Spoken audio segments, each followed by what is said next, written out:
1. The true reward. Whoa! Jin-Woo breathed a small sigh of relief. This moment signaled the end of his long journey of clearing the 100 floors of the demon's castle. As he closed his eyes to process the powerful wave of emotions that flooded over him, his mother's face popped into his head. When Jin-Woo opened his eyes again, he saw the system messages still in front of him. Incredibly, there were 4 level-up notifications, 4 levels at once. His face lit up. It was an unbelievable triumph, considering how his leveling speed had significantly slowed after reaching level 90. He checked the stat window right away. Level 97, he had indeed gone up 4 levels. Nice! Jinwoo pumped his fist. The feeling of relief over having cleared the dungeon was overlaid by a sense of achievement. But he decided to save the celebrating for later. There was something more important. Purified blood of the demon monarch. It was the last ingredient he needed to make the elixir of life. Jinwoo unwrapped the bandages from his hand and reached toward the light sparkling from the corpse of Balan, the demon monarch. You have discovered item, Demon Monarch's Ring. Would you like to acquire it?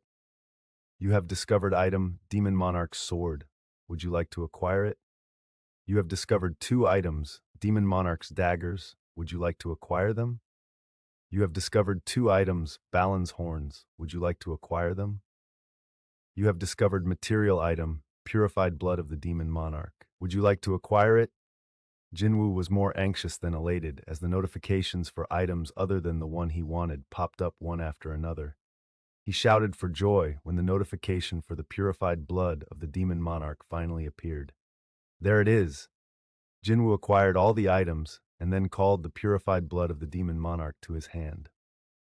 Material item, Purified Blood of the Demon Monarch. Acquisition difficulty. Category, material. This liquid was made by purifying the blood of Demon Monarch Balan. It possesses powerful magic, but still contains traces of poison even after purification, so the materials World Tree Fragment and spring water from Echo Forest are required in order to neutralize the poison and use it as medicine. The red liquid sloshed around as Jinwoo held the clear glass bottle containing it at an angle. This is the blood of the demon monarch. He already had the World Tree Fragment and spring water from Echo Forest, so why wait? Jim called up the craft window. Consumable, Elixir of Life, 3/3. Unlike the last time he'd checked, Elixir of Life was now flashing on the screen. As Jinwoo skimmed the contents, the word craftable caught his eye. Craftable. Materials: Purified Blood of the Demon Monarch, World Tree Fragment, spring water from Echo Forest. Would you like to craft item Elixir of Life? In his impatience to see the result, Jinwoo didn't hesitate. Craft.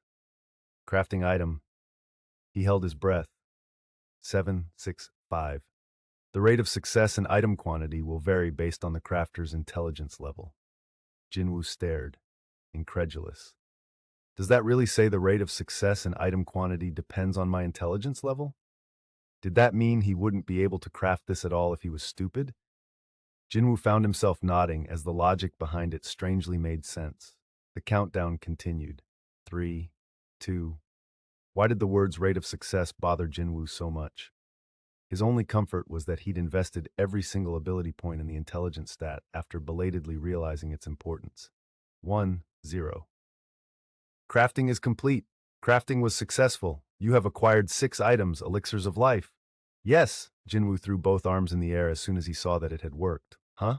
But then he noticed something strange. The bottle with the demon monarch's blood was still in his right hand. The amount of blood did decrease a little bit, but he tried pulling the World Tree Fragment and spring water from Echo Forest out of his inventory. However, all that appeared on the ground before him was the World Tree Fragment, which seemed to have a chunk missing. He opened and thoroughly scoured his inventory, but no spring water was to be found. Maybe? Examining the craft window confirmed his suspicions.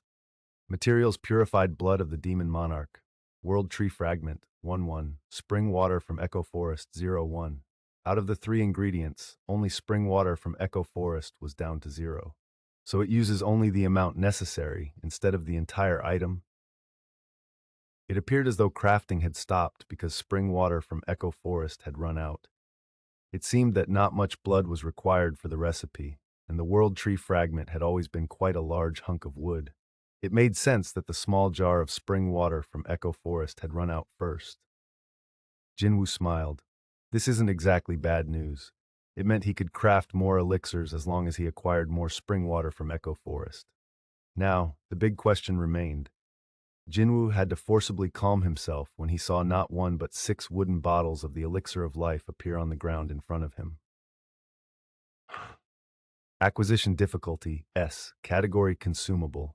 A mystical potion that cures all diseases using powerful magic. An entire bottle must be consumed for the full effect of the potion. Would this item actually cure his mother? I guess I'll find out today. Excited, Jinwoo carefully stored the 6 jars of elixir of life in his inventory, as well as the leftover ingredients. But there was still plenty of other items left for him to inspect. A ring, a sword, 2 daggers, and even 2 miscellaneous items. An S-rank instance dungeon boss really did drop a ton of loot, but as happy as Jinwoo was to see so many items, he didn't have time to inspect them all.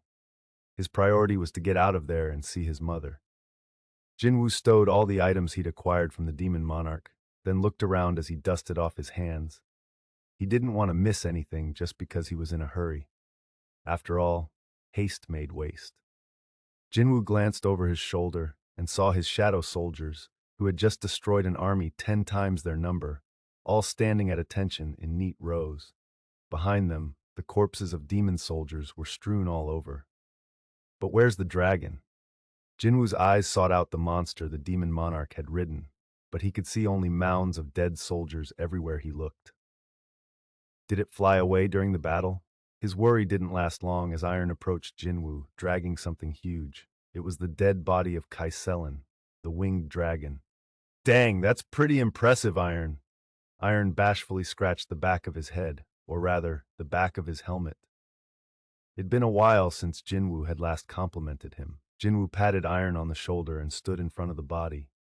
Just as I thought, it was as he'd suspected based on the dragon's full title and appearance. Black smoke rose up from the dragon's corpse, signaling that Jinwoo could extract its shadow. Jinwoo held out his arm. Arise. The extraction was quick and easy, since his level had jumped so much. Scream! With a scream reminiscent of the cry of a beast on the brink of death, a shadowy mass surged out of the dragon's shadow. It immediately recognized its master and approached Jinwoo with its head bowed. Please choose a name. Oh, Jinwoo eyed the message in surprise. He'd thought the dragon would only be good for riding, as he hadn't seen its abilities in combat, but it was a knight rank, so it must be relatively skilled. This was remarkable considering Igris, the star of the Shadow Army, had also been a knight rank until recently. If he thought about it, though, there was no way a demon monarch would choose an inferior monster to ride. Satisfied with his new soldier's rank, Jinwoo responded, Kaiseli, no. He decided right then that a 9-letter name was too long. Kaisel. The winged dragon reared his head and roared long and loud into the air at his new name. Scraw! Good job, everyone! He recalled the soldiers back into his shadow, including Kaisel. It was about time to leave the demon's castle now, but there was one thing left to do. Jinwoo opened the inbox to read the quest completion message. You have completed quest. Collect demon souls too. The rewards have been delivered. Would you like to check your rewards? Yes. At his answer, the system showed him the list of rewards. Ping, you have the following rewards. Reward 1, Runestone of the highest rank. Reward 2, Ability points plus 30. Reward 3, Mystery reward. Would you like to accept all? Jinwoo selected the first reward, having been curious about the runestone ever since he'd initially received the quest. Let's start with reward 1. Ping. The runestone of the highest rank, Runestone Shadow Exchange, has been delivered. The weight of a small stone in his hand accompanied the message. He opened his hand to find a runestone unlike any other he'd seen before. It seemed to emanate a strange black color that was incomparable to a regular shade of black. Krish! Previously, he'd had to squeeze the stone in his hand to break it, but now he only had to think about crushing it, and it broke apart. Black energy from the runestone swirled around Jinwoo's body and was absorbed. Jinwoo promptly checked the skill window. Skill Shadow Exchange 1. Job exclusive skill. No mana required. The caster may switch locations with a designated shadow soldier. Once used, you may activate it again only after a 3-hour cooldown period. Wait times can vary depending on skill level. Whoa!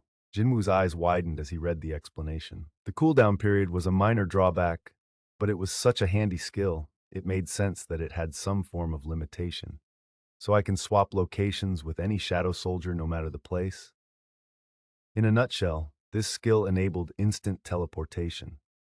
Jin-Woo considered summoning forth a soldier in order to test the skill but quickly changed his mind. I might as well test this out with a soldier farther away. He happened to have some soldiers he'd left behind, outside the demon's castle. He'd assigned one group to dwell in his sister's shadow, and another to patrol the neighborhood. It's an easy choice. He couldn't exactly teleport to Jinnah. Not only would it shock her, but he also didn't know if the skill had any residual effects. And so Jinwoo zeroed in on one of the 5 soldiers patrolling his neighborhood. Shadow exchange. As soon as he'd uttered those words, "Oh?" Jinwoo heard the chime of a notification just as his own shadow swallowed him whole. As the boss has been defeated, the dungeon will now revert to its origin. The sensation of free-falling didn't last long. The gravitational pull suddenly reversed, and Jinwoo shot up at the same speed he had fallen. His gaze, which could detect only darkness, went back to normal in the blink of an eye. This is... Jinwoo took in his surroundings. Tss. A flickering streetlight that was most likely defective, a pushcart that leaned precariously against a wall, an electrical pole with torn flyers on it. It was the empty alleyway he often passed on his way home. This is our neighborhood, isn't it? Coincidentally, this was same place where he'd ordered his 5 soldiers to patrol the neighborhood. I actually changed locations. He couldn't help feeling gobsmacked, but he was able to collect himself enough to check under his feet. He'd come from the same shadow out of which his shadow soldiers had risen. He cautiously tapped his shadow with his foot.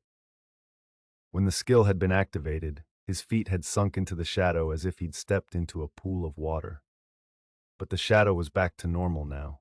Amazed, Jinwoo looked up the skill info again. The 3-hour waiting period before he could reuse the skill had started, as per the explanation. Skill Shadow Exchange 1. Job exclusive, may use the skill after 2 hours, 59 minutes, and 57 seconds. Amazing. Jinwoo's heart raced at what he'd experienced for himself. It all happened so fast. He had maintained concentration from the moment he'd been sucked into the shadow. Considering how time had seemed to slow from his perspective while he was in that state, he really had teleported in an instant. He swallowed hard. Shadow exchange. Depending on how he used it, the possibilities were endless. Oh right, I don't have time for this. Jinwoo calmed himself and tamped down his mana. He finally had in his hands the medicine that could cure his mother, so there was no time to waste. He anxiously turned on his phone to check the time. It's already... He frowned as the numbers on the screen told him it was 10 o'clock at night. Visiting hours were technically over, but Jinwoo didn't hesitate to summon the shadow of the dragon. Kaisel! Kree! Kaisel excitedly pushed his head out of the ground with a cry at his master's call. Huge wings made up for a lack of arms, and a lizard the size of a truck fully emerged. When Kaisel fully spread his wings, the already narrow alley seemed to get even tighter. Thankfully, there was no one nearby. Kaisel lowered his body for easy mounting as Jinwoo approached, and he carefully hopped on. Even though this was his first time riding Kaisel, Jinwoo felt at ease on top of the dragon. It didn't seem like flying would be an issue either. I don't care who tries to stop me. Never mind the hospital staff. He now had the power to break through the police or even the army. Nothing could stop him. Let's go. As Jinwoo relayed the command with grim determination, Kaisel began to flap his huge wings. Scream! He shot up into the sky and sped along in the direction Jinwoo had indicated. A certain meeting at the Hunters Association continued late into the night. The Korea-Japan raid on Jeju Island was imminent, and the association was throwing everything it had into it in hopes of finally quelling the ant infestation. Here's the intel from Japan. An employee pressed a button on a remote control, and a video that had been filmed by a Japanese satellite using a mana-detecting camera played on a huge screen. The recordings were from the first, second, and third attacks. President Go's eyes narrowed. All the ants, except the queen and her guards, are leaving the colony. This was as expected. The ants were on the move, as per Japan's explanation. It was quite irritating that several guards remained, but it was also common for bosses of high-ranked dungeons to have extra protection. However, even with the majority of ants out of the way, it was impossible to say the plan was foolproof. President Go was in charge of the Korean side of the operation, so he had to consider every possibility. How likely is it that the ants will return to the cave earlier than anticipated once they realize the queen is in danger? Japan already had a countermeasure in place. They said they'd use a disruptive electromagnetic pulse. A disruptive electromagnetic pulse? Unlike regular ants, Magic Beast versions communicate with one another on their own unique frequency. That was how they could effectively mobilize and command an army of several thousand. President Go nodded. And Japan can interfere with this by using an electromagnetic pulse? That's what they say, Mr. President. And all we'd have to deal with are the Queen and her guards. The overall plan was simple, yet it had a higher probable rate of success than any other they'd ever come up with. So what had President Go so on edge? He rested his chin on his hands. Maybe the reason I feel uneasy is, just then, President Go's head snapped toward the window. Everyone in the meeting room startled at the association president's sudden movement.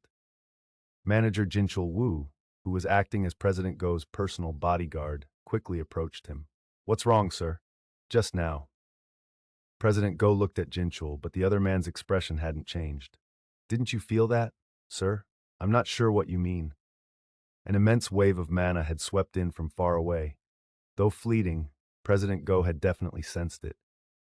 When the president's eyes remained trained on the window, the employee who had been running the presentation cautiously spoke up. "Sir?" "President." Go cocked his head and tore away his gaze. Though he was concerned about the source of this sudden wave, his current priority had to be this meeting. He thought for a second, then turned to the person in charge. "Are you still unable to reach Hunter Jin-Woo Sung?" Yunho Baek stared in the direction of the wave of mana as he asked, "Did you feel that too?"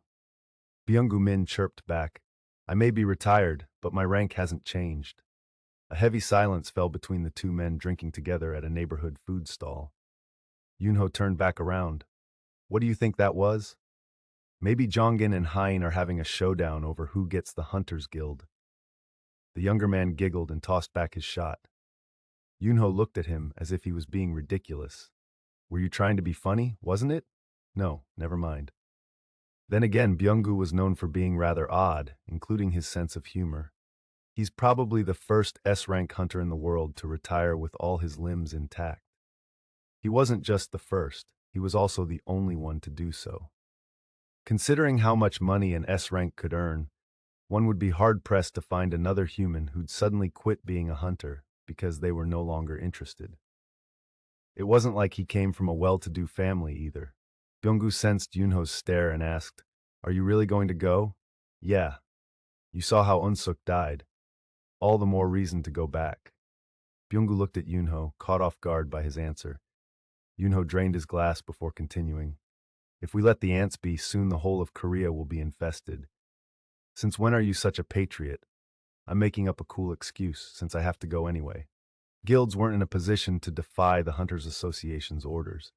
Because the association was so beneficial to guilds, the guilds were obligated to respond to the association's requests. If Yunho really wanted to avoid going, he could try fleeing the country. However, no developed country would welcome a high-rank hunter who ran away from a high-level raid, since there was no telling whether such a person wouldn't betray their new nation as well. "It's not like I want to run anyway." Yunho snorted. Byung-gu spoke bluntly. "I'm not going. I refuse. If you're here to persuade me, you're waste." "No, that's not it." Yunho put down money for their drinks and stood. They had just finished the bottle. "I'm here to say goodbye just in case. I don't know whether I'll get to see you again." Yunho. Byung-gu gave up dissuading Yunho as he watched the older hunter wave, already some distance away.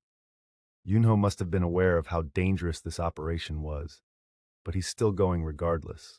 Yunho's expression wasn't one of a hunter trembling in fear as he was forcibly dragged along. Rather, he seemed resolved to smash the ant bastards to a pulp this time around. He actually looked somewhat excited. While Byung-gu shook his head in disbelief as he chewed some food, His chopsticks froze in midair. Wait, come to think of it, there aren't that many hunters who absolutely hate fighting magic beasts, right? Some healers did, but they tended to be obsessed with healing others instead. He stared blankly into his fish cake soup and scratched his head, confused. Could bloodlust be a requirement for becoming an awakened being? No, that couldn't be it. Byung-gu snickered to himself and drained the rest of his soup. Jin-Woo quickly arrived at the hospital. It was room 305. From the start, he'd had no intention of entering the hospital through the main entrance. Instead, Jin-Woo directed Kaisel to the window of his mother's room, ruler's hand. The curtain covering the window moved to the side. His mother lay peacefully asleep on the bed, exactly like the last time he'd visited her. Jin-Woo used ruler's hand once again to open the window and quietly enter the room. Kaisel had already merged into his shadow by this time. Jin-Woo stood beside the bed. His heart was in his throat as he neared the moment of truth. If anything went wrong, I wouldn't be able to take it back. His mother had been in a coma for quite some time. There was no telling if she would even be able to swallow the elixir of life, nor was there any guarantee she would be fine if she did. But up to now, Jin-Woo had seen the system work countless miracles. Had he heard about them from someone else, he wouldn't have believed them. But what better source of information was there than his own eyes? I've come this far, despite having been an E rank. That was all thanks to the power of the system. Jin-Woo, who'd been staring wordlessly down at his hands, now raised his head. His mother was right there in front of him, looking like she'd wake up as soon as he called out to her. Jin-Woo summoned for the elixir of life. A wooden bottle appeared in his hand. He read the item information over and over again several times, just in case he'd missed anything. Only after reviewing the data enough to have it almost perfectly memorized was he able to work up the courage to pull out the cork. Pop! He'd had steady hands when he'd risked his life to fight the demon monarch, but now they wouldn't stop shaking. He let out a long, steady breath to calm his nerves. If I make a mistake, it'll hurt my mother. The moment he told himself there could be no mistake, his eyes regained their usual steely resolve, and his hands steadied. Okay. Jin-Woo used his left arm to carefully support the head of his mother, Kyung-hye Park. He then placed the bottle against her lips. The elixir of life slowly dripped into her mouth as Jin-Woo cautiously poured a little bit at a time, careful not to rush things. This scar, he suddenly noticed the burn marks across both sides of his mother's neck that wrapped around to the back. They weren't fully visible from this angle, but Jin-Woo knew all too well that her whole nape and part of the back of her head had suffered burns. Scars inflicted because of me. He had merely wanted to wash her hair just as she had his, but at the time, young Jin-Woo had been to a public bathhouse only a handful of times and hadn't known anything about water temperature. Glug, glug, glug. Squeak. The scoop had been filled with scalding hot water. He'd carefully approached his mother from behind, doing his best not to spill. And then, splash! He'd emptied the bucket onto her. Though she'd initially flinched, Kyung-hye didn't move, clutching Jinna tightly against her body so as to shield her daughter from the water.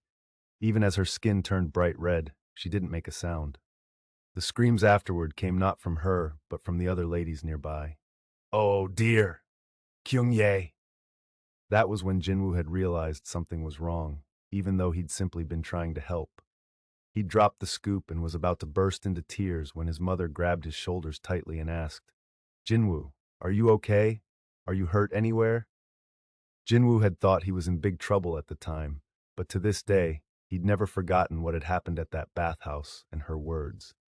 And here, I thought I never owed anyone anything. After his father went missing, Kyung-hye had taken care of him and Gina as a single mother. As a general rule, Jin-Woo disliked both owing and giving favors. However, he owed his mother a debt he could never repay. At that moment, the last drop of the elixir of life passed through his mother's lips. Plip. Jin-Woo set down the bottle, laid his mother back on the bed, and quietly waited, praying for something to happen. Ba-dump, ba-dump, ba-dump. His chest ached from the pounding of his heart. He had a lump in his throat. Nothing happened, but just as a bead of blood fell from Jin-Woo's tightly clenched fist. Ha! With her eyes shut tight, Kyung-hye took in a deep breath, like a person who'd narrowly avoided drowning. Jin-Woo was astonished.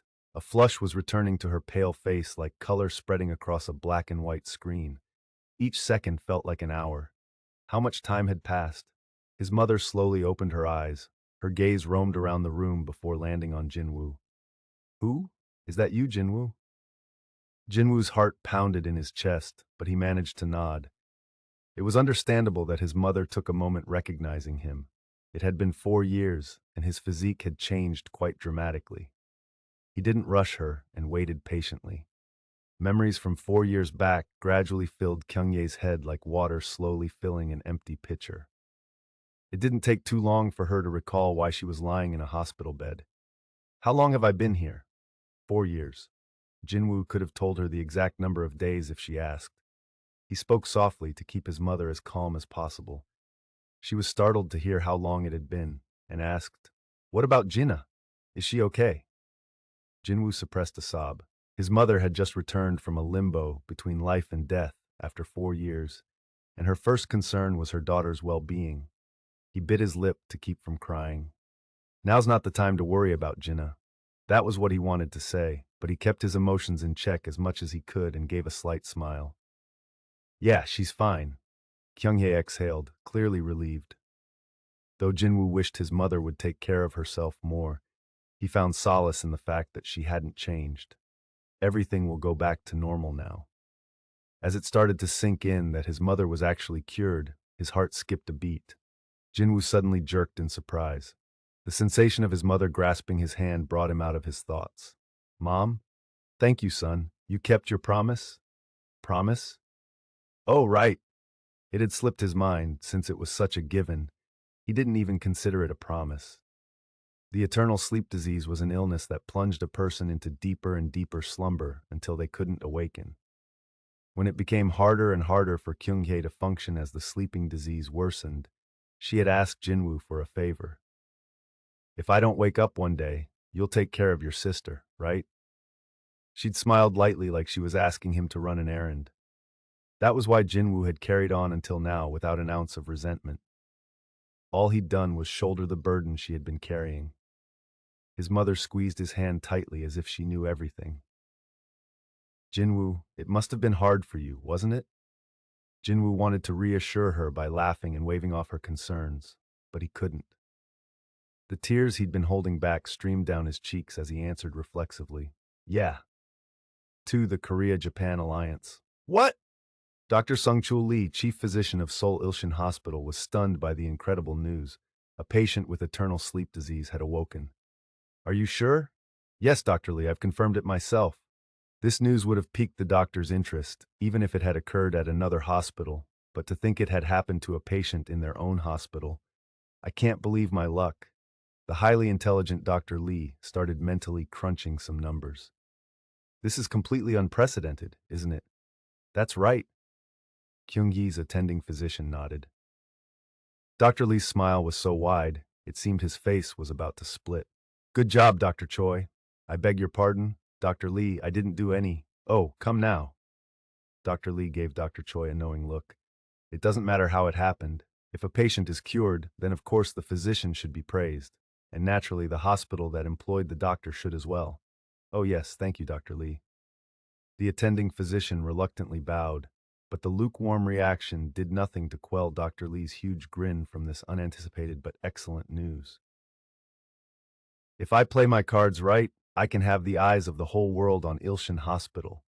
If he got some buzz going and people started talking, it would be free publicity. The hospital would have nothing to lose and everything to gain. Once word got out, the hospital would be crawling with reporters from around the world looking for a scoop. This was a golden opportunity to advertise the hospital's name without expending any money or energy. Reporters are going to want to know about the treatment. He and his team could carefully examine the patient and piece things together. That shouldn't be a problem at all, or so he thought. But Dr. Choi glanced awkwardly at him and carefully spoke up. The patient's guardian has asked for the patient to be discharged. What? No, that couldn't happen. Reporters would only come if the patient was in the hospital. No, never mind the reporters. They needed her to remain in their care in order to figure out how she'd been cured. Dr. Lee's eyebrows twitched.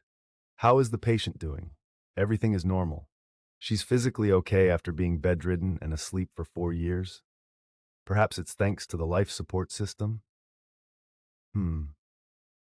He had always thought that having such high-performance machines might be an issue. Postpone her release for as long as possible. Tell them we still need to monitor the patient. We can't exactly force her to stay without a reason if she wants to leave. They were left with one move: announce the news before the patient was discharged. Let's send out a press release while she's still here. Dr. Choi shook his head. That would be difficult, Dr. Lee. Why? We're not at liberty to disclose the patient's identity. If we mishandle this situation, we could be in big trouble. The chief physician was taken aback by the unexpected words from his colleague, but something in Dr. Choi's eyes told Dr. Lee it wasn't an empty warning. Dr. Lee discreetly asked, "Is the patient some kind of VIP?" It's not the patient, but her guardian. He was also the one who asked us to keep her identity under wraps. Dr. Lee picked up on how respectful Dr. Choi was being while talking about this guardian. Just who is this person anyway? How incredible was he for his family to have their identities protected and for Dr. Choi to be so mindful of how he spoke about him? Do you know of Mr. Jin-Woo Sung? Jin-Woo Sung? Was he a powerful politician or the CEO of some big company? The name sounded familiar, but Dr. Lee couldn't quite place it. He shook his head, and Dr. Choi promptly explained.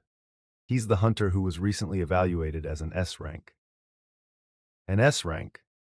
So this was why Dr. Choi was being so wary. To think the Guardian would be an S-rank hunter of all things. If I made any hasty decisions and something went wrong, I'd be toast. Not only did S-rank hunters have a tremendous influence on society, if someone incurred their wrath, Dr. Lee's mouth went dry from this bolt out of the blue. That was close. He thawed his stunned expression and adopted a light smile. Discharge the patient immediately. You agree with that then? Yes, of course. Dr. Lee chuckled, maintaining a pleasant grin. Of course they needed to discharge her. What would they get out of irritating an S-rank hunter? He said so in not so many words. We can't force a healthy patient to stay now, can we? Understood, Dr. Lee.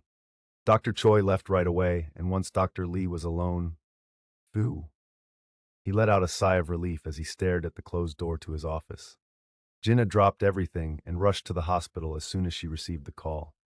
Jin-Woo stood at his mother's bedside when he felt his sister's presence rapidly approaching. Kerchak. The door opened. Mom? Gina's face was drenched in tears even before she entered the room. My dear, you've grown so much. Gina had been in middle school when their mother had last seen her, so Kyunghae's surprise was evident as she took in her daughter as a fully grown young adult. She quickly recovered, though, and threw her arms open wide with the warmest smile on her face. And as she did, Mom! Gina threw herself into her mother's embrace. Jin-Woo paused. It wasn't the best way to treat a patient who'd just woken up from a 4-year-long coma, but he couldn't bring himself to stop his sobbing sister. Mom. Gina usually presented herself as mature for her age, so it was easy to forget that she was still technically a child. Jin-Woo's heart ached, seeing his usually cheerful sister like this. All right. Jin-Woo was about to pull Gina back, but Kyunghae shook her head and brought a finger to her lips. Her other hand never once stopped patting her daughter's back. Jin-Woo sighed quietly and stepped back. As he watched his sister in their mother's arms and the gentle expression on their mother's face, he couldn't help but smile. It was all worth it. He felt like his efforts had been rewarded in this moment, like a block of ice in a corner of his heart had melted away. So he'd let them be for a while longer, at least until Gina was able to compose herself. She was a smart kid and definitely knew she shouldn't tire her mother. She just needed a little time. Jin-Woo turned his head toward the window, still grinning. The sun was out, as if to celebrate the family's reunion. He absent-mindedly stared out the window a while before pulling out his cell phone. He couldn't even begin to attempt to reply to the countless missed calls and messages blowing up his phone. He scrolled through the notifications for a while before finally giving up and clearing them. I'm sure they'll try again if they really need me. He pulled up an internet browser instead. That was when, he casually went to a news site, and what he saw made his brow furrow. Magic beast spotted in skies of downtown Seoul, the The destination of Flying Magic Beast is Hunters Association fails to respond. Who will keep us safe? Photos of Kaizel were all over the news. Despite the distance between Jin-Woo's neighborhood and the hospital, he hadn't thought anyone would notice because he'd arrived in an instant. So many pictures in such a short period of time. Fortunately, none of the photos clearly showed him riding Kaizel. When he'd called forth Kaizel yesterday, he'd decided not to care about what others might think. But as he looked through all the news chatter, he wasn't as sure of himself anymore. Now that I think about it, whose heart wouldn't sink at the sight of a giant magic beast flying through the sky? As he read through the anxiety-laden articles, Jin-Woo resolved to be more careful going forward. No need to intentionally freak people out. Thinking back, he hadn't initially wanted the job of necromancer precisely because he didn't think he could handle the way others would look at him. Though if this is how people react to an overgrown lizard with wings, imagine the uproar if they ever laid eyes on Fang when he has the sphere of avarice. While he pondered this, his phone started vibrating. Who could this be? Jin-Woo stepped outside the hospital room to answer the unknown number. Hello? Hunter Sung. It was an old man with a low but cheery voice. Jin-Woo put a name to the voice right away. President Go? Yes, it's Gun-hee Go of the Hunters Association. A call from the association president? Why would the esteemed President Go of the Hunters Association be calling Jin-Woo? Jin-Woo moved away from the busy hallway to a more secluded area. May I ask why you're calling me? You've probably heard already. Heard what? Jin-Woo cocked his head, unsure of what President Go meant. I don't believe I know what you're talking about. Haven't you watched the news? Wow, word really did travel fast. Jin-Woo easily admitted, no, I'm so sorry about that.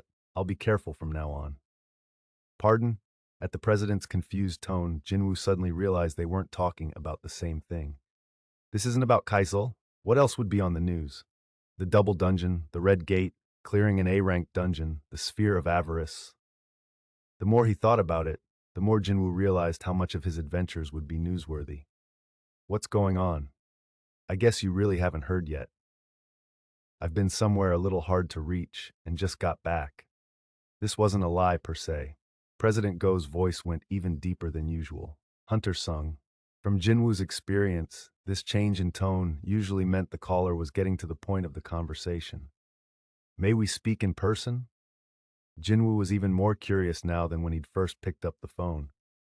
Not only is the president of the association personally calling me, but he also wants to see me? How serious could this matter be? Nonetheless, Jin-Woo looked back toward his mother's room. I can't meet him here. He'd hate to get his mother mixed up in anything unnecessarily. I can go to you.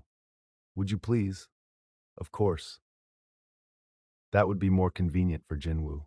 After wrapping up the phone call, Jin-Woo told his mother he had an important errand to run and hurried off.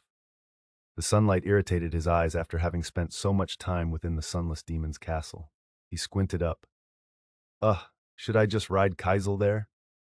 He thought about it for a second, snickered to himself, and went to flag down a taxi. The video, recorded by a CCTV camera, was shocking. It showed a quiet road, so quiet that very few cars appeared on it even when fast-forwarded. It looked like a suburban area, possibly rural. The video stopped fast-forwarding and continued in slow motion. Just then, a car entered the scene. Even in slow motion, it was apparent that the car was speeding along. After a split second, a black object materialized before the oncoming car. It was a living creature that stood on 2 feet like a human. The car didn't have time to decelerate or brake at the speed it was traveling, yet there was no collision. Right before the point of impact, the car was lifted into the air. The dark creature threw the oncoming mid-sized sedan to the ground with one hand, pulled the unconscious driver out of the wreckage, and proceeded to devour him headfirst. Crunch! Crunch! Had the CCTV also been capable of recording audio, that would have been the sound coming through the speakers. The video ended there. Jin-Woo turned away from the huge monitor that took up an entire wall of the president's office and looked at President Go, who was seated across from him. President Go quietly placed the remote control down on the table. 300. Unlike others, he didn't speak glibly about another country's tragedies. That's the number of people killed by that single ant. Were the Japanese hunters late to respond? No, not at all. President Go shook his head. I was told it took less than 30 minutes for hunters to arrive on the scene. In that short period of time, a whole village was razed to the ground. Japan had one of the best networks of hunters in all of Asia. So if a country like that could suffer such losses, what would happen if one of those ants flew into mainland Korea? President Go had watched the video several times, but still got chills with every viewing. We absolutely need to exterminate them before it's too late. The operation would be underway in 4 days. Japan had been demanding all week to see a list of the participating Korean hunters. As the representative of the Korean side, President Go had been putting off giving them that list. There was only one reason why. He hadn't been able to contact Jin-Woo until now. The moment he could finalize the list had arrived at long last. President Go's heart started racing as he addressed Jin-Woo. We are going to Jeju Island to get rid of the ants once and for all. His desperation shone in his eyes. But in order to do that, we need your help, Hunter Sung. President Go tensed. If Jin-Woo turned him down, there was nothing he could do. Jin-Woo didn't belong to a guild, nor was he duty-bound to help the association. The decision rested solely on his own will. After agonizing over it, Jin-Woo spoke up. After the meeting with the president wrapped up, Jin-Woo was standing to leave but suddenly whipped around when he sensed something strange. What's that? He sensed clashes of mana nearby. A dungeon break? That was his first thought, but he quickly dismissed it. He could clearly discern that the emanating mana belonged to multiple hunters rather than a magic beast. Is something the matter? President Go stood by the door to see Jin-Woo out. It's nothing, but I think hunters are fighting nearby. That can't be. President Go chuckled. What kind of brazen hunters would dare brawl near the Hunters Association headquarters? That would never happen. Wait, the direction Hunter Sung is looking is... He abruptly recalled. Srank hunters are currently training in the gymnasium. Is that what you're picking up by any chance? Training? That would certainly explain the continuous yet restrained bursts of magic power. Jin-Woo nodded. I see. The president looked at Jin-Woo with amazement. He can sense them from this distance. The association's gym was built to contain magic power and keep it from leaking outside. President Go himself couldn't feel a thing. However, not only could Jin-Woo detect magic power coming from the gym, but also that they were fighting. Just how sharp is his perception? The president couldn't begin to hazard a guess. Oh, would you like to go to the gym yourself? The president asked mildly. It wasn't every day that all these S ranks gathered together like this. Plus, as a newly minted S rank, Jin-Woo wouldn't want to miss the opportunity to see what the other S ranks could do. Mr. Ryuji Goto is there as well. Jin-Woo had been mulling over the offer but now froze at this new information. By Ryuji Goto, you mean? Indeed. Every hunter, heck, every person knew the name of the most powerful hunter from Japan.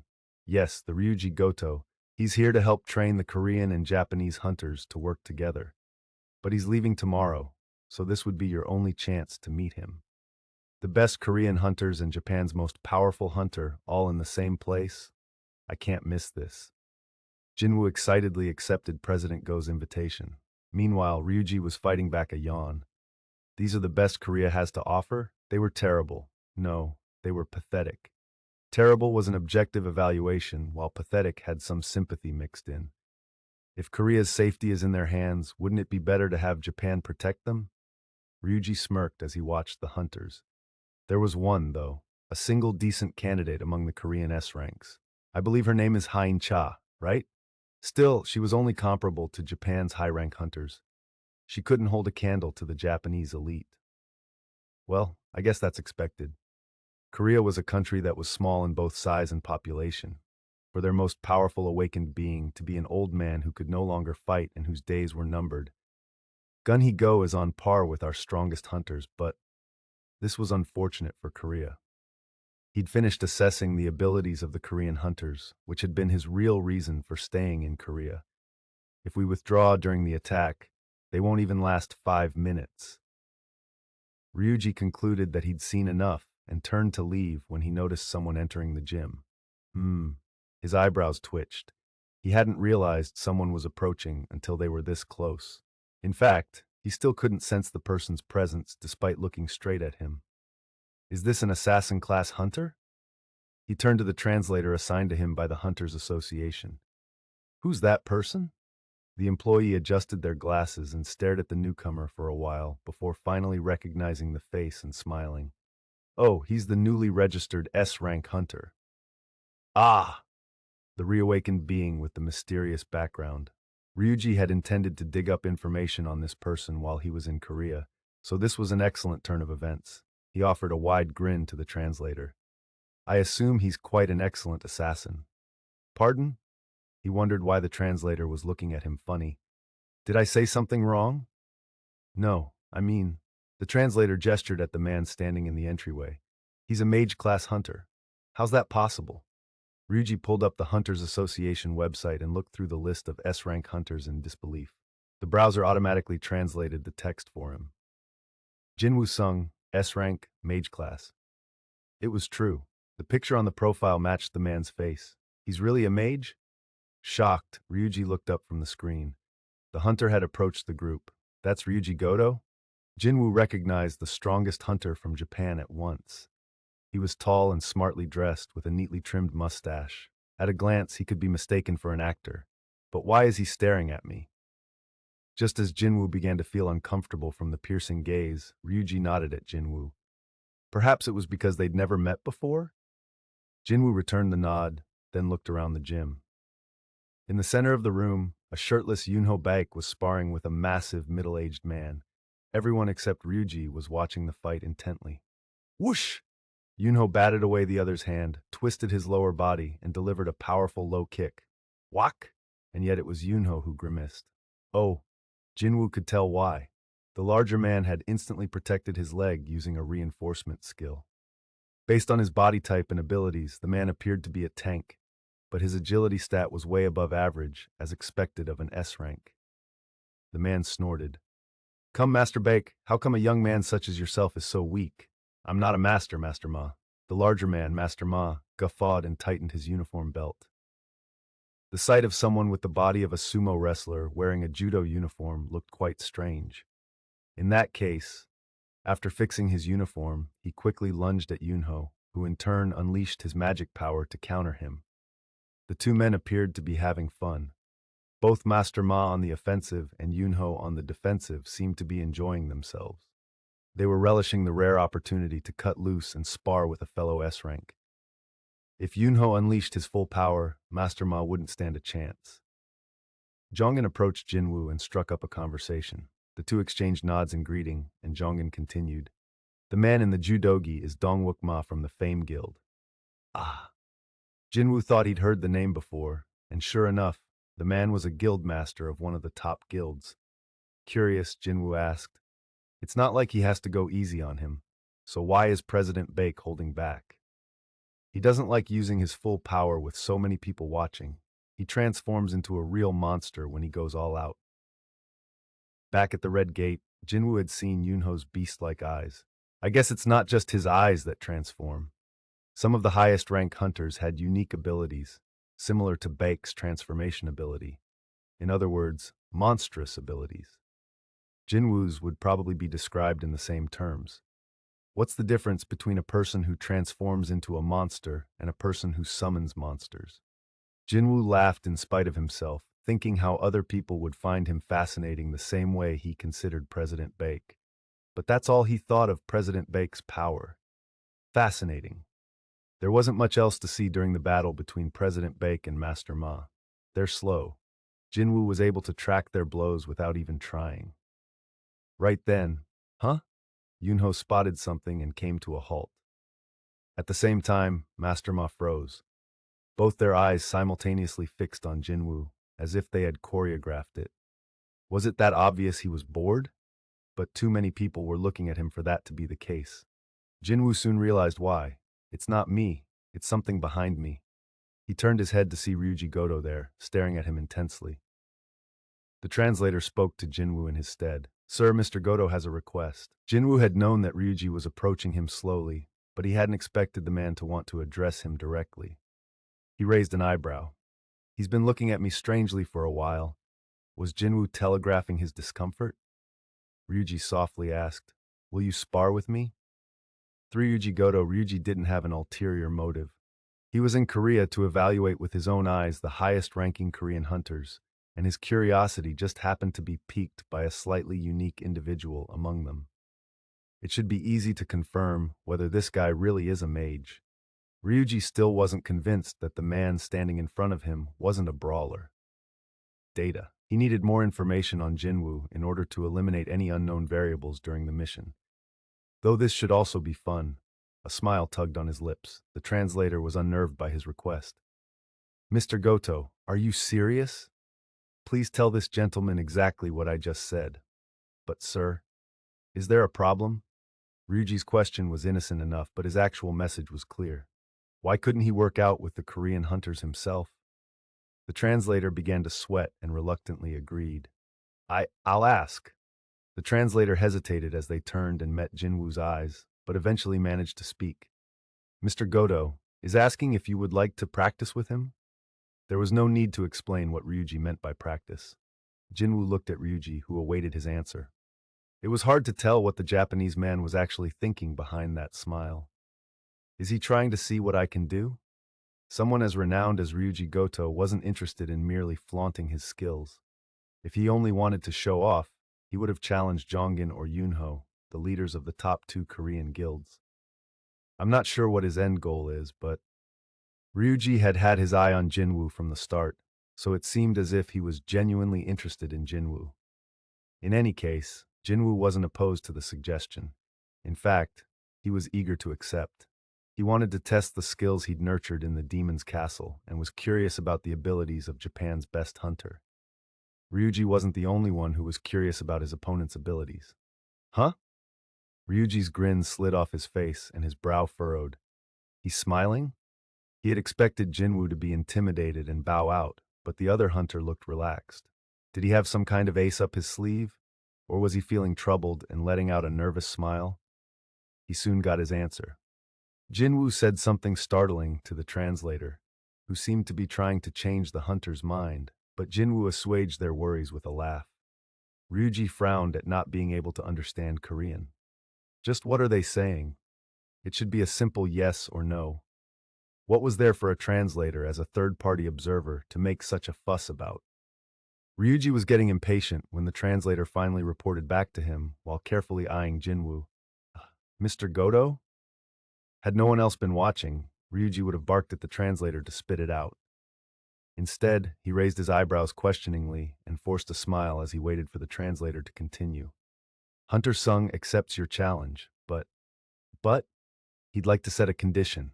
A condition? Ryuji was expecting Jin-Woo to raise a white flag, but here he was making demands. This time, Ryuji couldn't hide his bewilderment. What condition? Hunter Sung said. The translator glanced at Jin-Woo, who encouraged them to continue. He says he'll accept if you intend to give it your all, Mr. Goto. Ryuji's head whipped around. Is he serious? Jin-Woo didn't look like he was joking. Ryuji cocked his head. Is it possible? He doesn't know who I am? That wasn't likely, and even if he didn't, the translator had definitely filled him in just now. So the question was Jin-Woo being arrogant or ignorant? Interesting. The smile had long disappeared from Ryuji's face. Initially, he was merely going to keep pace with his opponent and wrap things up quickly once he'd gotten a sense of his abilities. But he'd changed his mind. Fortunately, there was an S-rank healer on the premises in case of any accidents. Fine. Ah! The translator's face paled. Jin-Woo had just become an S-rank, so he was perhaps unable to control his passionate enthusiasm. But why would Mr. Goto, a man who'd experienced plenty of adversity, agree to this? They were at the point of no return now, though. Who's the man in front of the Japanese hunter? That's Hunter Jin-Woo Sung, isn't it? Huh? Are they gonna spar?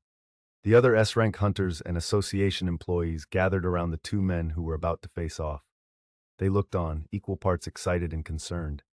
Hain was among them. Is Jin-Woo going to be okay?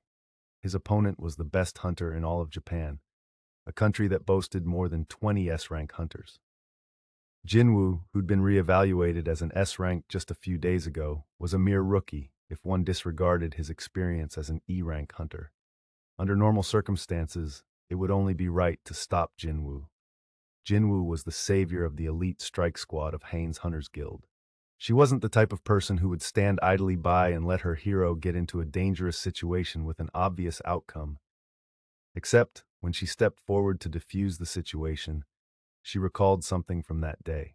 The warning look Jin-Woo had given her to not interfere despite facing an A-rank dungeon boss and over 100 high orcs. Anytime she remembered that look, her heart fluttered and her anticipation flared up. That was why she couldn't bring herself to interfere, and she lightly bit her lower lip instead. At that moment, "Are you okay with being so close to other hunters today?" Bake stood next to her. He'd done several raids with Hein long ago and knew about her condition. "It's not like I'll be able to block my nose on Jeju Island, so." Nodded his understanding. Hein asked in turn, "You've met Hunter Sung before, right?" Yes. She recalled that Jinwoo similarly had lent a hand to the White Tiger Guild as well. "Shouldn't you stop him?" "Normally I would." No wonder, considering his opponent. Hein blinked. "So then?" Turned to look Hein directly in the eyes. "I won't for the same reason you aren't, Hunter Cha." Hein shivered, startled that Yunho seemed to have read her mind. Her usually calm demeanor shifted. "What do you mean? Are you not feeling strangely excited?" She couldn't deny it. Her heart was racing as a thought popped into her head. "Maybe Hunter Sung can? I feel the same way." Yunho smiled at her and turned toward the two stars of the show. His eyes were sparkling. "If I'm right, and Hunter Sung is an awakened being whose abilities can grow." Finally, it was the moment of truth. Ryuji was the first to raise his fists. The translator standing next to him scrambled out of the way. Not only were two S-rank hunters about to spar, but one of them was lauded as the strongest hunter in all of Japan. Ordinary people could lose their lives if they were caught in the middle. Jinwoo waited for the translator to reach a safe distance before also raising his fists up, or at least trying to, when whoosh! Without delay, Ryuji swung at the space where Jinwoo's head used to be. Ryuji was taken aback. "I missed." His attempt to restore his battered dignity by knocking Jinwoo out with one punch had failed. Jinwoo had avoided the punch by dodging his head to the side and putting some distance between them. His reaction time was impressive. He's a mage hunter despite moving like this? Impossible. He had no idea why the Hunters Association of Korea was concealing this man's abilities, but Ryuji was sure his eyes weren't betraying him. Jinwoo had to be an assassin-class brawler. He was lightning quick, and his footsteps made no sound. He may be able to deceive others, but he can't fool me. Ryuji smirked. He wanted to expose Jinwoo until the Korean man was laid completely bare. He hadn't been this excited in quite some time. Jinwoo, who was now far enough from Ryuji, stood listening to his own heartbeat. Ba-dump, ba-dump, ba-dump. His heart was pounding.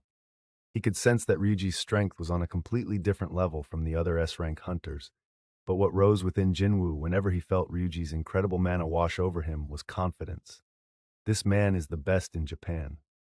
Jinwoo was finally realizing just how much of an improvement leveling up to 97 truly was. His assuredness was clearly etched on his face. On the other hand, Ryuji's expression hardened. "He's smiling again? How dare he?" Ryuji huffed in annoyance. He emitted an incredible amount of mana that bore down on everyone. The hunters on the sidelines shuddered. "Shouldn't we stop them? Ryuji Goto is actually going to take this sparring seriously, isn't he?" On the other hand, Jinwoo pressed his lips in a thin smile. This was exactly what he wanted. Conversely, Jinwoo's calm in the face of his display of magic power angered Ryuji. The fire in his eyes flared, and he pounced like an angry beast before any of the other hunters could stop him. The distance between them shrank as Ryuji thrust out his fist. Jinwoo leaned backward, avoiding the attack. Ryuji's eyes shook. How had Jinwoo dodged his attack? Was this also luck, or... With a myriad of thoughts racing through his head, Ryuji relentlessly attacked Jinwoo. However, none of his strikes landed. He either missed by a hair or was blocked by Jinwoo. How is this happening? Cold sweat began running down Ryuji's forehead. Ryuji's spectacular barrage and Jinwoo's close calls had everyone else enraptured. What a frightening offense. I can hardly follow their moves. Hunter Sung is hanging in there, though. It's quite impressive he's dodging that well. Hain knew better. Hunter Sung isn't hanging in there. It was easy to assume Jin-Woo was merely holding his own against Ryuji's non-stop assault, but it was actually the opposite. Hein swallowed hard, astonished. He's egging on Ryuji to keep attacking him. If she was seeing this right, Jin-Woo was both assessing his opponent's abilities while matching his level to Ryuji's. Something feasible only if he was actually several times more powerful than his opponent. How is that possible? Something unheard of was happening right before her eyes. It dawned on her that she needed to stop these men, not for Jinwoo's sake, but for... Just as her thoughts reached that conclusion, she spotted Yunho shaking next to her. "President Baek?" She called out to him quietly, but he didn't answer. His eyes were fixed on Jinwoo. Hain inspected his complexion, then suddenly flinched. His eyes are... President Baek's eyes were beast-like and glowing yellow. His pupils had narrowed vertically and were vibrating in shock. He was oblivious to Hain's concern. Yunho could see everything clearly with eyes of a beast. I was right. Jinwoo's power was unfathomably greater than the last time Yunho had seen him back at the association headquarters. A hunter who can get stronger. Yunho's whole body trembled with delight. But right then... Ah! Yunho, who had been watching Jinwoo closely, gave an involuntary gasp. Hain also spun back around after sensing a chilling energy. Oh! A few seconds earlier, Ryuji himself knew best that he was being pulled into Jinwoo's rhythm. As someone who had always held the title of strongest, the Japanese hunter felt like his pride was being flushed down the drain. How dare he treat me like this? Ryuji's eyes filled with rage as Jinwoo dodged his perfectly aimed blow to the other man's weak spot. "I'll kill him!" Jinwoo's eyes widened. He felt Ryuji's hostility prickling at his skin. Hostile energy? Jinwoo's heart sank. Whenever someone attempted to kill him, the system would send him an urgent quest. What if he received an order to kill Ryuji? Ping! Jinwoo looked up upon hearing the chime. Warning, an individual with murderous intent is close by. Luckily, it was only a warning and not the urgent quest he'd received when facing Dongsu Kwang or Taesik Kang. However, whoosh! Ryuji's sharp nails scratched his cheek. Had Jinwoo not reflexively turned his head when he did, he would have lost an eye. Ryuji was clearly going for the kill by aiming for a vital area, even though this was a simple training session. Crackle. There was an instant shift in mood. Ah! Yunho let out another involuntary gasp. Ryuji was the first to sense the change. His body registered it before his mind. The chill in the air gave him goosebumps, and the hair on the back of his neck stood up. He had never experienced such a sensation before. What is this? Before he could make sense of the situation, Jinwoo had already grabbed his wrist. Ryuji tried in vain to break free. How can he be so strong? Ryuji's eyes moved from his wrist up to Jinwoo's face. The other man's gaze was like ice, but what really caught Ryuji's attention was Jinwoo's bulging forearm and right shoulder. Jinwoo's arm was pulled as far back as it could go and aimed straight at Ryuji's face. The heavy tension weighed down on Ryuji's shoulders, and he suddenly felt suffocated. For some reason, the word death popped into his head at that very moment. But then, enough! President Baek and Hain appeared at Jinwoo's side, restraining his right arm. Yunho grappled with Jinwoo's shoulder while Hain clutched his wrist with all her might. When Jinwoo looked over his shoulder, Yunho shook his head, and Hain peered at him nervously. Jinwoo was able to calm himself because the two had thrown themselves into the fray to frantically hold him back. Ha! Jinwoo exhaled and released Ryuji. The Japanese man withdrew a few steps while massaging his freed wrist. Yunho addressed the translator who had rushed to Ryuji's side. "Please tell Mr. Goto the training session is over, as it's getting a little too heated." The translator nodded. After hearing Yunho's words, Ryuji frowned at Jinwoo before turning abruptly and leaving the gym without a goodbye. "Mr. Goto!" The translator's plaintive voice called out as they ran after Ryuji. President Baek breathed a sigh of relief and then bowed to Jinwoo. "My apologies for interrupting you.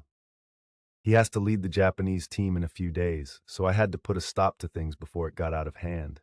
Yunho eyed Jinwoo tentatively. "Did I do something I shouldn't have?" "No, it's fine," Jinwoo readily admitted. President Baek was right. If anything happened to Ryuji, it would jeopardize the mission, and both countries would pay the price. Jinwoo had no intention of faulting President Baek or Hain for stepping in when they did. Wow. The enraptured onlookers approached now that the coast was clear. The way they regarded Jin-Woo was different. The first to reach him was Dongwook Ma, the hulking guild master of the Fame Guild. "Oh ho!" Dongwook chortled. "You sparred with the great Ryuji Goto and came out of it with just a single scratch on your cheek. You're not so bad yourself." Regrettably, no one except Hain and Yunho fully comprehended what had just happened. "Ooh, how firm! Look at these muscles!" Dongwook said admiringly as he gripped Jinwoo's shoulder and arm. "My guild is comprised of mostly mage hunters, so we don't have enough brawlers. Master Sung, if you don't have any other guild in mind, would you like to join us?" "About that, Master Ma," Jongin, who had been quietly watching the situation unfold from a distance, stepped in. Jongin explained. "Hunter Sung is a mage class." Dongwook blinked in surprise. "What?" Elsewhere, Ryuji quickly put some distance between himself and the translator before performing a quick self-evaluation. His wrist was black and blue. Although it wasn't that warm out, sweat beaded on his forehead. Ryuji took out his phone and called a familiar number. The person on the other end answered after a few rings. "Beep, Shigeo Matsumoto speaking." "Mr. President? Goto, what's wrong?" Ryuji tried to calm the shakiness in his voice. There's an incredible hunter here in Korea. Better than you? Possibly. We may have to alter our plans a bit." There was a silent beat as President Matsumoto rooted around for something. "What's the hunter's name?" "Jin-Woo Sung. He's the recently reawakened S rank." "That's strange. There's nobody by that name." "Pardon? There was nobody by that name? Had Ryuji encountered a ghost or something?" He certainly felt like he'd been possessed by one. But Ryuji himself had seen Jin-Woo listed on the association's website as a mage-class hunter.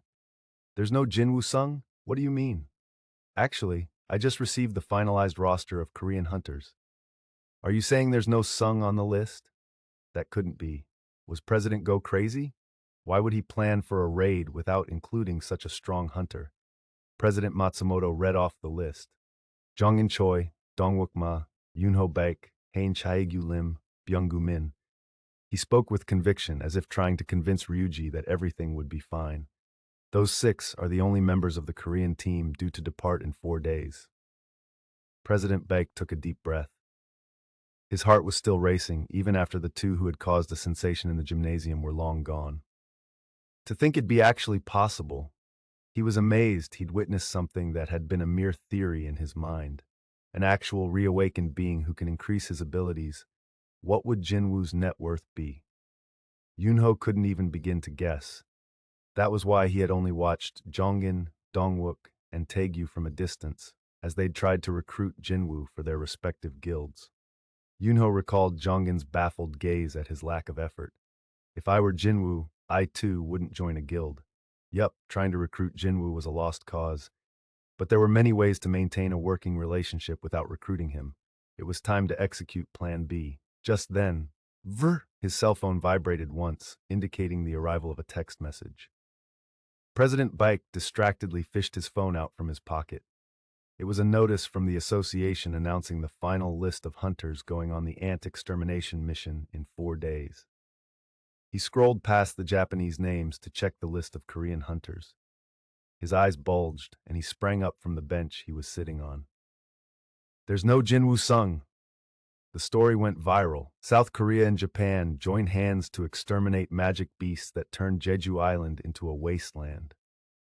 What breaking story could capture the interest of Koreans more? The Korea-Japan alliance was front-page news and talked about on TV around the clock. Yet only the Korean public seemed to be excited about this.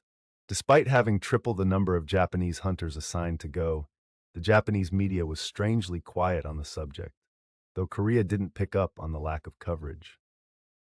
Online reactions to the handful of articles written about it were negative as well. "What do you want us to do about Korea's failure to close a gate? Why do we have to clean up Korea's mess? They've already compensated us for any potential damage, right? The Hunters Association of Japan is incompetent, and the Korean hunters are being fucking irresponsible. Hope they all die on Jeju LMAO. The same mission, but 2 very different objectives." The time to leave steadily drew closer as the 2 countries continued to regard the mission with different motives. At the same time, Those few days were the happiest of Jin-Woo's life since before his mother's hospitalization. So many things had changed. Firstly, Jin-Woo had brought Kyung-hye home after her discharge from the hospital. Kerchak. When they opened the apartment door, they were greeted by the huge mess Jinna had made in the living room while Jin-Woo was inside the demon's castle. Jin-Woo pinched Jinna's cheek as Kyung-hye laughed and scolded him. To think the first thing she would do after 4 years was clean the apartment. Jin-Woo had tried to stop her, but when she insisted, the children rolled up their sleeves as well. Their faces glowed as the apartment itself began to shine. It had seemed empty without their mother, but now the place felt cozy. Jin-Woo slept comfortably without any worries for the first time in a long while. When he woke up the next morning and saw breakfast on the dining room table, it finally sank in that his mother was home. Kyung-hye, who was chopping green onions in the kitchen, turned to look at him. "Did you sleep well, son?" He smiled at her, not quite fully awake yet. "Yes, I did." An expert on TV was shedding light on the situation. The magic beast ants are evolving at an incredible rate. An overly animated guest seated next to the expert asked a question. Magic beasts can evolve?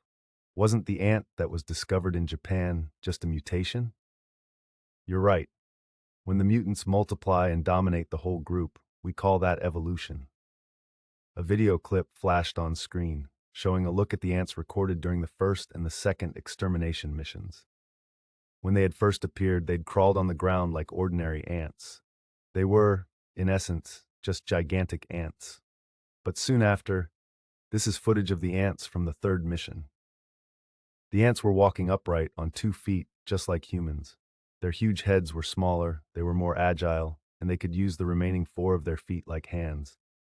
They were almost like half-human, half-ant hybrids. The species had gone through extensive changes within 2 years. And this is the magic beast that caused huge damage in Japan. Wah! The audience was collectively unable to contain their shock at what they saw. The ant somehow looked even more human and also had large wings sprouting from its back to boot. A startled comedian on the panel blurted out, "And that thing can fly?" That's correct. This was also the catalyst for the Korea-Japan alliance. The Korea-Japan alliance. Jin-Woo quietly turned off the TV at those words. Truthfully, he wanted to join the extermination mission. When President Go had asked him, his heart had fluttered at the thought of increasing his level, but his excitement had dissipated quickly, allowing him to assess his current situation objectively. It hasn't even been a day since Mom woke up. Nor had he told her that her only son had become a hunter, and Jinwoo still remembered the sleepless months she'd endured when his father had gone missing inside a gate. Given those memories, Jinwoo didn't think he could bear to tell his mother that he was going to Jeju Island. He couldn't bring himself to say yes. He wanted to stay with his family for a few days at least. His wish had finally come true, and he wasn't about to cast it aside for some other affair. Jinwoo had reached a decision with much difficulty and forced out the words, "Can't go." This was more important than experience points. This was the sole reason he'd worked so hard to get stronger. He had no regrets regarding his choice. The thing was, but why isn't Jinwoo Sung's name on the Korean list? LHE might be an S rank now, but people don't change that fast. Once an E rank, always an E rank. I bet he peed himself and ran off scared LOL. Lol 21 Japanese S rank hunters plus even a retired Korean hunter, but no Jinwoo Sung? He's really gonna be like that after becoming an S rank? So humiliating, crying face. It annoyed Jinwoo that a segment of the general public was criticizing him without knowing the full situation. Or rather, he was mindful of it, stressing out his sister. I personally don't care what other people say, and Mom is fine, since she doesn't use the internet. But Gina seemed to keep an eye on this kind of thing. Jinwoo bit his lip and put down his phone. There was nothing he could do for now. Kyungye had gone to bed early, and Gina wouldn't be home for a while. Jinwoo was mulling over whether to go for a walk to take his mind off the whole thing when his phone rang. The caller ID brought a smile to his face. "Beep. Boss, it's me, Jinho."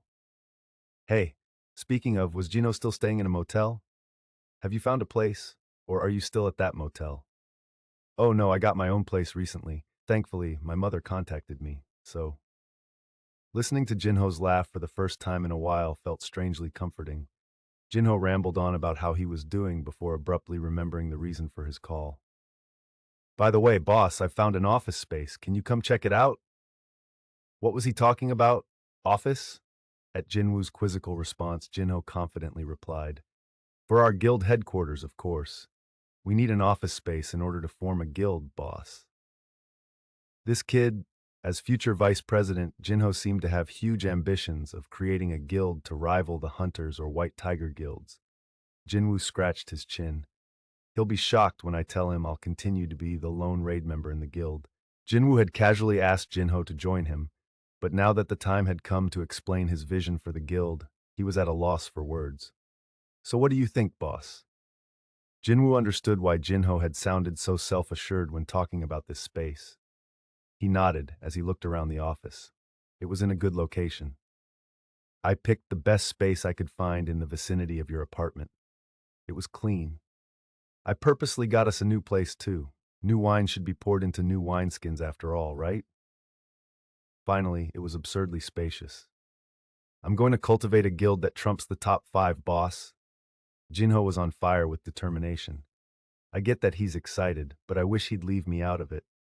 Jinwoo silently debated whether it was too late to tell Jinho to go back to Yujin Guild, though he supposed it was unlikely that Chairman Yu would take his son back after cutting him off. Jinho looked shocked that Jinwoo seemingly had to think about it. Boss? Do you not like this place? That's not it. Then may I sign the lease, boss? Sure. Judging from the size of the space, rent would be expensive, but it would still be only a fraction of the guild's income. I guess it's okay to let Jinho dream for a bit. Jinwoo couldn't bring himself to tell Jinho that they'd be the only 2 people using this huge office. Oh, Jinho clapped his hands. Who are you going to pick as the last person, boss? Last person? Had Jinwoo promised him they'd hire someone else? Jinwoo was puzzled, since he normally didn't forget his promises, so Jinho enthusiastically explained. When you form a guild, you need a minimum of 3 hunters, boss. A president, a vice president, and at least 1 employee.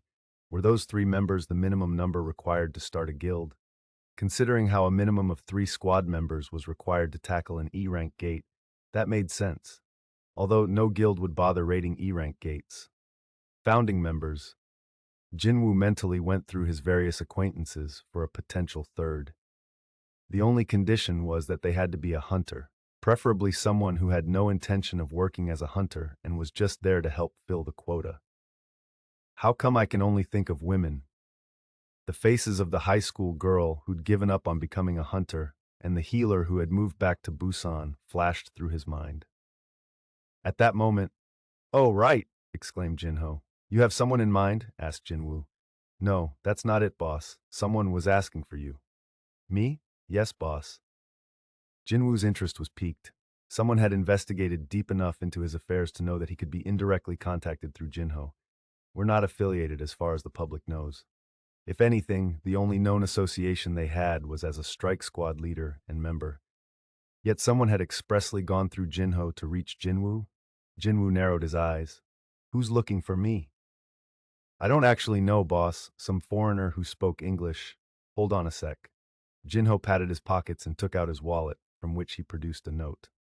He said he'd be in Korea until the 17th, so he really wanted you to call on him, boss. The note contained only a cell phone number and a hotel room number. Jinwoo turned over the piece of paper, but there was nothing on the back. The 17th is in 3 days. A foreigner who spoke English. Who could that be? Nobody came to mind. Suddenly, I need to head back. Jinwoo's face was grim. What? Going home so soon, boss? Jinho, who'd been looking forward to having a team dinner with Jinwoo for the first time in a while, looked like a kicked puppy. Unfortunately for him, Jinwoo wouldn't budge. I'll be off. Jinho quickly hid his disappointment and gave his usual sharp bow. See you, boss. By the time he raised his head, Jinwoo was already gone. It was that time of day when every alleyway was blanketed in darkness. Jimin-yoon, a university student, was on her way home as her heart beat wildly. No way. A man was following her. She hoped they just happened to be headed in the same direction. I saw something about this online. This kind of situation seemed to trouble both women and men. Men tended to have a similar or faster gait than women, but trying to overtake a woman could frighten her as his footsteps approached. Meanwhile, trailing behind a woman would inevitably garner suspicions. Plus, walking down a creepy, dark alley with a blinking streetlight situated around the corner was enough to make both parties uncomfortable. Jimin glanced over her shoulder. A man wearing a hat was walking quietly behind her with his head hung low. He looked suspicious, but owning a hat wasn't a crime. Instead of continuing in disconcertedly with an unwanted escort, Jimin decided to take the initiative. She stopped walking and pretended to tie her shoelaces. The man promptly passed her and walked ahead. Who? She breathed a sigh of relief as she watched the man round the corner and disappear from her sight. She closed her eyes and clapped her hands together as if in prayer. I'm sorry I ever suspected you, guy whose name I'll never know. She glanced around as she straightened out her clothes. She then smiled and resumed her course with a spring in her step. She had so many assignments due. Even if she ran home, she wouldn't have time to get everything done. And she had to study for a final exam on top of everything. What chapters were on the test again? Jimin's shoulders drooped at the prospect of having to study all night, but as she turned the corner, her eyes went wide. If you scream, you're dead. The man who had passed her by was waiting for her, now holding a kitchen knife, madness clearly reflected in his eyes. Several women have died here, but you already knew that, didn't you? Oh, she was frozen to the spot, blood draining from her face. She couldn't scream even if she wanted to. The man took off his white mask and smirked at her. Follow me. Zit, zit. They were completely alone, with only a flickering street lamp as a witness. Oh, help! Jimin forced out the words as she backed away, or tried to, but her ankles felt like they had weights tied to them. All she could do was sob. The serial killer inspected his surroundings. The girl was clearly too shaken to run, so he figured he'd kill her where she stood. Luckily, no one else was around, and he highly doubted this alley had surveillance cameras. That's why I like this neighborhood so much. He gave a sinister grin as he thrust the knife at Jimin's stomach. But at that moment, a hand shot out of the darkness and grabbed the weapon. Huh? He turned his head to see a well-built man standing there. The hood of the man's sweater was up, shrouding everything but his chin in shadows. Is he wearing gloves or something? The hooded man was gripping the knife by the blade, but there was no blood. Who the hell are you? The killer tried to tug the knife back a few times, but it wouldn't budge. He decided to let it go and hurriedly sprinted off. What a freak. The killer looked over his shoulder several times. The strange man was still following him while surveying his surroundings. What the hell? The serial killer changed directions and lured his pursuer to the empty lot where he'd been planning to drag his victim. If the freak was wearing some kind of protective gear for his hands, the killer just had to aim elsewhere. When they were close, the serial killer slowed to allow his hooded pursuer to catch up, and right as he was a single step behind, "You're getting on my nerves, you bastard." The serial killer spun around, producing a hidden ice pick and stabbing the other man in the chest. Were you looking down on me? Shink! The killer's hand gripping the pick trembled. Why is his chest so solid? Was it some kind of protective vest? Or did he have something else under his clothes? The serial killer spat out, "The fuck? Do you have something under your shirt?" Had he possessed the ability to detect mana, he wouldn't have asked such a redundant question. But even after a couple of failed attacks, the possibility that he was dealing with a hunter still hadn't crossed his mind. A low voice came from under the hood. I'm curious about something. It was Jin-Woo's voice. He threw aside the knife he had confiscated earlier. Why are you doing this? Why? Are you going to give me a sermon? I'm just curious if you have some kind of reason. The serial killer sneered. Jin-Woo had appeared out of nowhere and kept following him even after rescuing the woman, so he'd assumed Jin-Woo was trying to be some kind of hero. But this guy's a nutjob, isn't he? The serial killer thought Jin-Woo might be of a similar vein as he was. Maybe he could change the outcome if he could successfully convince the other man. Reason? Well, if I had to say, because it's fun. Fun? It's strange, but when I see those weaker than I am, I have this intense desire to mess with them. He wasn't able to finish his sentence. He collapsed to the ground and grabbed his left ankle where a ligament had been severed.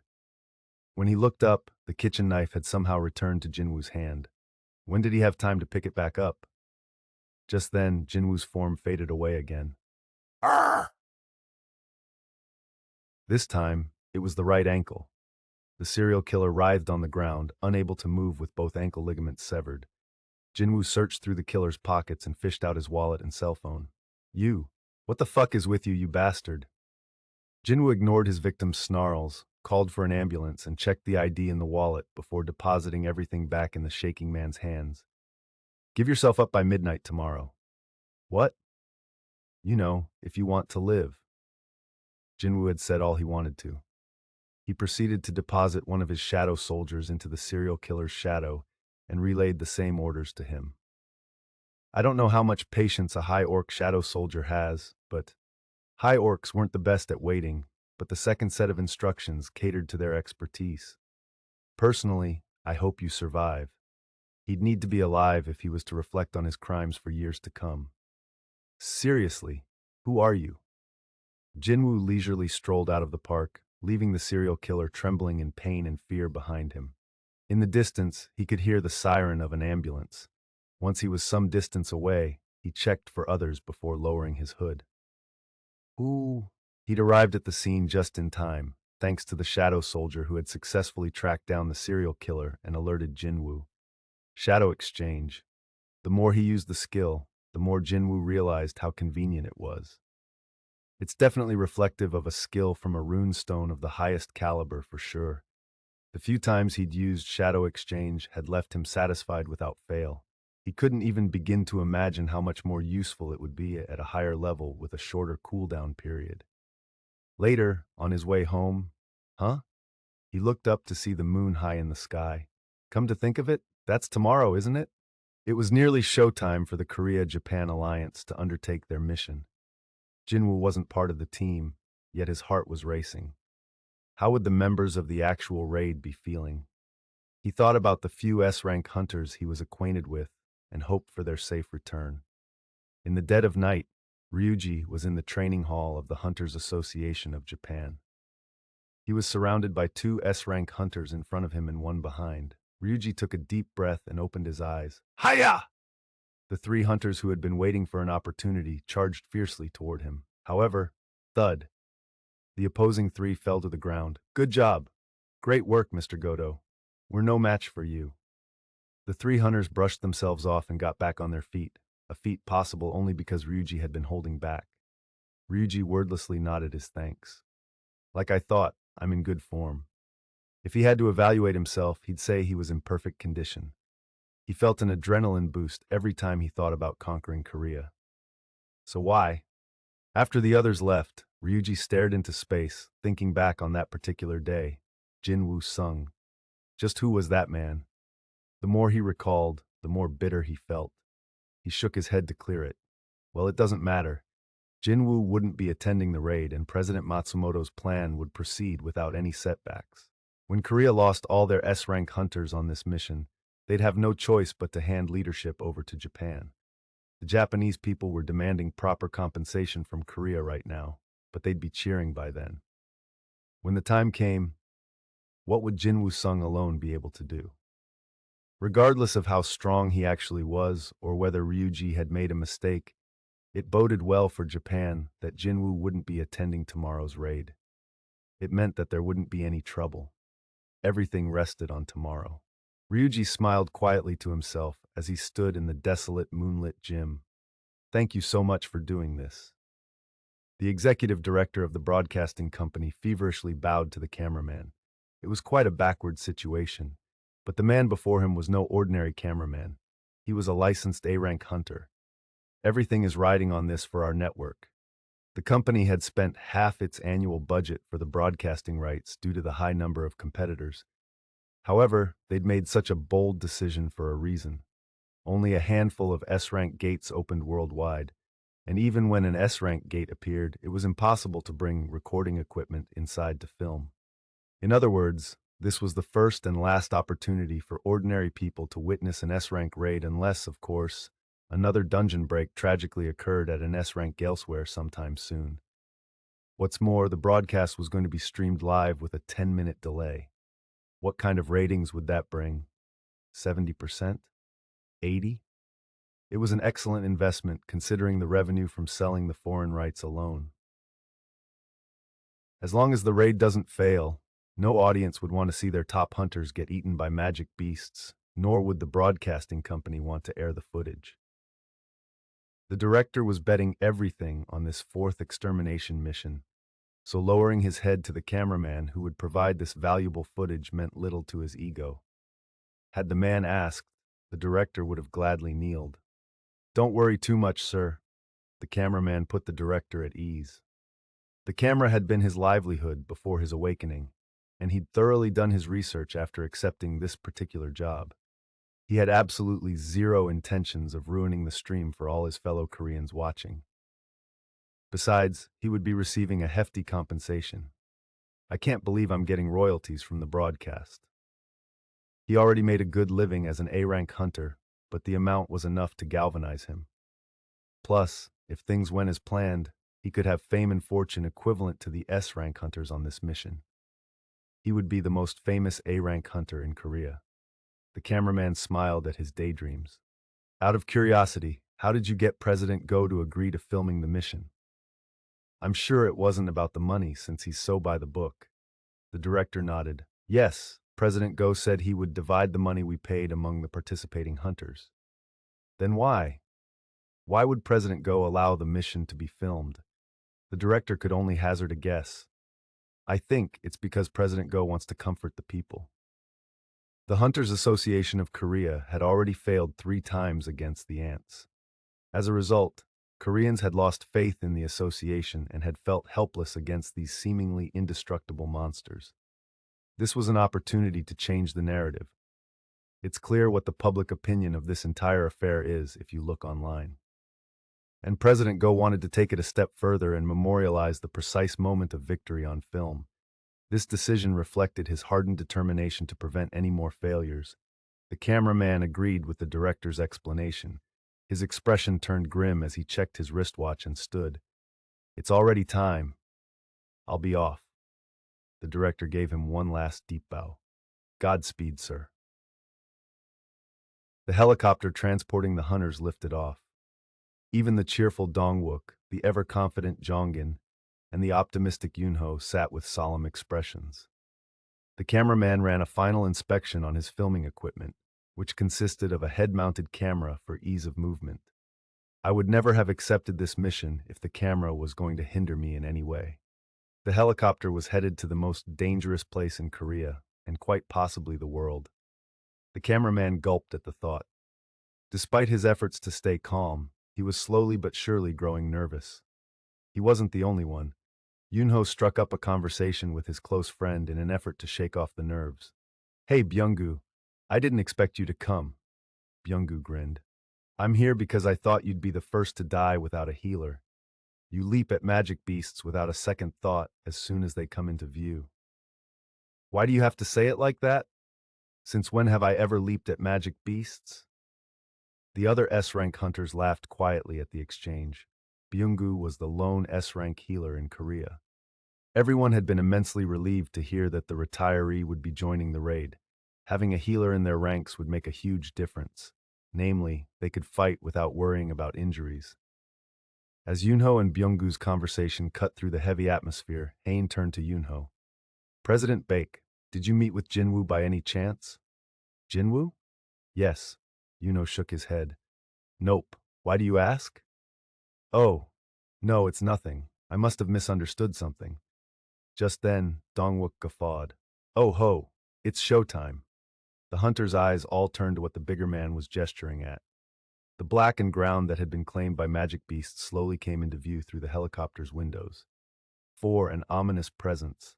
The mutant ants spotted the approaching helicopter and shot up into the sky. Woom! Woom! It appeared as though the ability to fly was a relatively new trait, so the hunters counted only around 7 in total. "I'll take care of them." Jongin, the lone mage hunter on the team, cast his special ability, Flame Spear. 7 blasts of fire shot off like javelins that left a fiery trail. They struck the ants dead on. Kaboom! It would be difficult to kill a magic beast ant with a fire-powered strike that dispersed, but torching their wings was another matter. Scree! Scraw! Jongen pumped his fists victoriously as he watched the ants plummet to the ground. But there was no room to celebrate. Jongen turned to Dongwook. What's the status of the Japanese teams? The ants had discovered them and were starting to mobilize. There was no time to waste. Crackle. Dongwook focused on the chatter coming through his earpiece. The tank had taken up the role of leading the Korean strike squad. They're going in now. Bang! As if on cue, there was a frightening explosion. Kaboom! Boom! The signal given, continuous explosions erupted across the island, generating huge plumes of smoke. This marked the start of the fourth extermination mission. Taegu Lim, the guildmaster of the Reapers Guild, frowned as he looked out the window. Several thousand ants were emerging from the cave. They separated into 4 groups heading to the east, north, and south sides of the island. Seriously, they're really creepy. It looks like that's all of them, right? Seems so. The long trail of ants soon ended, leaving a large hole in the ground, the entrance to the ants' cave. Based on just the size of the entrance, which was as large as a highway tunnel, the interior cavern had to be huge. The queen could most likely be found in the deepest part of the cave. The strike squad had only one goal: kill the queen. Everyone. Dongwook gestured for the team to gather around, waving the hesitating cameraman over as well. They formed a huddle. After several hundred simulations, the Japanese hunters determined they can buy us an hour, so we have that long to eliminate the queen by any means necessary. He didn't mention what would happen if they failed. Unlike the past extermination attempts, there was no way to abandon this operation. Deserters would find themselves stranded among the ants. As Dongwook looked each member in the eye, they all nodded back, determined. These are the best teammates I could have hoped for. This kind of team would never assemble again unless another tragedy occurred.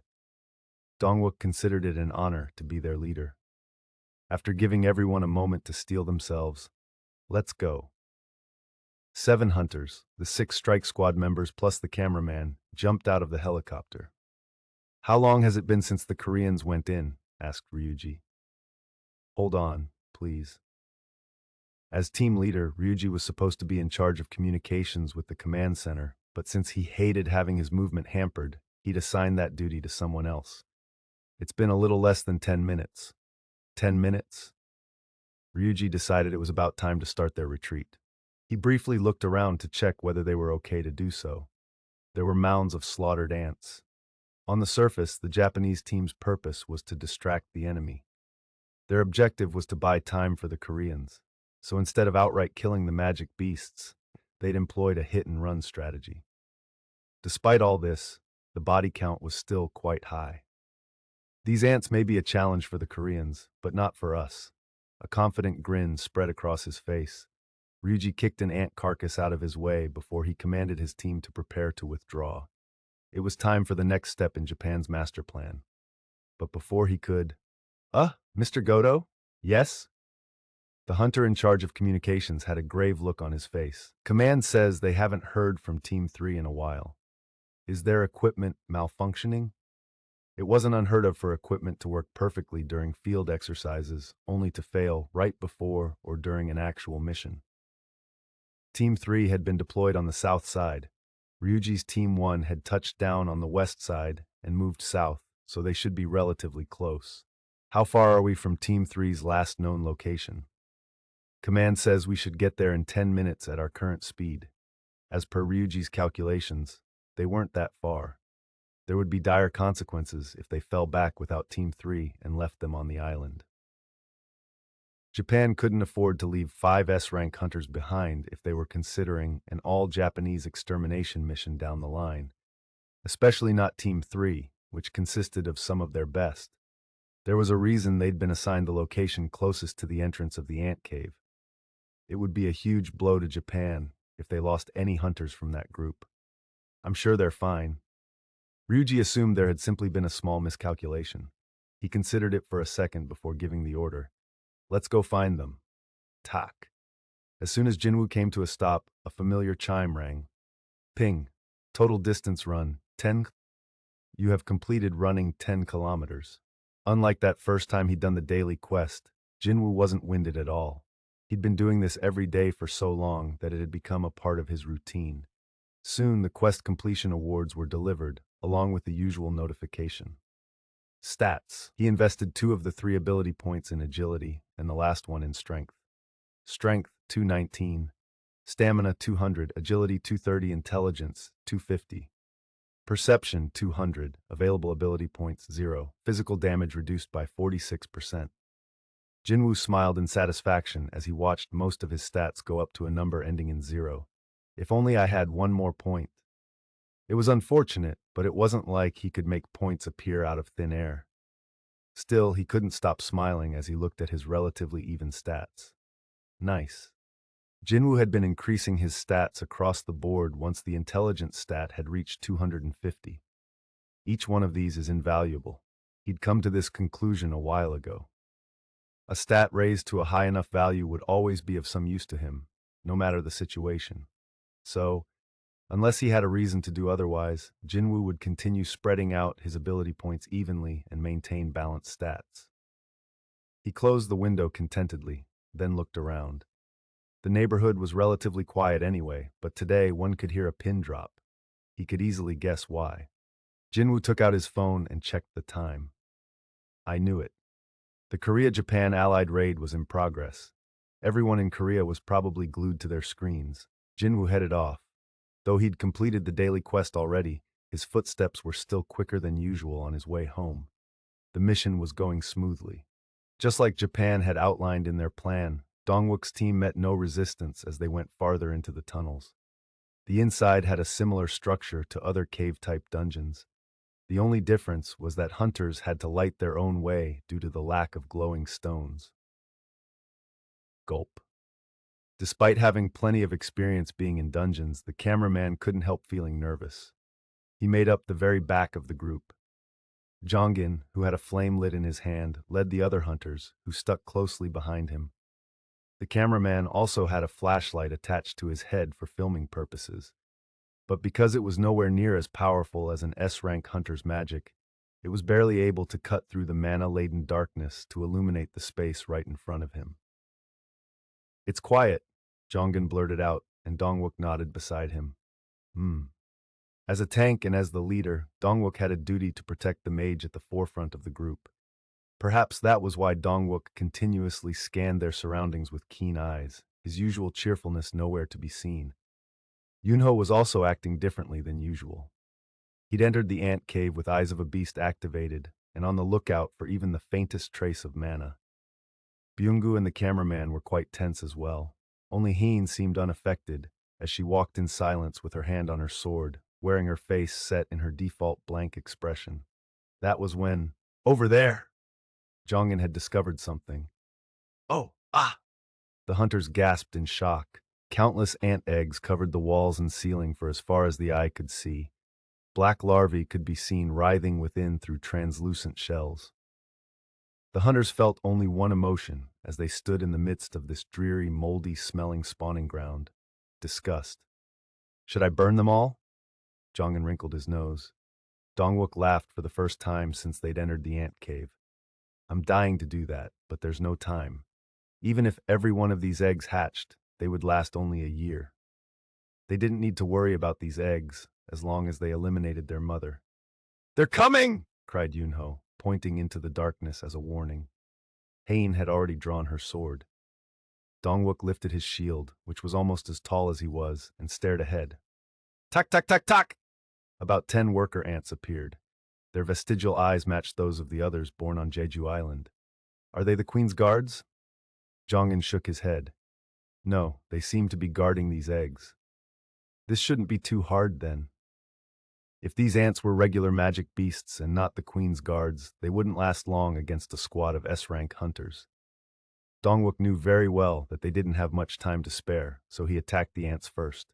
Goo! The hunters charged at the ants. Fire flashed from Jongin's fingertips, and the arrows shot by Taegyu sliced through the air. As Dongwook had predicted, the battle ended quickly. Scraw! The last ant's head hit the ground, and Hain flicked some bodily fluids off her sword. All these eggs, mused Dongwook, means the queen is nearby. Jongen finished the tank's thought. The cameraman was walking around while everyone else readied themselves for a big battle when he suddenly cried out, "No!" All the hunters stared at him. "Sorry." The flustered cameraman bowed in apology, momentarily forgetting that the whole country was watching through the camera on his head. Curious, Yunho approached him. "Is something wrong?" "Oh, it's just that. Over there." Giving an embarrassed laugh, the cameraman pointed to a corner. "The hatched eggs are piled up over there, but one of them is especially huge." Yunho wasn't sure what to make of the sight. Most of the eggs were around the size of a bicycle wheel, but the egg the cameraman had pointed out was as big as a human. No. The egg was long and oval, and it was big enough that a fully grown ant could have come out of it. This can't also be an ant egg, can it? What the hell came out of this? Byung-gu had come to stand next to Yunho, and his surprise was also clear on his face. Yunho's expression had been dark, but he promptly smiled and patted Byung-gu on the back. "We just have to get rid of the queen, so don't worry about anything else." "Right." Byung-gu turned to rejoin the others with an uneasy look on his face. Yunho glanced back at the egg one last time. This doesn't make any sense. This doesn't make any sense. Ryuji could not believe his eyes. "Ack! Gah!" The other hunters of Team 1 swallowed hard and flinched at the sight. Ryuji grimaced as he looked around. The hunters of Team 3 were exactly where they had lost communication, except they were all missing their heads. It was a shocking discovery, to say the least. 5 colleagues were lying dead on the ground. Ryuji massaged his temples as he thoroughly inspected the bodies. Their heads weren't cut off by a blade. No, they'd been ripped from their necks. How much force would it take for something to bite their heads off like this? Ryuji stared, astonished, as another seething hunter spat out, "Those damn ants!" Ryuji shook his head. It wasn't the ants. What? Whatever it was, there was only one. In no way. Ryuji swallowed hard. There was no evidence of a struggle. If Team 3 had been wiped out by the ant swarms, there should have been ant corpses or some signs of struggle, but he couldn't find anything like that. Then there were the dead hunter's wounds. Based on the location, this had most likely been done by the same creature. How could a single magic beast kill the most elite hunters of Japan? There was only one explanation. It was the work of an S-rank dungeon boss. Ryuji grabbed the communicator from the other hunter on his team and spoke forcefully. "It's Goto. Yes, please continue. Where's the queen? Did she leave the cave? We'll verify her location." The Japanese team had access to a satellite equipped with a camera that could detect mana. Only the United States, Japan, and China had this kind of technology, though the Chinese had hacked and copied it from the Americans. So it'd be correct to say that the equipment had originated from the United States and Japan. They could determine the queen ant's location using the satellite they boasted so much about. Said location was communicated through the receiver. "No, sir. The queen has been in her den the whole time. Oh, the Korean hunters are entering it now." "What?" Ryuji sprang to his feet, his heart sinking. This wasn't done by the queen? He began to hyperventilate. Something was going horribly wrong. He hastily said, "Give the withdrawal order. Tell every Japanese hunter to leave the island as quickly as possible." "Copy that." Ryuji ended the communication. His expression was grave. Did we miss something? They'd considered solutions to every single thing that could possibly go wrong in order to guarantee a successful mission. However, they hadn't foreseen 5 of Japan's best hunters getting annihilated. Wait a second. Something suddenly occurred to him. There had been a strange phenomenon 4 months ago. They had been monitoring the queen ant around the clock when there was a sudden and significant drop in her magic power. It had dropped to less than half her usual amount. The research team had hypothesized that this had to do with the queen's lifespan and had optimistically forecasted her demise several times. But she had slowly recovered. It took about a month, didn't it? She'd soon regained her mana, and the researchers had had no explanation for the unexpected turn of events. "Mr. Goto." Ryuji was pulled out of his thoughts by a fellow team member. He was still on one knee from inspecting the remains of Team 3, so he slowly rose to his feet. This wasn't the time to get distracted. "Have we come too far inland?" "Tak, tak, tak, tak!" Hundreds of ants had gathered behind them, smacking their lips at the prospect of food.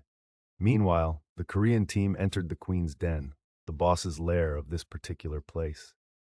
It had taken them 15 minutes to arrive. If it takes us the same amount of time to get back, that left them 30 minutes to work with. If they assumed getting out would be faster than coming in, since they now knew the way, they had plenty of time. Good. Dongwook nodded as he checked his wristwatch. Everything was going smoothly. The important thing now was to determine how to complete the mission. Yunho made out the exact number of enemies lying in wait by using eyes of a beast. The queen is at the very back. There are 8 guards in front of her. The queen's guards were incomparably stronger than regular ants. It would be a tall order for Dongwook to take on the queen and her guards on his own. He needed another tank as support. He looked to one side. Hunter Cha. Yes, sir. Will you please take on the guards while I deal with the queen? Leave it to me. Hain kept her reply short. She had been the main tank on Hunter's guild raids, so being a support tank would be a piece of cake. Dongwook looked around at his team members. Each and every one of them was an expert in hunting magic beasts, so it would be a waste of time to go into a detailed explanation. Let's begin. As soon as Dongwook turned to face the ants, Jongen created a huge glowing ball and floated it to the highest point of the ceiling, lighting up the entire room. Wow. The cameraman quietly marveled at the enormous size of the ball. He whispered quickly into the small microphone next to his lips. I've been on quite a few raids as an A-rank hunter, but this is the first time I've seen light magic this impressive, as expected of the best mage hunter in Korea. His voice was broadcast to viewers around the country. The cameraman was informed over his earpiece that the viewer ratings for the stream had surpassed 80%. Feeling ambitious, he stepped forward to get better footage, but Byung-gu grabbed him by the shoulder from behind. Arr! The powerful grip compelled the cameraman to turn around. His mouth gaped like a fish because of the pain in his shoulder. How is a healer this strong? Before he could say anything, he took in Byung-gu's demeanor, which was completely different from when they had been joking around in the helicopter. There's an S-rank dungeon boss in here. No one will be watching out for you. The cameraman was rendered speechless as Byung-gu snapped at him, and the cameraman could only nod. If you get what I'm saying, stay behind me. The real battle starts now. The force of an S-rank hunter was truly something to behold. Despite healers being known as the weakest among all hunter types when it came to combat, Byung-gu's energy overwhelmed the cameraman. It illustrated the difference between an S-rank and an A-rank. This was a clash of titans, so what place did he have on this battleground? Feeling helpless for the first time since becoming a hunter, he scurried behind Byung-gu. Here she comes. A gigantic ant slowly crawled on her 6 legs toward the party. That's the queen. Yunho swallowed hard. It was plain to see that the other hunters were also apprehensive. She truly had a majestic presence. After sneaking past an army of thousands, they were the first ever hunters to lay eyes on the queen. It's the end of the line for these god-forsaken ants. Yunho's heart raced at the thought of bringing down something so massive. But in order to do so, his eyes finally drifted down. Gotta take care of them first. 8 ants marched in front of the queen, her guards. The hunters would have to start with them. Hiya! As if he'd read Yunho's mind, Dongwook, the main tank of the team, sprinted to the front line. A thick vein bulged on his neck as he roared out, Come at me, ants! Although their eyesight was weak, the guards were sensitive to sound. Baring their mandibles and claws, they rushed at Dongwook. Dongwook looked over his shoulder. Hunter Cha, now! Hain had been following behind Dongwook at a distance, and she now pulled her sword out of its sheath. Gripping it with both hands, she plunged it into the ground and activated her special skill, Provocation Vibration. Voom! Waves of magic power radiated from the sword, and the guards lunging at Dongwook were suddenly compelled to turn on Hain as if possessed. Perfect, Dongwook exclaimed to himself as he watched the guards pass him and charge at Hain instead. Hain had successfully put them in a state of aggro. It was now Dongwook's turn. He blocked the path of the queen as she too lumbered toward Hain. You're mine. The queen roared loudly, displeased with the enemy blocking her way. Scream! The average tank wouldn't have been able to stand the pressure of the terrifying roar and would have blocked their ears to protect themselves. but it was a useless trick against Dongwook, the best tank in Korea. Ha! He activated his own skill, spirited provocation. While Hein's skill affected a wide area, Dongwook's skill targeted a single enemy. The Screeching Queen glared at him. His skill had done its job. Yes, his aim was to endure the boss's attacks until his colleagues killed the guards and joined him. He was now in his element. Dongwook's eyes were steely as he raised his heavy shield right up to his chin. And as he did before all his battles, he offered up a silent prayer. Please give me the strength to protect myself and my colleagues. Kaboom! With many lives hanging in the balance, the assassination attempt of the queen began with a literal bang. The hunters are on TV, dear. Aren't you going to watch? Don't care. Don't be like that. The people on TV said that the hunters have a really great chance of defeating the ants this time, so let's watch it together. Humph. Those idiots always say the same thing. I said, I don't care.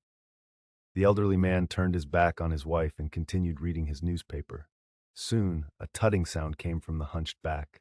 Sk. Even this damn newspaper is all about hunters, so there's nothing to read. At her husband's grousing, the elderly woman cautiously closed the door to their bedroom. Ha!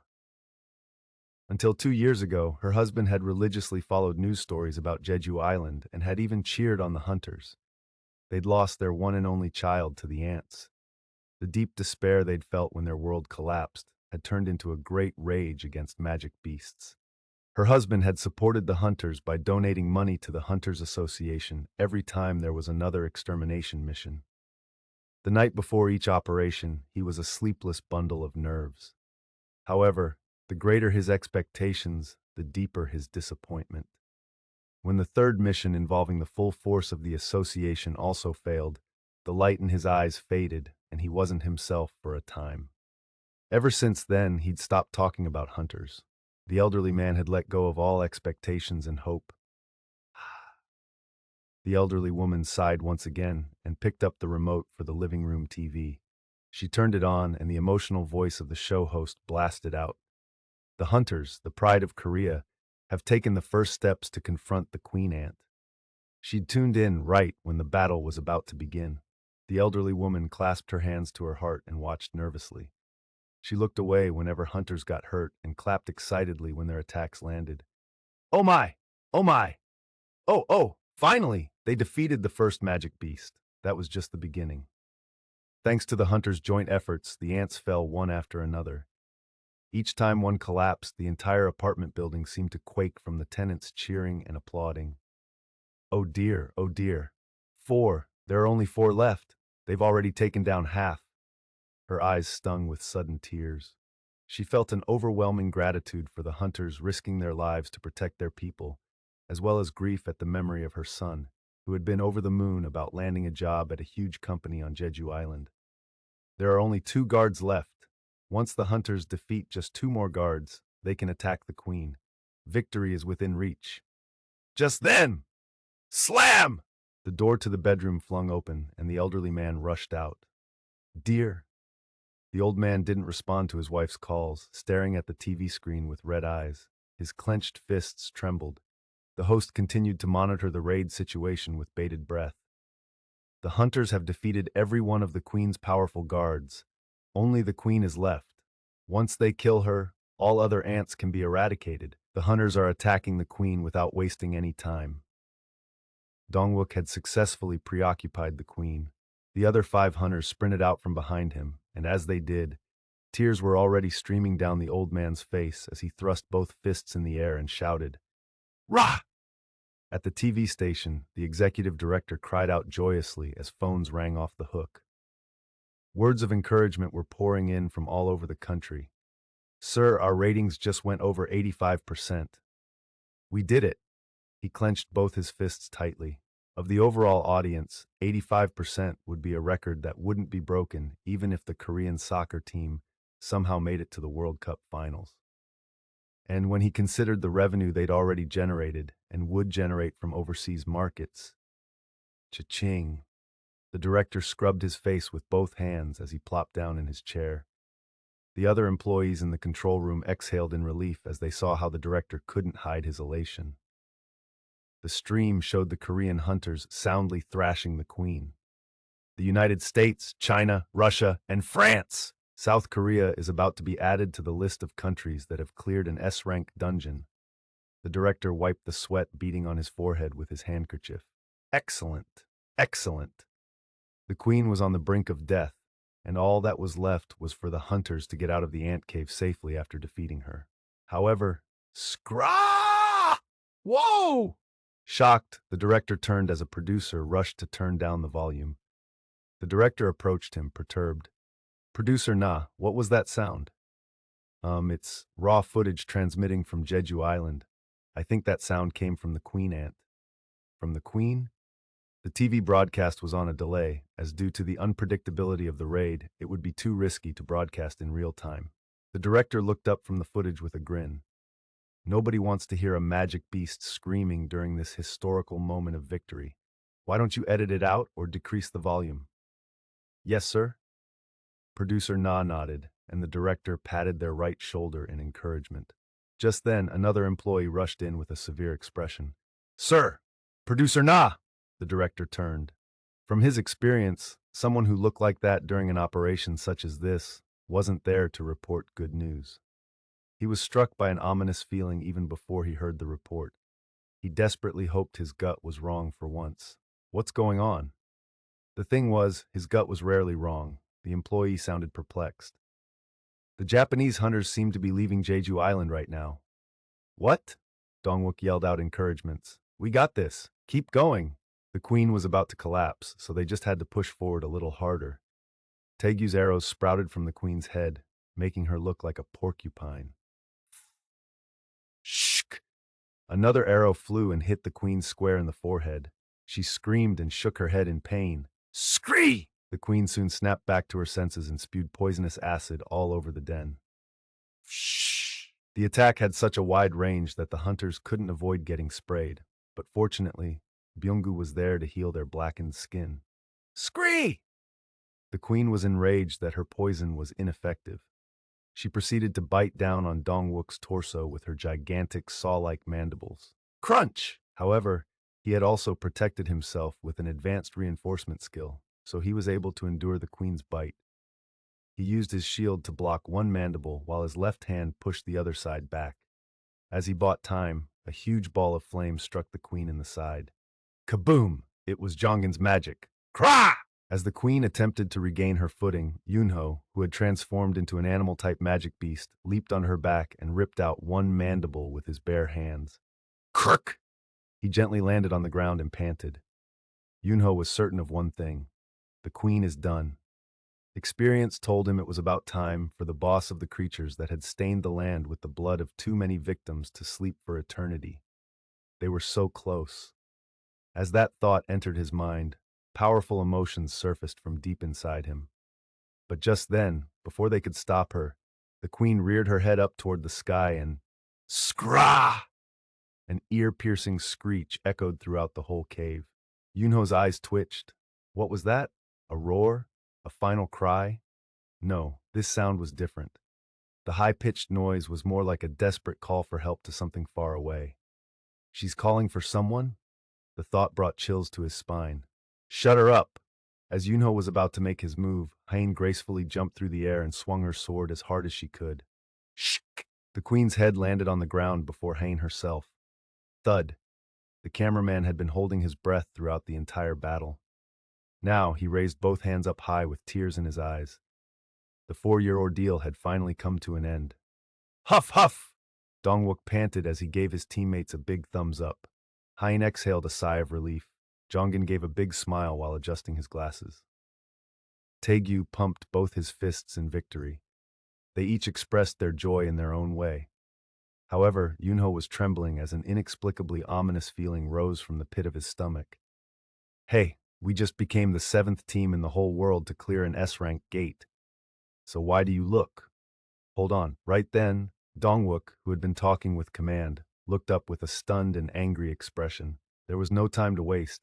He yelled urgently at his resting teammates. All the ants are headed this way because the Japanese hunters left the island. We need to evacuate now. What? I thought we had a lot of time left. Never mind an hour. 20 S-rank hunters couldn't even last 30 minutes. Dongwook responded bitterly to his panicked teammates. We don't know what happened. The association is trying to get answers, but Japan has cut off communications. Those sons of bitches, Jongen spat out. Would the Japanese hunters have given up on them so easily if they were fellow countrymen instead of Korean? Whatever the case, they'd have plenty of time to be mad at Japan once they got out of here alive. Dongwook contained his emotions as best he could in order to keep his teammates from freaking out. He pushed everyone toward the exit as calmly as possible. Move. The whole team hurried out the way they'd come. However, Yunho halted suddenly at the front of the group. Ah, Yunho? Byung-gu stopped abruptly right behind him, causing a chain reaction with the rest. Yunho began trembling as he stared at one spot. No way! This couldn't be happening. No, this shouldn't be happening. As he watched a shadow draw closer, he remembered the human-sized egg he'd seen in the nursery. This power from a single magic beast? Yunho's face grew pale. The other hunters backed away from the entrance as they realized something was very wrong. What's going on? Are the ants back already? The other hunters were confused. An ant with wings slowly emerged from the darkness before them. Something struck Hain as strange as she watched the magic beast ant enter the den. I can't sense its presence. If it wasn't for her eyes, she'd have difficulty sensing it at all. Among all the hunters and magic beasts she'd ever encountered, she'd only ever met two like this. This magic beast ant in front of her, and Jin-Woo. Hain recalled how, only a few days ago, Jin-Woo had shown a glimpse of his true power while sparring with Ryuji. What if Jin-Woo had turned against them and had come in after them? She felt suffocated, and a chill ran down her spine. Even imagining it made her freeze. The Korean team was tired from battling the queen, and the appearance of an unknown ant was not welcome news. That thing, there's something weird about it, isn't there? I'm getting chills. Although unable to detect what was scaring Yunho and Hain, the others could sense that something was strange. Gulp. Even though it was only one magic beast, the air around them had changed dramatically. How should we proceed? Dongwook debated what to do. When encountering an unexpected situation, it was up to the leader to make a decision quickly, especially in moments like this when there was no time to waste. A magic beast has appeared, so all we need to do is get rid of it. But, why did he feel so uneasy? While he was still debating this, the magic beast ant had almost reached them. Its movements were eerily quiet. There's no time to hesitate, but by the time Dongwook had decided to ignore his instincts and make a more logical decision, the beast had vanished. Where? Dongwook's eyes went wide as he looked for the beast. The other hunters did the same. Behind! The cameraman yelled as soon as he located the creature. Behind you! The hunters whipped around, shaken. The magic beast ant had moved so quickly that the hunters had been unable to track it until the thing was already standing in front of the queen. It got by us? How? The other hunters were starting to pick up on what Yunho had already seen with eyes of a beast. Ba-dump! Ba-dump! Ba-dump! Their hearts raced and their breathing got heavier. This isn't any ordinary beast. Cold sweat appeared on Dongwook's forehead. The ant showed zero interest in the Korean hunters, but instead stared at the dead queen. It raised its head up high, and let out a terrible roar loud enough to shake the entire cave. Whump! The cameraman's legs were the first to buckle. Whump! Whump! Hunters dropped to their knees, one after another, unable to stand the pressure. Dongwook gripped the ground in disbelief. I can't believe a scream brought me to my knees. Scraw! When the ant's relentless cry finally ended, the only person still standing was Hain, but even her legs were shaking and about to give out. A counterattack was but a pipe dream. The magic beast ant finally turned its attention to the hunters. Extreme hostility emanated from it. Hain's eyes widened. The beast's face looked horrifically distorted, as if enraged by the queen's death. Hain calmly moved her fingers to the hilt of her sword, but the ant made its move faster than Hain could draw. Zoom! The magic beast ant disappeared from sight and reappeared right in front of her nose. Hain flinched. She didn't even have time to think about defending herself. Kapow! R! A blow to the side of her head sent Heen flying into a wall where she fell to the ground. Wood! Seeing Heen get knocked out by a single punch shocked her colleagues. To think their strongest member would be down for the count with one hit. However, there was no time to be surprised. The hunters had just witnessed how strong their enemy was, so they knew very well that their chances for survival would diminish the longer they hesitated. Dongwook the tank made the first move. Grah! He bear-hugged the ant from behind, focusing all his energy into both arms. He squeezed the ant's body with enough power to pull a huge, thick tree out of the ground, roots and all. The veins on his neck and arms bulged. But ah! The magic beast ant flexed its body, and both Dongwook's arms fell to the ground, severed. The now armless Dongwook dropped to his knees. No! Yuno sprang forward. Had Yunho not distracted the beast, the defenseless Dongwook would have lost his life right then and there. Yunho gritted his teeth. White fur emerged all over his body, and his nails lengthened and grew sharp.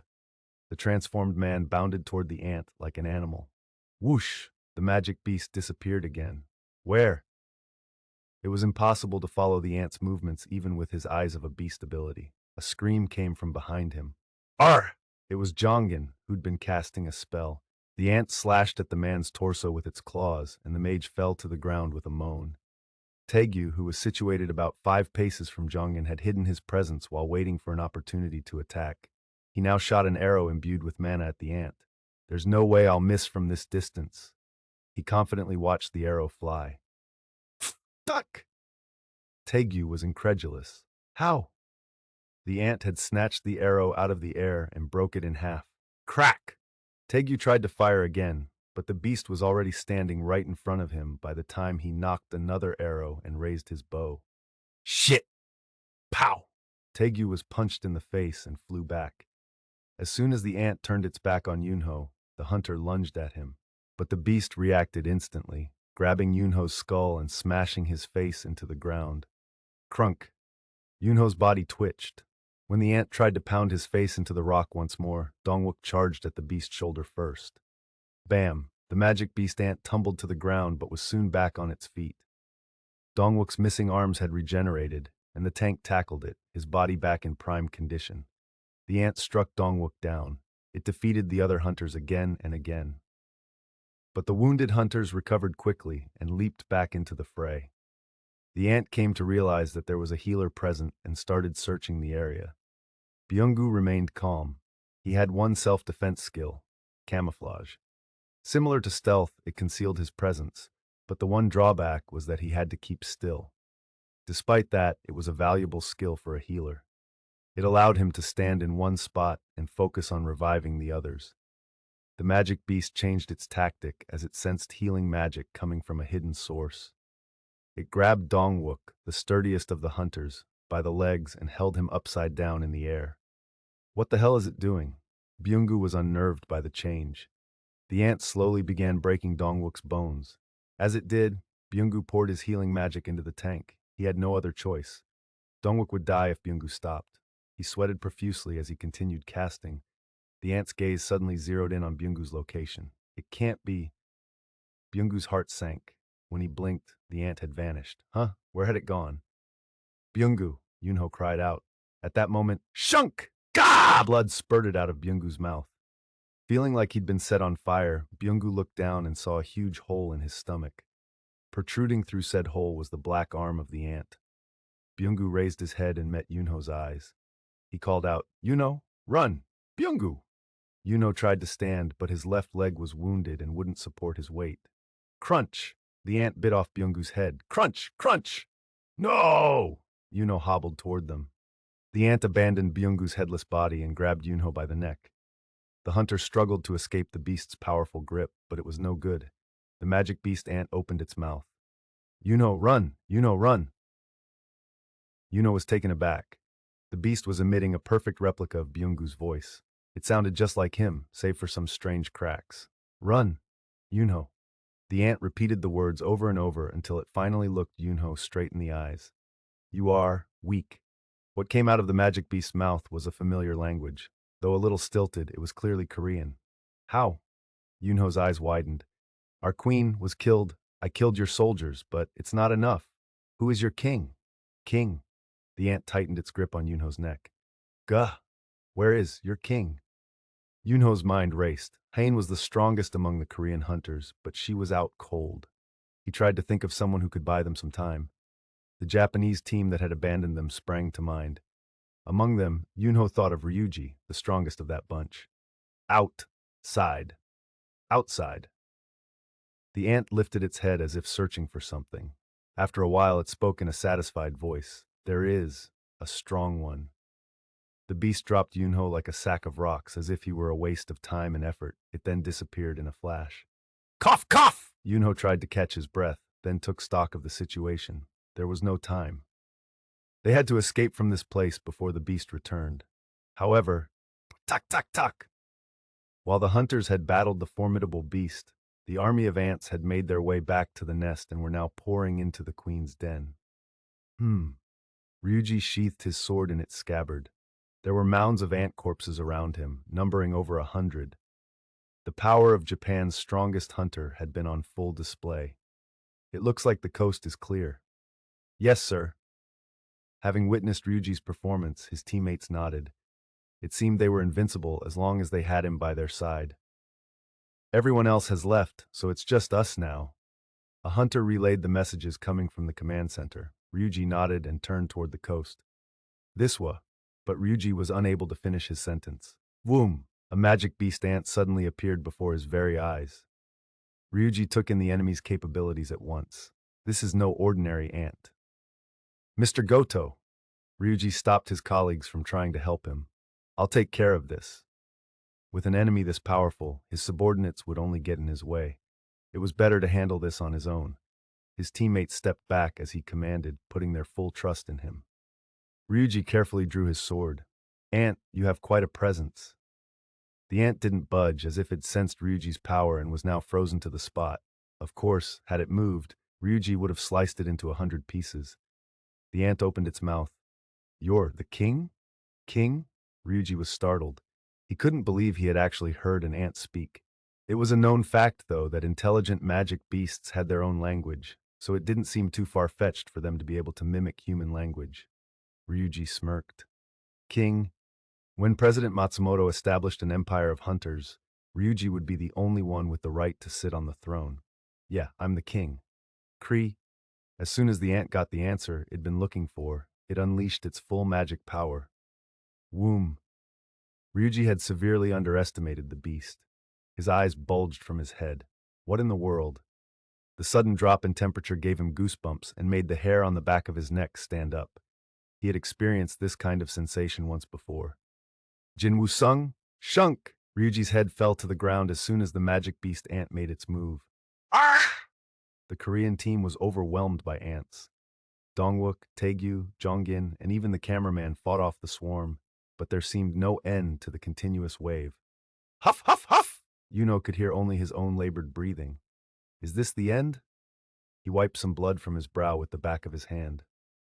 With their only healer gone, they had no chance against this many magic beasts. Anything he did would be futile resistance. Even so, Yuno couldn't bring himself to give up. He'd already lost 2 dear friends in this cursed land, and he refused to also lose his life here. Rah! Yuno crushed another ant's head, but several more took its place. Scrah! He forcefully shook off the ants and stood with his back to the wall to avoid getting attacked from behind. Huff, huff! Yunho's eyes searched for a glimpse of the other hunters. They'd been fighting side by side a little while ago, but all he could see now was a sea of ants. He refused to believe it, but as Yunho worried his lower lip, he flinched when he suddenly felt a presence appear behind him. He spun around, ready to throw a punch, but faltered when he realized it wasn't an ant. What's this? It was a soldier dressed in black armor. Although Yunho had never laid eyes on one himself, Heejin Park had told him countless times about encountering such a creature during the Red Gate incident. That has to be... Yunho yelled in surprise. What's it doing here? Just then, he heard a familiar voice coming from the soldier. Exchange. 5 King of the Ants. About a year before the Korea-Japan alliance arrived on Jeju Island, the Ant Queen had a thought. We must leave this island behind. It was now nearly impossible to find prey, so her children frequently resorted to eating one another. By the time the population of the ant colony had hit several thousand, there was not enough food to sustain all the subjects of her queendom. We cannot go on like this. If the ants' first mission had been to conquer this island, then their second mission was to leave and find someplace teeming with life to build a new empire. However, the queen recalled the powerful intruders who had encroached on the island a few times. Although the queen's army had been able to defeat them, her subjects had sustained great damage as well. So many of her children had sacrificed their lives during those battles. Would they be able to fight them off in another land as well? I need a more formidable soldier. Her subjects required a mighty soldier to lead them. Thus, she decided on the direction of her species' evolution. About half a year later, the queen birthed said soldier. It was born from a combination of her mana and the plentiful nutrients she had consumed. She created a dangerous killing machine designed specifically to deal with the formidable humans. Using her resolve to create a powerful soldier and the prime directive to kill all humans, she manufactured a monstrosity. Her beastly child was born with a skill called predation, which gave it the ability to absorb part of an opponent's magic power and knowledge by consuming them. I want to get stronger. The beast even preyed on its own kind once it realized its true capabilities, and the queen let it happen, because what it wanted and what she wanted were one and the same. The queen was delighted as it got stronger with each passing day. As its strength surpassed that of the queen, she steadily prepared the new soldiers it would lead. Almost there. However, in the middle of the process, intruders arrived on the island once again. They were smaller in number but much stronger than the previous parties. The queen had to smile, though. It was the perfect opportunity to test her creation's power before waging war on humans in another land. The queen sent it along with the other soldiers to protect her queendom. It completed the task she'd given it. However, it returned to find the queen dead. It was furious. Fortunately, there were still many humans left on the island at which to target its rage. The first to fall was the human king. The monstrous beast made quick work of all its subordinates as well. That was when one of them yelled something at it as he sobbed before finally being killed. What are you? The predation skill allowed the beast to absorb the critical thinking abilities of the humans it consumed. So it pondered the question. What am I? It had simply been one of the queen's soldiers until then, but what was it now that the queen was dead? It was the only being capable of leading the soldiers of this empire. It knew only one word fit to call someone in that role: king. Having eliminated the king of his enemies, the monstrous beast believed he was qualified to be a king. Crunch. The Ant King bit off the head of the last human standing, but then he suddenly gazed in the direction of his castle. An enormous amount of energy was emanating from the queen's final resting place like an oncoming storm. It wasn't the kind of power a mere soldier could possess. Another king? The beast slowly rose and moved toward his castle, instinctively realizing that a threat had arrived. It was a bolt out of the blue. The mood in the control room of the TV station switched from that of a party to a funeral. The broadcast of the raid had been going smoothly up until the appearance of the ant with wings. They were flooded with calls voicing complaints and concern as soon as they hastily shut down the stream. Ring! Ring! An employee cautiously walked over to the executive director and reported, "Sir, I was told that our phone lines are about to break down from so many viewers calling in." The director looked up. "So what? Do you expect me to show them that damn ant ripping hunters apart?" "No, sir." The broadcast had been cut just when the magic beast ant began single-handedly destroying the hunters. Naturally, the audience was desperate to find out what was happening, but the network couldn't exactly broadcast Hunter Ma being tortured or Hunter Min being eaten. The director moaned while burying his face in his hands. "It's over. It's all over." This had been an all-or-nothing gamble with the network's fate hanging in the balance, and it had come crumbling down because of a single ant. Over. There was a heavy silence in the room. No one dared to open their mouth, except one person. Huh? A producer had been somberly monitoring the incoming feed. "Sir!" "What?" "Someone else just appeared on the scene." The director responded without moving. "Unless Jesus Christ himself shows up, I don't want to hear it. But it's all over." Realizing the director wouldn't listen to anything he had to say, the producer turned the volume up as high as it would go. Scraw! Scree! The air filled with screams from the ants. The director finally raised his head in shock, and he wasn't the only one. Every employee in the control room rushed closer to the main monitor. Exclamations tumbled out of their mouths. The dazed director finally lifted himself out of his chair. The crowd of employees parted to let him through. The contents of the monitor were reflected in his eyes. Dear God! Oh Lord! The director invoked a God he didn't believe in, then started barking at his crew. Don't just stand there. Why aren't you airing this? Do you want to be held responsible for withholding this kind of footage from viewers? The director could barely contain his excitement, but the producer urgently brought him back down to earth. Sir, if we start broadcasting now, we have to go live. It'll air in real time without a second's delay. If an emergency comes up, we can't do anything about it. The 10-minute delay between the transmission they'd received and the broadcast they were airing had been used up when they'd halted the stream. We're putting everything on the line. Pardon? We've already stopped the broadcast once, so we have nothing to lose anymore. That's true. Suddenly, an unknown hunter came into the camera's frame. They couldn't tell if the hunter was Korean or Japanese, or whether he actually was a hunter, but they'd been granted a second chance at a gamble they thought they'd already lost. The director solemnly gave the order. Air it. No matter what happens, just air it. He pulled out a chair and took a seat next to the producer. Our network's future is in that man's hands. Ah! Even on the brink of death, the cameraman had no regrets. Pretty much everybody dreamed of this, of becoming a hero.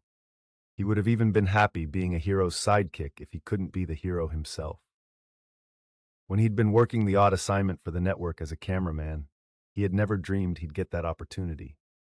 But then he'd awakened as an A rank and gained experience as a hunter.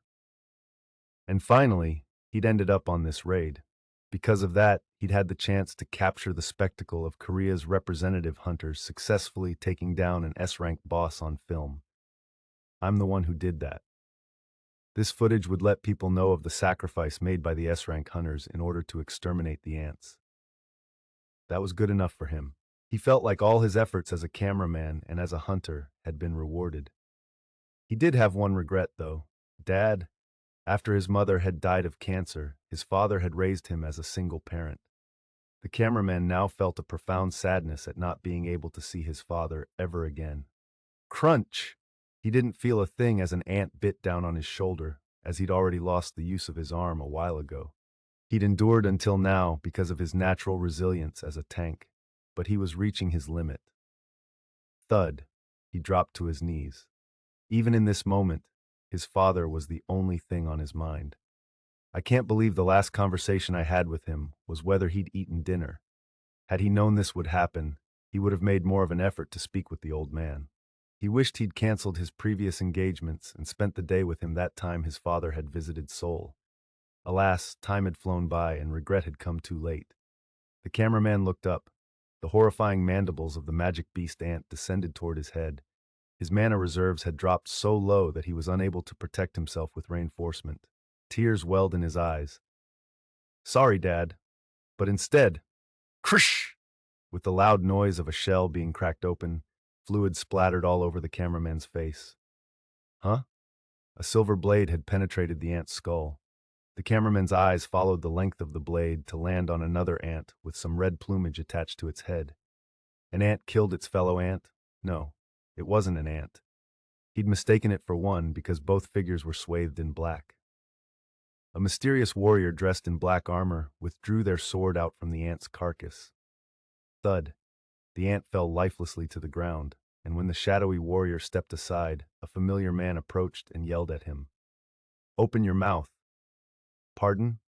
Before he could process the request, the man forcefully grabbed the cameraman's chin and poured an unknown liquid into his mouth. Cough, cough! The cameraman swallowed all the liquid even as he choked on a bit of it. He covered his mouth with his hand as he asked, Who are you? The man didn't answer, turning toward the other ants instead. What? Confused, the cameraman quickly got to his feet. Wait a minute. His legs were moving. And that wasn't all. He hadn't realized it immediately, but his arm had recovered as soon as he drank the liquid. What's going on? Had that man done something to him? There was no other explanation. It was then that the cameraman abruptly recalled where he had seen that face. No way. Could he be? Jin-Woo calmly took stock of his surroundings. He was relieved he'd had the foresight to hide one of his soldiers in President Baek's shadow the day he met the Korean team members in the Hunters Association gymnasium. It appeared as though the TV broadcast hadn't been airing live, and the actual situation was much more serious. Jin-Woo saved the cameraman first, since he was the weakest among the hunters here. But the S-ranks were still surrounded by ants. What should I do? Fang could easily clear them with his fire breath, but Jin-Woo couldn't guarantee the safety of the S-rank hunters. He needed another solution. Jin-Woo quickly made a decision and turned to the giant next to him.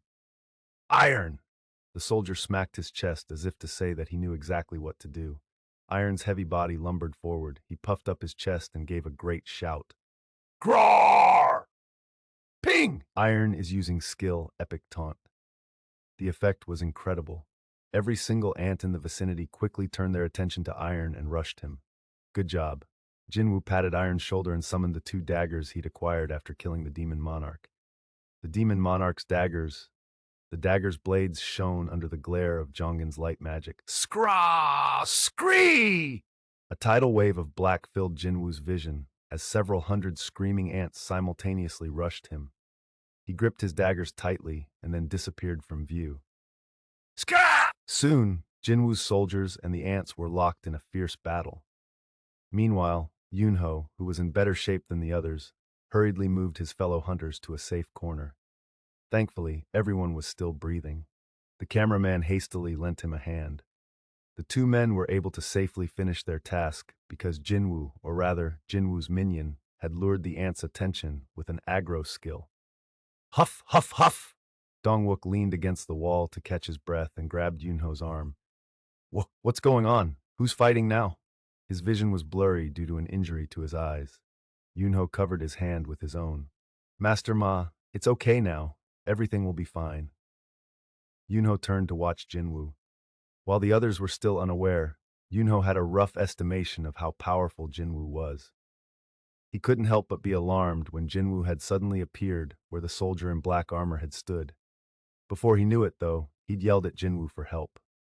As Jin-Woo and his soldiers charged at the ants, Yoon-ho's legs almost buckled in relief at the sight. As he expected, the ants that had been a real challenge for Yoon-ho and his teammates were quickly mowed down by Jin-Woo, as if they were toy soldiers. Skrrrah! The screams coming every which way from the ants were quite nauseating. Yoon-ho let out a sigh of relief. Everything's fine now. He didn't say this to Dong-wook, but thought to himself. Renewed hope for surviving this ordeal blossomed in his chest. He trusted in Jin-Woo's power more than he'd ever trusted the 20-plus Japanese S-rank hunters. I guess there's no place for me in this battle.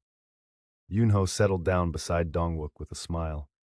The only thing he could do currently was silently observe Jin-Woo at work. He turned to the cameraman and gestured to Jin-Woo. Please follow that man closely. You'll witness something incredible. He had only heard about the Red Gate and the Hunters Guild incidents from others. This was his opportunity to see things unfold with his own eyes. Yes. The cameraman kept his distance so as not to interrupt the battle and trained his camera on Jin-Woo. The strike squad's job was done, but he still had work to do. Gulp. He swallowed hard. Scraw! Jin-Woo cleanly sliced an ant's body in 2 and looked around the area. He'd already dealt with about half the ants. He'd cut down a countless number of them without breaking a sweat. Truth be told, this was less of a challenge for him than the top floor of the demon's castle. Should I speed things up a bit? He inspected the black smoke coming off the ant corpses and gave an order. Arise! The cameraman's blood ran cold. What's going on? Something strange was happening. Wind was blowing through the underground cavern, which should have been impossible, and it sent a chill up his spine. And also, right as he noticed the eerie silence that had settled over the area, black hands shot out from the ground as deep moans echoed through the space. Tack! Tack! The hands slammed down firmly on the stone of the cavern and pulled their respective bodies up out of the shadows. Whoa! The cameraman inadvertently gasped out loud. His eyes were wide, and he began to panic. Despite the things he'd seen as an A-rank hunter, he couldn't believe what he was witnessing, so how would the viewers at home react to this? As he continued to stare aghast, the owners of the black hands fully emerged. Magic beast ants? At a glance, the creatures looked just like the ants, save for the black smoke rising off their bodies. It was hard to tell if they were solid or made of gas. It was like someone had made magic beast ant models out of black dry ice. Several hundred of these creatures emerged from the ground. The cameraman's heart pounded, and he had trouble breathing. Yunho also couldn't help but gasp at what he was witnessing. Though he was calmer than the cameraman, his mouth hung open too. Those, those are all his minions? Unlike the two men who were at a loss for words, Jin-Woo regarded his additional soldiers with satisfaction. Excellent. Jin-Woo's shadow soldiers now outnumbered the magic beast ants. I don't have to raise a finger anymore. He returned the demon monarch's daggers to his inventory and relayed his first order to his new recruits. Don't leave a single enemy alive. Go! Scrah! Just as the ants had rushed into the den earlier, Jin-Woo's shadow beasts swarmed toward them. The endless horde of ants was swept away by a sea of black. Yay! The control room of the TV station burst out in loud cheers. The executive director leaped to his feet and clapped. That's it! Yes! A weight lifted off his shoulders as he watched the refreshing sight of the ants getting wiped out. It was like 10 years of indigestion had been instantly cured. Had there been no one else around, he would have asked the producer to send him this video clip. He could have used the footage to de-stress for months and years to come. It had been devastating to see Hunter Byung-gu-min's tragic death. It had felt like the sky was about to come crashing down when the only healer on the team died at the hands of the magic beast. Still, if the remaining members could safely escape from the ants' cave with the help of the mysterious hunter, that would be the best-case scenario. The Korean team had already accomplished their main mission of assassinating the queen. Without a way to breed, the ants would soon vanish from the island. And what about the Japanese team? Since they'd abandoned their mission, not only did Korea not have to fulfill their promise to Japan, but they had the right to hold them accountable later. The cherry on top was that this footage could be sold for a mint. The director's face was aglow. Where did this lucky charm come from? The director's eyes twinkled as he watched Jin-Woo. That was when one of the crew members approached him. Sir! The startled director shot out of his chair. What now? The director's face hardened. Things had been going swimmingly, so what could have gone wrong this time? His heart was already racing. He was starting to intensely dislike the employees who reported things to him. If he could prevent bad news by simply forbidding them to speak, he would. This is driving me crazy. Unaware of his boss's thoughts, the employee's face glowed as he exclaimed, That man! I found out who he is! The director's eyes grew wide. What? Inside the president's office at the Hunters Association. Crack! President Gun-hee, go quickly let go of the couch armrest. The doctor seated next to him looked at him. President Go, I got a bit too excited. He had unintentionally clenched his hand and crushed the armrest. But how could he not get worked up after seeing that footage? His emotions had welled up as he watched Jin-Woo's performance on the sizable TV. If his body had allowed it, he would have participated in the raid as well. Getting overexcited isn't good for your health. Gun-hee nodded. There was only one reason why he, the president of the association, wasn't in the mission command room. Whether the operation was a success or a failure, the stress would have been too much for his heart. For that same reason, his doctor had elected to stay and monitor his condition, as even watching it unfold on TV was risky. Should I have stopped President Go from watching the raid? The worried doctor questioned his own judgment, but he shook his head as he took in his patient's expression. Ever since Hunter Sung had initially appeared, the president's smile hadn't left his face. It's Jin-Woo? Gun-hee's shout when the situation had switched from desperate to hopeful still rang in the doctor's ears. Gun-hee laughed. I can't believe this. He delicately gripped the armrest of the couch again. He needed something to ground himself, as his body was itching to join the fight. How did Hunter Sung even get there? Gun-hee was rather curious about that. How was Jin-Woo able to arrive on the island teeming with ants without anyone knowing? But that kind of thing wasn't important. What was important was that Hunter Sung was there at all. Because he was, there was hope for the other hunters yet. Those two facts were all that mattered. That was when Gunhee stared in shock as he watched Jin-Woo extract shadows from the corpses of the ants to create more soldiers. That young man lied to me. That wasn't just 100 minions. Even based on a rough estimate, there were at least 300. Even so, Gunhee didn't look like someone betrayed. He wore a pleased grin on his face. He said that he wanted to fight magic beasts. Gunhee now understood Jin-Woo's reasoning behind that statement. With such power, Jin-Woo would be unafraid to face any magic beast. He actually seemed exhilarated, and anyone watching him would feel the same. So why had Jin-Woo declined the invitation to join the Korean team in the first place? I guess he had something more important come up. Gunhee firmly nodded. A man who looked like that when confronting magic beasts would have otherwise joined the raid team. Gunhee became lost in thought as he wondered what Jin-Woo's reasons were for not participating. Bang bang! Gina, who had been studying in her room, went out to the living room at the racket.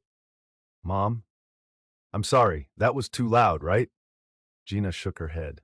The volume had already been turned down to a point where it was barely audible so as to not disturb Gina's studies, so she didn't want her mother to make more of a fuss. No, it's okay. But what's wrong? Is the TV broken? It just stopped working. Where's Jin-Woo? He's right here.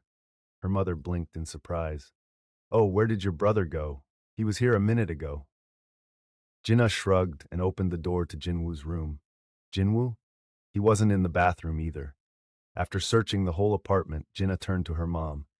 What were you two watching? The Jeju Island raid. Jinna felt a sudden uneasiness as she recalled that the rest of the apartment building had been rather noisy for a while now. Could it be? She rushed back to her room and turned on her cell phone. As she did, "Yeah!" As intense cheers exploded from every corner of the building, Jinna froze in shock at what she was seeing on her phone screen. Jin-Woo? As soon as he'd finished off the ants in the queen's den, Jin-Woo sent his soldiers back to his shadow. Not all the ants that had been dispatched throughout the island had returned, so Jin-Woo figured his priority should be getting the hunters to a safe location before they ran into more of the monsters. Some of them are injured, after all. He walked over to the raid team. With the exception of Yunho and the cameraman, the rest seemed to be in pretty dire shape. Hein was still unconscious, and the other 3 hunters' injuries were definitely serious. Where's Hunter Min? Jin-Woo asked. Yunho shook his head with a mournful look on his face. Jin-Woo summoned healing potions to treat the hunters. He had to feed them the elixirs since they lost any effect if he wasn't holding on to them. With each draught, another hunter recovered. Huh? Taegyu blurted out as he sat and patted himself up and down. But Jongin's and Dongwook's wounds were also healed. Cough! Jongin hadn't the faintest idea what was going on and blinked at Jinwoo in confusion. Hunter Sung, why are you here? Let's talk outside. Oh, Jongin took in their location and nodded. They were in the deepest part of the ant cave, not the best place to have a conversation. Master Sung! Dongwook, whose eyesight had been restored, clasped Jinwoo's hand firmly. You were the one who fought those ants, weren't you? Thank you. Thank you so much. Jinwoo responded to Dongwook in the same manner. Let's talk outside. Understood. Hain was the last one. Jinwoo's forehead wrinkled as he bent down in front of her. That's odd. Her life force is too weak.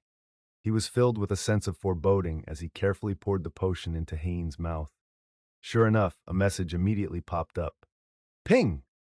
Healing potions cannot recover HP when it dips below 10% of your total HP. Jin-Woo frowned. When he lowered her head back to the ground and pulled his hand away, he saw that it was covered in blood. That damn ant. The beast had given one of the most distinguished Korean hunters a life-threatening injury with a single blow. The other hunters had survived not through their own power, but because the ant had been toying with them. Jinwoo's expression hardened. But first, treating Hain's wound was the most urgent priority. She needed to get off the island as soon as possible and see a healer, since potions weren't having any effect. Let's hurry. Jinwoo gathered Hain's prone form in his arms and stood. The other hunters got to their feet as well. As he tried to hurriedly lead everyone out of the queen's den, Jin-Woo let out a long exhale. Yuno understood why he did. Jin-Woo passed Hain to the guild master, who took her with a flustered expression. I'll help you. Jin-Woo glanced at them all and firmly stated, please do not intervene. It'll go faster that way. Jin-Woo, you mean? Jongin tried to say something despite not fully understanding the whole situation, but Dongwook shook his head and cut him off.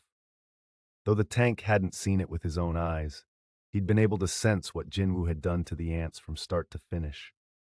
Jin-Woo was correct in this instance, but Yunho was still worried. Hunter Sung. Jin-Woo turned to him. I know how strong you are. There probably isn't anyone who understands that better than me. However, Yunho's expression was serious. You've already summoned too many minions, haven't you? Why would that be a problem? Jin-Woo stared at Yunho, uncomprehending. Flustered at the lack of reaction, Yunho hurriedly explained. You've probably consumed a ton of mana already. What are you going to do if you run out? Jin-Woo understood now. Guessing from what Yunho was saying, other hunters who used summoning magic required a lot of magic power to cast their spells. They don't need to know that summoning my shadow soldiers doesn't use up mana, do they? His shadow soldiers clearly didn't look like run-of-the-mill minions anyway. Jin-Woo chose his words carefully. My minions don't consume much magic power, so there's no need to worry about that. Huh? What? Yunho and the cameraman exclaimed at the same time. Jin-Woo didn't need a ton of magic power to summon all those minions? Did this man have any weaknesses? Jin-Woo looked toward the exit of the cave to avoid explaining things further, just in time to see ants rushing inside. So many of them. They had an injured member, so there wasn't any time to waste. Jin-Woo activated Monarch's domain for the sake of efficiency. The ground beneath his feet started to turn an inky black. But before he could summon his soldiers, an ominous wind blew in from the other side of the cave. Jin-Woo sought out the origin of this sinister energy. It was one of the ants. Despite being similar in appearance to the others, this one clearly stood out from the pack. It's him. Jin-Woo instantly identified the Ant King. The Ant King also noticed Jin-Woo and leisurely made his way over. Human, the energy is strong in you, he spoke in Ryuji's voice. Remembering the nightmare they had just endured, the other hunters backed away, but Jin-Woo held his ground and quietly leveled a glare at the beast. The Ant King stood in front of Jin-Woo. Are you the king of the humans? To think a bug could talk. At Jin-Woo's mild response, the ant's face twisted horribly. Using the strength he'd inherited from the queen and the power he'd amassed from predation, the Ant King combined all his magic power to make his body expand. He was originally the same height as Jin-Woo, but quickly grew to 1.5 times his opponent's size. He roared as loudly as he could right in Jin-Woo's face. Jin-Woo didn't even blink. Instead, a grin spread across his face. You're finally starting to resemble a bug. He then unleashed his own magic power. We lost communication with Goto? President Matsumoto's face was ashen. His subordinate handed him a headset. Would you like to listen? President Matsumoto snatched the headset and shoved it on. The employee played the recording for him. Ant, you have quite a presence. You're the king. King? Yeah, I'm the king. Mr. Goto. Ah! Gah! Ah! What are you? Beep. We lost contact after that. President Matsumoto was stunned as he removed the headset. From the occasional creepy noises and the bone-chilling sounds from the magic beast, he could draw only one conclusion. The ant can speak like a human, and it killed off Goto. This wasn't part of the plan. Their plotting and preparation had been perfect, so how? His hands began to tremble ever so slightly. Sir? President Matsumoto quietly hid his hands once he realized his subordinate was watching, and he changed the subject. Where is the magic beast that could talk? He couldn't bring himself to call it the magic beast that had killed Ryuji. It disappeared. Disappeared. The beast had been powerful enough to kill Ryuji, so how was it possible to lose track of it with their mana-detecting camera? The employee pointed at the monitor as if anticipating this very query. That light represents the magic beast's mana. The camera registered magic power as light. The bigger and brighter the white spot was on the monitor, the more powerful the source. Once Ryuji's and the Japanese hunter's lights blinked out, the biggest, brightest spot also vanished. Oh no, President Matsumoto groaned. The enemy had excellent control over its own magic power. That's why, because it could. This was why the research team had failed to notice it. It was their complete loss. Japan had paid the price by losing 10 of their highest-ranking hunters, including their strongest. It was an incredibly high cost for a single mistake, especially considering the potential aftermath awaiting them. What if that horrible magic beast crosses the ocean? President Matsumoto couldn't exorcise the dark thoughts from his head. But at that moment, found it! It's revealed itself. President Matsumoto's eyes shot open. Where is it? It's in the Queen's den. That was where the Korean hunters were fighting off the returning hordes. They were hanging on for now, but the new creature was beyond anyone's imagination. I suppose they're done for. That's what President Matsumoto thought, but he stared as something caught his eye. Another light had suddenly blinked into existence in front of the horrifying beast. What? What's that? Shocked, President Matsumoto looked at the member of the research team, who vigorously shook their head. I've never seen such a huge signal before. It seemed to be on par with, or possibly bigger and brighter than, the magic beasts. But more shocking were the several hundred tiny sparks surrounding it. The head analyst of the research team, someone who'd inspected surveillance videos as a living for many years, had never seen anything like this. Oh, they couldn't help but marvel as the smaller lights repeatedly split off from and joined with the larger one. However, President Matsumoto didn't have time to be impressed. The Korean team is filming the raid, aren't they? Since the Korean team was still alive and kicking, the broadcast was most likely still going. President Matsumoto was dying to know what was happening. The Korean broadcast. Pull the Korean broadcast up on the main screen. Instantly, the image of a man facing off against an ant appeared on the giant monitor President Matsumoto had indicated. He swallowed hard as he took in the fellow's face. A bead of sweat dripped down from his temple and clung to his chin. That man, is he the one controlling all those lights? In front of this newcomer was a magic beast much larger than the average ant.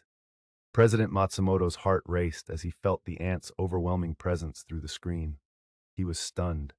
Just then, the ant made the first move. The Ant King struck Jin-Woo in the face. Pow! It was a strong enough blow to nearly bend Jin-Woo backward, but he held out by digging into the ground with his heels. The ant had put his full force behind that punch, but the human had taken it without a problem. You withstood my power? The ant had been aiming to kill, but his attempt had merely pushed Jin-Woo's head to the side. However, there was no time to be surprised as Jin-Woo threw a punch of his own. Whoosh! Kapow! It connected with the ant's face dead on and slammed him into the wall. Bam! The wall caved in like a meteor had struck it. For a brief moment, the whole cavern shook from the impact. What kind of ant talks that much? Stunned viewers stared at the technical difficulties, noticed that had interrupted the broadcast on their screens. The hunters. What's happened to the hunters? What was that ant just now? Are you serious? How could they cut the broadcast at a time like this? A magic beast ant had appeared out of nowhere, and the hunters had been helpless against it. To the viewers who had been celebrating the death of the queen, that last scene of the winged magic beast striking the hunters down had been sobering. The host of the live stream came on screen. Ah, this just in. The host sorrowfully reported the death of Hunter Byung-gu Min to the audience and added that the status of the other hunters in the ant cave was currently unknown. Damn it. The hunters killed the queen, so why are they dying? Where's Japan? Isn't this an allied raid? What's the Japanese team doing? Some people were angry, others were worried, and still others were grieving.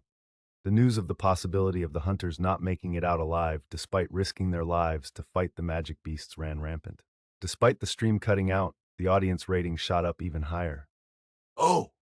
The host's somber face brightened as they received an urgent message. An unidentified hunter has appeared on the scene. We will return to the live broadcast shortly. That single announcement was enough to re-energize the weary audience. Soon, the live feed was back up. What? Oh my gosh! People jumped out of their seats as the images of shadow soldiers filled their screens. The soldiers were locked in combat with the swarm of ants that kept pouring into the queen's den. The camera stopped panning to zoom in on a close-up of a single person. It was hard to make out who this was, as the camera was too far away. I'm told that those armored soldiers are the minions of the hunter being shown. I'm also receiving news that most of the other hunters are safe and sound. The anxious audience cheered at this. They started yelling encouragements at their screens. Crush them all! Yes! Go get 'em! Let's go! That was when the unidentified hunter summoned a slew of new soldiers who immediately began massacring the ants. Woo! People lost their minds and threw their hands in the air. Those seeking retribution for family or friends they'd lost to the ants teared up at the long overdue sight. The host raised their voice as if they had been waiting for just the right time to share this next bit of information. Ah! We've just confirmed the identity of the hunter. Everyone waited attentively for them to continue. Who could that man be? What was the identity of someone who could rescue S-rank hunters from a place overrun with S-rank magic beasts? It's Jin-Woo Sung, the 10th S-rank hunter of Korea. He's a mage hunter, and summoning magic is his specialty. Viewers were especially thrilled that this incredible hunter was decidedly not Japanese. They watched as countless ants were destroyed in no time. But just as the group of hunters was about to escape from the cave, they were blocked by yet another swarm of ants. Huh? What? That's... The winged ant they'd seen just before the broadcast cut earlier casually strolled out from the pack. Ants with wings were still uncommon, and its face was easily distinguishable from the horde. Those at home were perplexed. The heck? It's not dead? That monster's the one that beat up the hunters earlier, isn't it? Why is it back? The winged ant stopped in front of Jin-Woo. Those knowledgeable about the different classes of hunters were devastated by this matchup. Oh no, he's a goner. How could a mage hunter let a magic beast get so close to him? Run while you still can. The magic beast had knocked out Hain, a brawler, with a single punch. The outcome here was already decided. When the ant suddenly grew in size, the anxious audience began to panic. People screamed in horror as the scene unfolded. And then, pow! Those with weak stomachs squeezed their eyes shut as they expected the magic beast to split the hunter's head wide open. But strangely, Jin-Woo was completely fine. Huh? Hunter Ma, a tank, was knocked down with one punch, but a mage hunter survived? The audience was already flabbergasted, but then, kapow! The ant was slammed into the wall. The viewers were having trouble processing what had just occurred, but when the camera panned to show the Ant King stuck in the wall, Yeah! they exploded in cheers once more. Whoa! The cameraman's jaw hit the floor. He'd felt nauseous at the ant's initial strike, since he'd already seen what the beast could do when he'd attacked Hunter Cha. But though this was the same ant that had played around with 6 S-rank hunters as if they were toys, Jin-Woo had blown him away. The cameraman's outburst was a knee-jerk reaction. Are the other S-rank hunters that weak? No, that couldn't be the case. These were hunters who had bravely fought and expertly eliminated the S-rank queen, after all. It was genuinely strange that the mutant ant had overwhelmed the hunters, and stranger still that Hunter Sung was able to punch the lights out of that beast. Gulp. The cameraman forced down his excitement and swallowed hard. The reactions of the other hunters weren't much different. While everyone else was busy excitedly watching Jin-Woo, Jongin suddenly glanced around. The cavern was littered with ant corpses. At first, he'd thought the other hunters had worked together to defeat them while he was unconscious. Looking at Jin-Woo now, though, he suspected differently. Did Jin-Woo do this on his own? His eyes shook as he hurriedly counted the number of bodies. Scream! Jongin turned back at the unexpected roar. The Ant King was seething as he pulled himself out of the debris. The air in the den seemed to vibrate with tension. Jin-Woo stared at the ant, puzzled. The creature had suffered less damage than he'd expected. Is it because of his exoskeleton? The hard shell covering the beast's entire body was durable beyond any known organic material. Jin-Woo would have to crush him with brute strength. He needed a hammer rather than his usual daggers. The muscles on Jin-Woo's shoulders and arms bulged, and the air grew heavy. The Ant King finished his roar and snarled as he spun to face Jin-Woo. How dare you! The gap between the two quickly narrowed as they sped toward each other until they were finally face to face.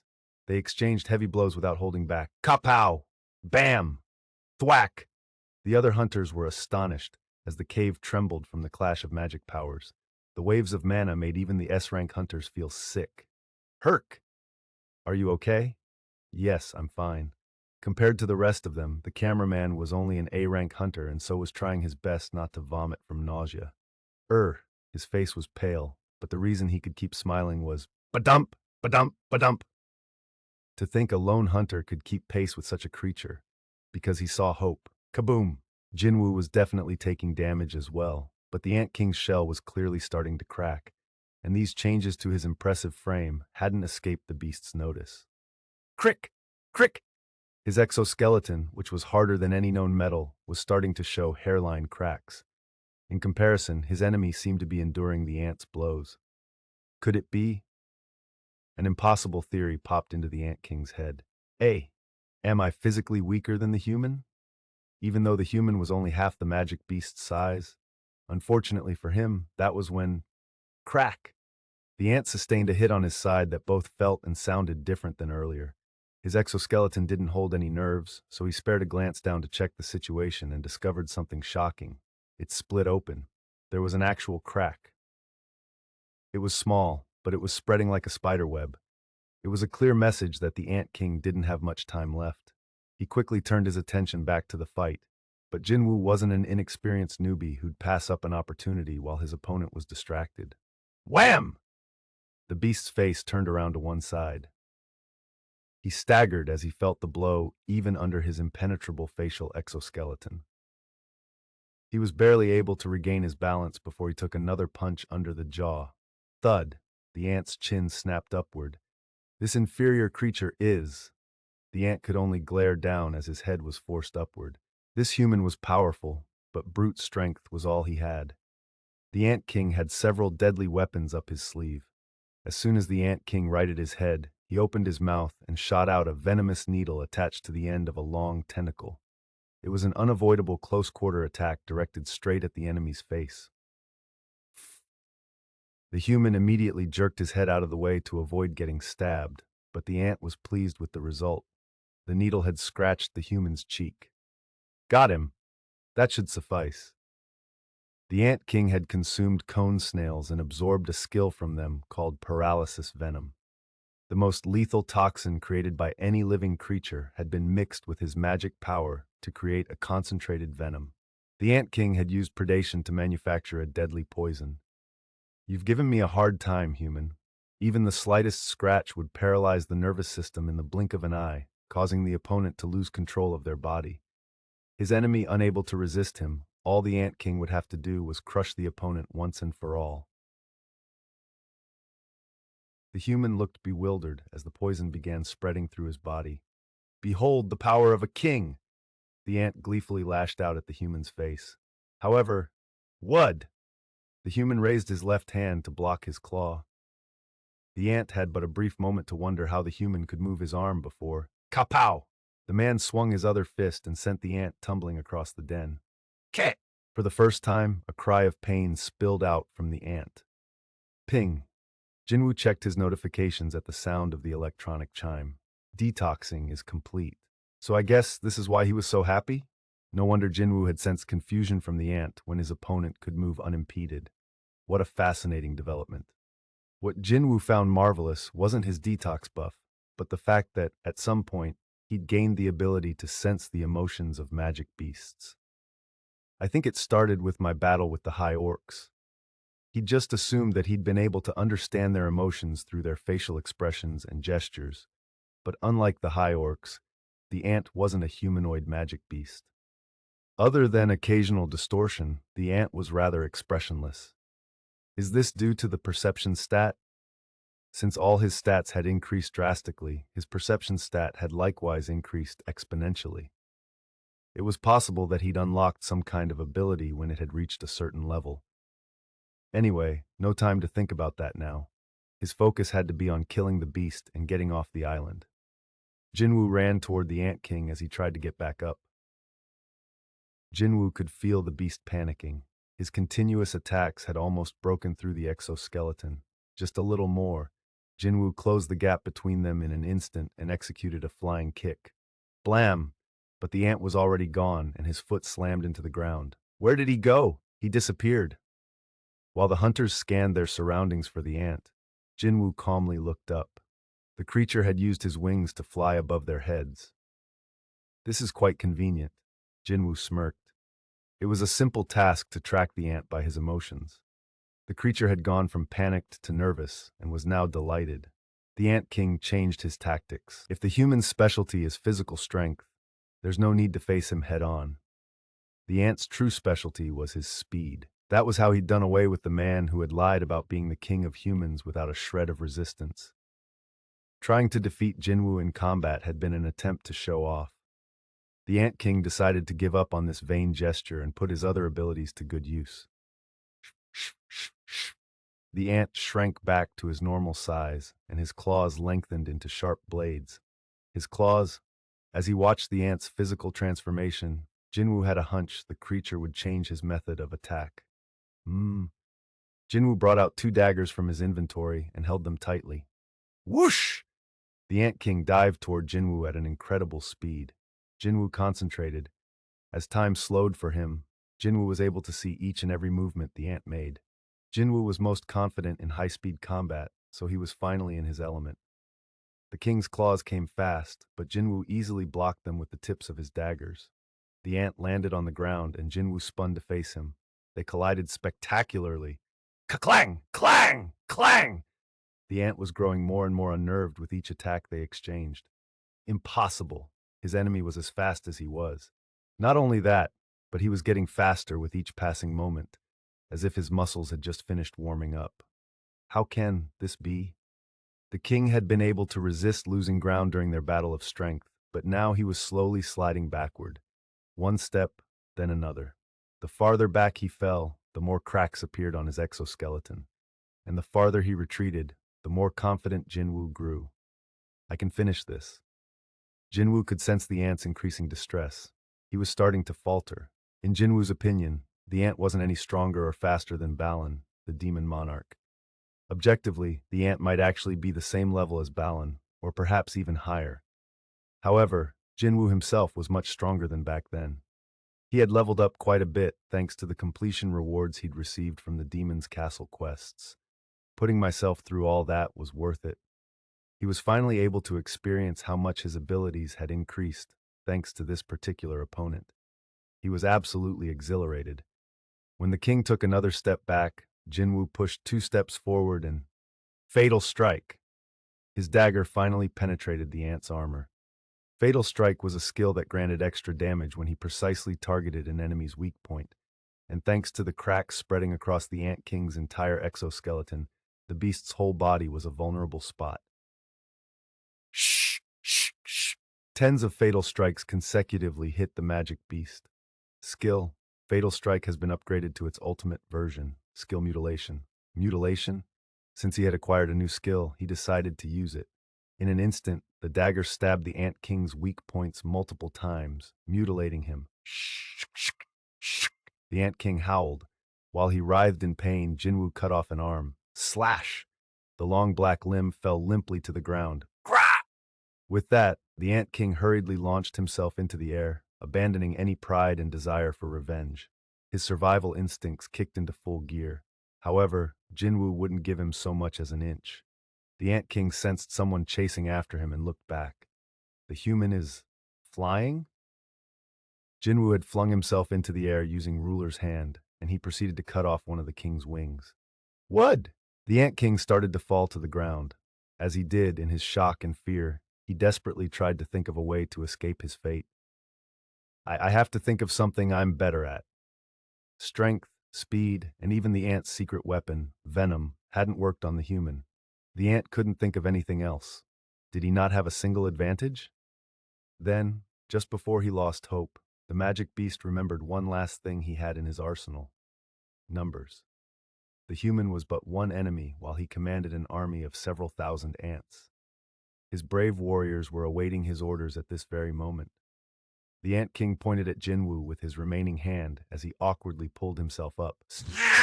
At the furious screech, the swarm of ants rushed inside the den. What now, human? Scrah! The ant's scream was never ending. It was his attempt to both regain his pride and boost his soldiers' spirits. The king leveled a confident gaze at the human. Yet the ant was met with a sea of black crashing in from the other side of the den as well. Go! Jin-Woo gave an order to his shadow soldiers. The monarch's domain he'd activated earlier was still going, so his strengthened shadow soldiers charged at the enemy. Thud, thud, thud, thud, thud! Their thunderous footsteps echoed throughout the cavern. And, come forth. Last but not least, Jin-Woo summoned Fang. Fang looked around and scratched the back of his head as if he felt awkward at being summoned all by his lonesome. Jin-Woo spoke firmly to Fang as he placed the sphere of avarice in his hand. Only target the ants. If so much as a spark touches any of the humans, I won't be summoning you ever again. Fang gave a confident nod, and after sizing himself up with the Song of Giants, began to spew pillars of fire. Fwam! Even though Jinwoo had seen Fang do this often enough, he was amazed nonetheless. It feels like his flames are getting bigger as time goes by. Perhaps it was because Fang's level had increased? While Jinwoo was taking in the familiar sight, the other hunters had quite a different response. They had been watching the battle between Jinwoo and the Ant King intently, when the sudden appearance of a monstrous-looking minion made them all gasp out loud. Some had a more extreme reaction than others. That's a minion? You're honestly telling me that's a minion? Taigyu yelped as he pointed at Fang. The other hunters' mouths were hanging wide open, yet no one could answer him. Everyone had the same thought. Was that thing really a minion? From his look and abilities, he seemed more like a demon king incarnate. In any case, ants were being incinerated by the blasts. The Ant King started to tremble. These are the human soldiers? Hundreds of the king's subjects were literally evaporated in less than a minute as they were engulfed by the strange monster's flames. For the first time ever, the Ant King was afraid of another being. He felt an insurmountable wall between their skills and came to the realization that he had no way to overwhelm this enemy. He had been utterly defeated. But how? Even though I was brought to life to battle powerful humans, that was the king's only purpose in life.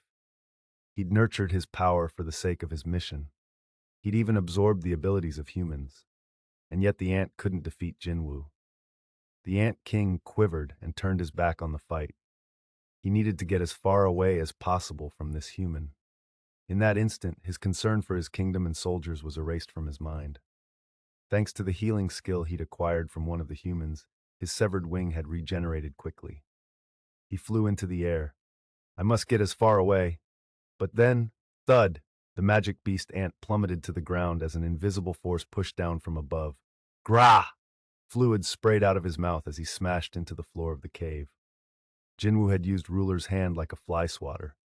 He walked over to the ant without delay. I can't let him go.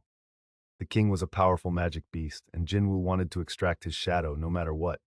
And in order to do that, I need to kill him first. The Ant King spotted Jinwoo's approach. The ant looked so terrified that Jinwoo almost pitied him. Scree! The Ant King eventually tried to crawl away. Gone was the majestic attitude he'd displayed when he'd toyed with the other hunters. There, you're finally acting like an insect. Jinwoo quickly caught up to him and unleashed mutilation at his back. As he did, a message appeared. Ping, you have defeated an enemy. You have leveled up. You have leveled up. Yes, Jinwoo pumped his fist, but his elation didn't last long. Hunter Sung!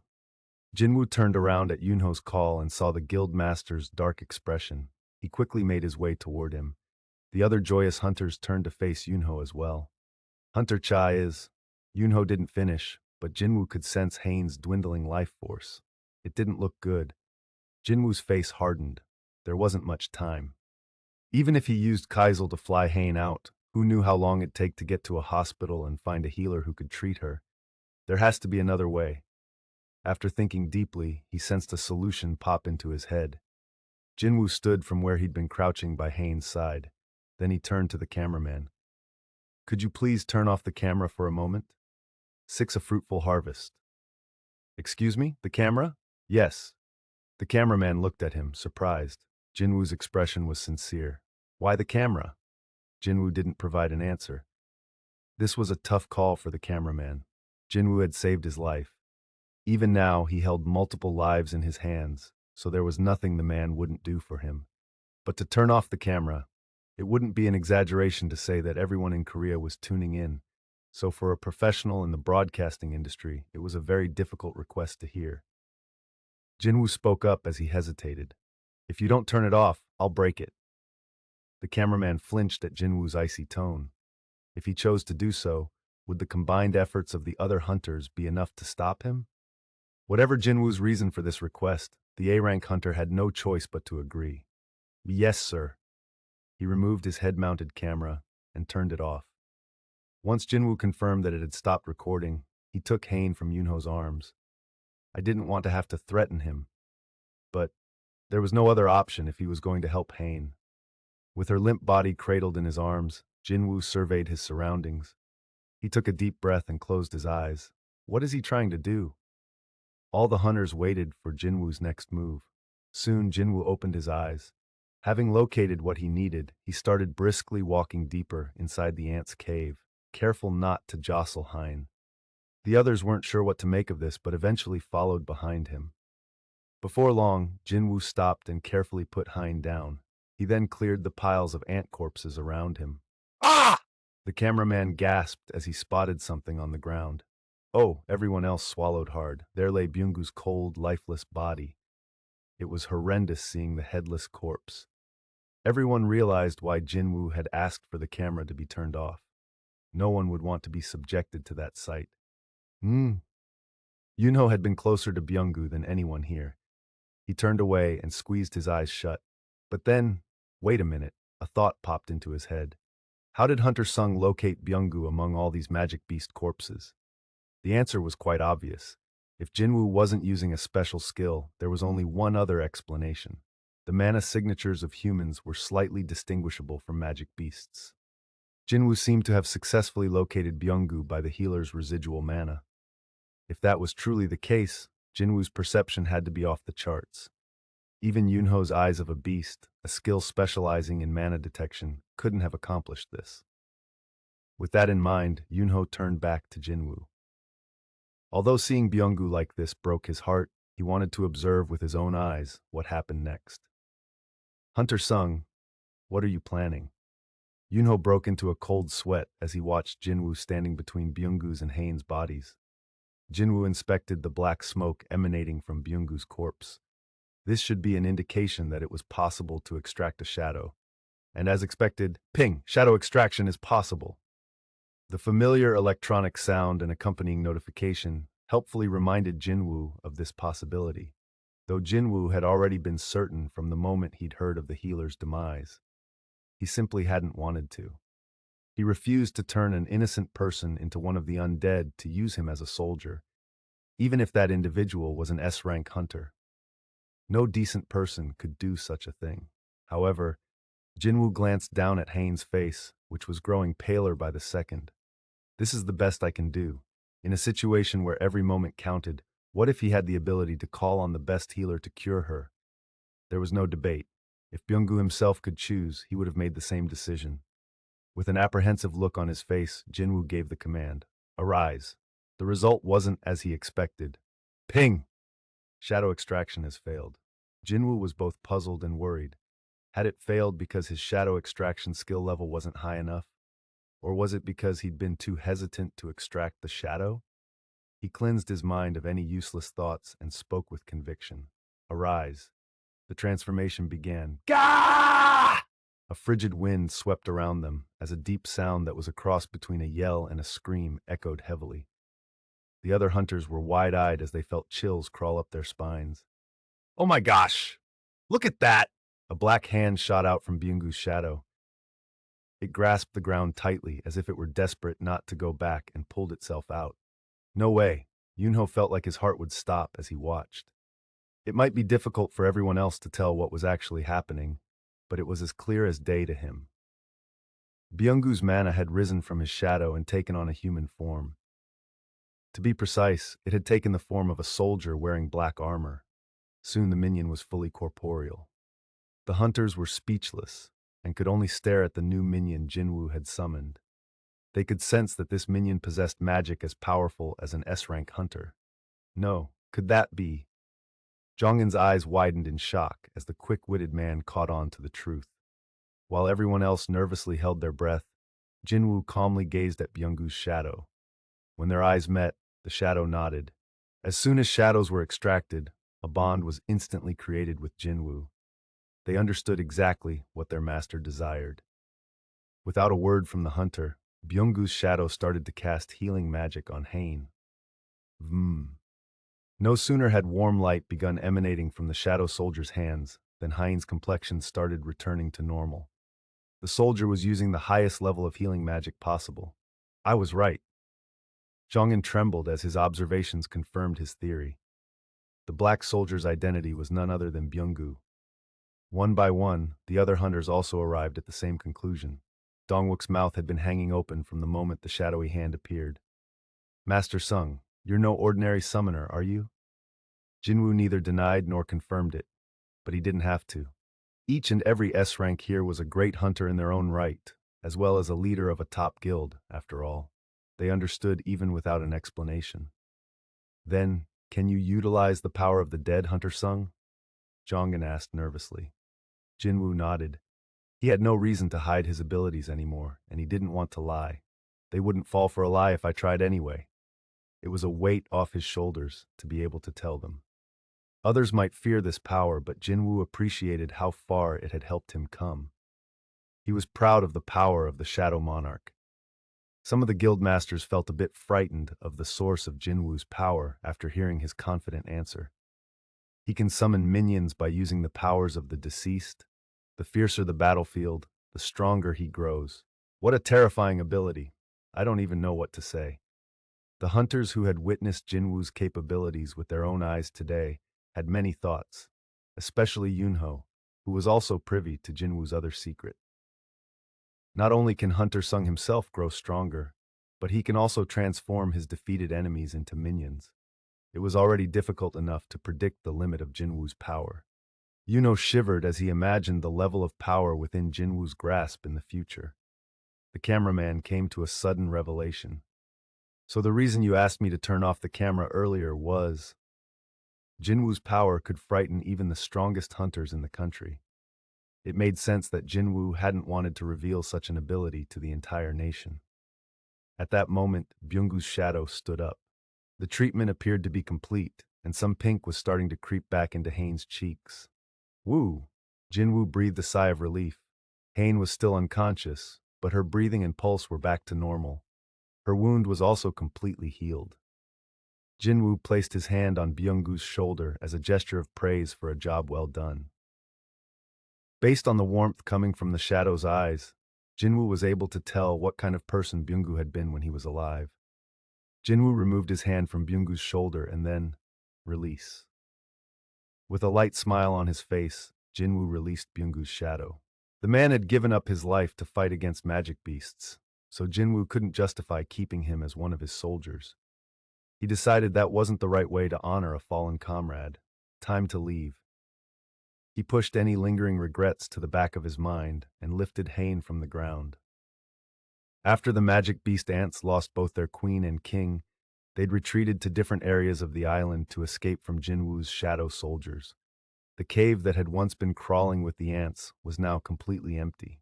Jin-Woo took a few steps, then looked over his shoulder. Shall we go? The hunters were physically recovered thanks to the system's potions, but the whole ordeal had been mentally draining, so they automatically brightened at Jin-Woo's words. It was finally over. The huge smiles on their faces made it clear how they felt. Thanks to a bit of lucky timing, they safely emerged from the cave just as the retrieval helicopter started circling the sky above. The hunters are over there! Great! The helicopter carefully landed upon spotting the hunters, and they boarded the aircraft one by one. Only two people dawdled outside, Jin-Woo and Yunho. Jin-Woo gently handed Hain over to Yunho instead of getting on the helicopter. What about you, Hunter Sung? I still have things to take care of here. Yunho could only smile at that. Jeju Island still had numerous magic beast ants at large. Had any other person said they were going to stay alone on this island, Yunho would have called them insane. It took a monstrous hunter to deal with such monstrous beasts. Yunho didn't think anything Jinwoo did would ever surprise him again. By the way, Yunho wanted to ask Jinwoo one last thing before leaving the island. Then Bungu, or rather, the minion who came from him, what will happen to him? Will he have to fight on as your soldier forever? Jinwoo shook his head. I released the summon, so you won't ever be able to see him again. Yunho nodded with a content smile. I'm glad. Huh? That kid, he absolutely hated fighting. Byung-gu would have appreciated it. With that, the 6 brave warriors and their intrepid cameraman left Jeju Island. Their fight was over. However, things were merely beginning for Jinwoo. Only one more level until I reach 100. Considering how many magic beasts remained, that shouldn't be a problem. What was more, there were plenty of shadows to extract in the ant cave. It was showtime. Let's take care of those escapees first. Jinwoo grinned and summoned Kaizel. At the Hunters Association of Japan, President Matsumoto turned off the huge monitor in anguish. A Korean hunter had single-handedly dealt with the magic beast that had killed 10 of Japan's best hunters. How? How is this possible?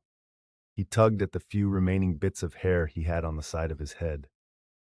Something unimaginable had happened. Due to this incident, Japan's power had been diminished by more than half, and his position as the president of the association was in critical danger. Had Korea failed their mission, he could have overcome this crisis by asking other countries for help. But the Korean hunters had both cleanly defeated the queen and safely escaped the hands of the monstrous king and his army of several thousand ants. Jinwoo Sung. That single hunter had foiled his plans. Jinwoo Sung.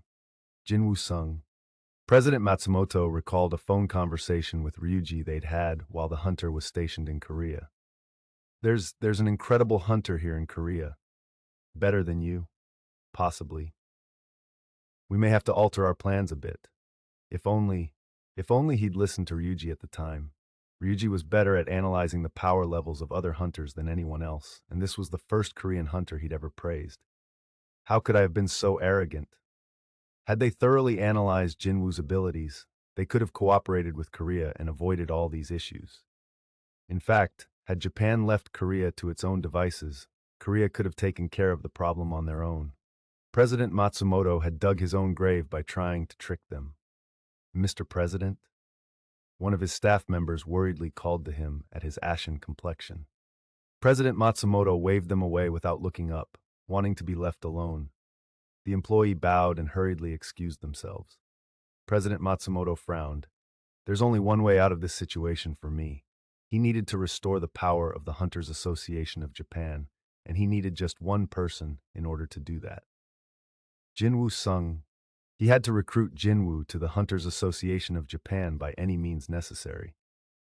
Since Ryuji had lost his life in vain, this was the only viable way to revitalize the organization. Since the entirety of Korea had watched what Jinwoo could do, it wouldn't be an easy task, but one of Korea's S-rank hunters had been successfully poached by another country before, so it wasn't unheard of. How can I recruit Hunter Jinwoo Sung? President Matsumoto cast out any despair from his mind as the gears began turning once more. On the eastern coast of the United States, Ring, ring, ring! the phone wouldn't stop ringing. David Brannon couldn't stand it any longer and finally picked up. What kind of lunatic calls at this hour? David was the head of the Hunter Command Center, the most powerful organization in America. If this was a prank call, he was going to track down the caller using any means necessary and throw them in jail. Beep. Hello? Sir, it's me. Assistant Director. David pushed himself upright as the familiar voice drove away any vestiges of sleep. What are you doing calling at this hour? There's something you have to see. Something. He checked his cell phone and saw that he'd received 7 missed calls and a video file. He'd missed them because his phone had been muted. Understood. I'll call you back after I take a look. No need, sir. What do you mean? I'm already outside your house. What? David shot up out of bed and checked the clock on his bedside table. It was exactly 4:12 in the morning. He tossed his phone to the side and rushed over to the window to see the assistant director waiting in a parked car in front of his house. The assistant director waved in greeting when they made eye contact. David turned away from the window, speechless. What in the world? He sensed something huge had occurred, and he tightly gripped his phone, ready to give the video a watch. The video finished playing. It was about a raid in a small eastern country. David, the director of the Hunter Command Center, was stunned by the contents. "What are your thoughts?" the assistant director asked cautiously. "Is there anything to say?" The director answered instantly. "You're here at this hour because you knew how I'd react." David was right. It was, after all, very unusual for the director and assistant director of the Hunter Command Center to hold a meeting at 4 in the morning in the director's kitchen. The two men sat in silence at opposite ends of the table. Puff, puff. The director lit a cigarette as he replayed the video. Even the second time around, the footage was spectacular. David was especially thrilled at the part when the hunter summoned the shadow soldiers to deal with the ants. What more was there to say? He continued puffing on his cigarette. The director's wife appeared at the top of the stairs looking for her husband. She called out to him, "Dave, is everything all right?" He wordlessly gestured at his wife to go back upstairs. She obliged with a concerned look. After his third cigarette, he spoke quietly. "That man is too talented to stay in a small country like South Korea. I agree.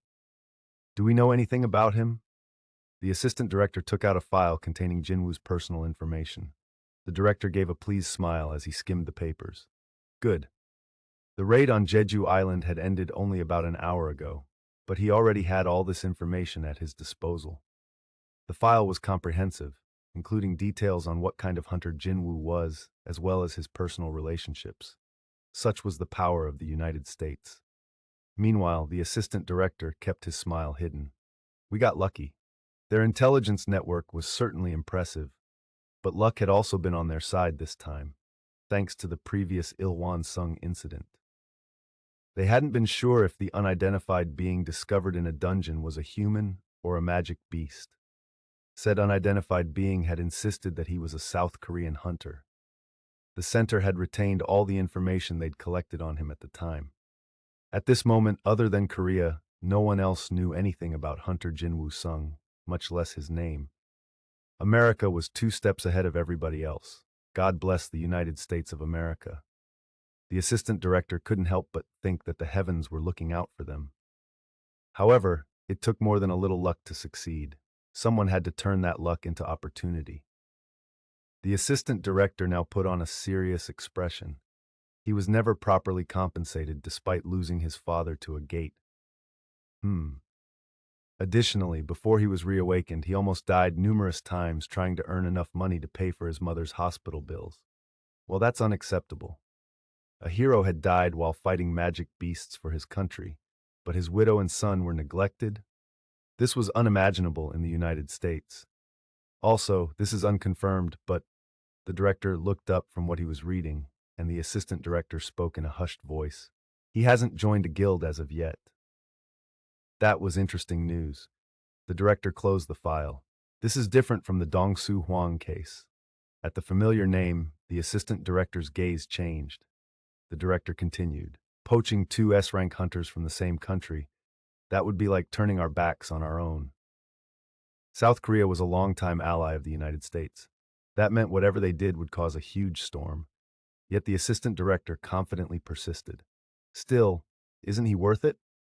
Of course, the director couldn't deny it. And so instead of replying, he asked, "Can you do this?" The assistant director offered him the same answer he'd given when he'd been assigned to recruit Dong-Soo Hwang. "I'll do my best." That very response had gotten him promoted to where he was today. This wasn't his first rodeo. The United States already had 2 of the strongest hunters in the world, so powerful that they were classified as national-level hunters. But the director desperately wanted to bring this man to America as well. As he lit his 4th cigarette, the director proclaimed, "Give him whatever he wants. Just bring him to me." Jin-Woo used Kaisel to fly around, searching for and exterminating every ant that had escaped his shadow soldiers. Scrah! Another ant hit the ground with a throw of a dagger.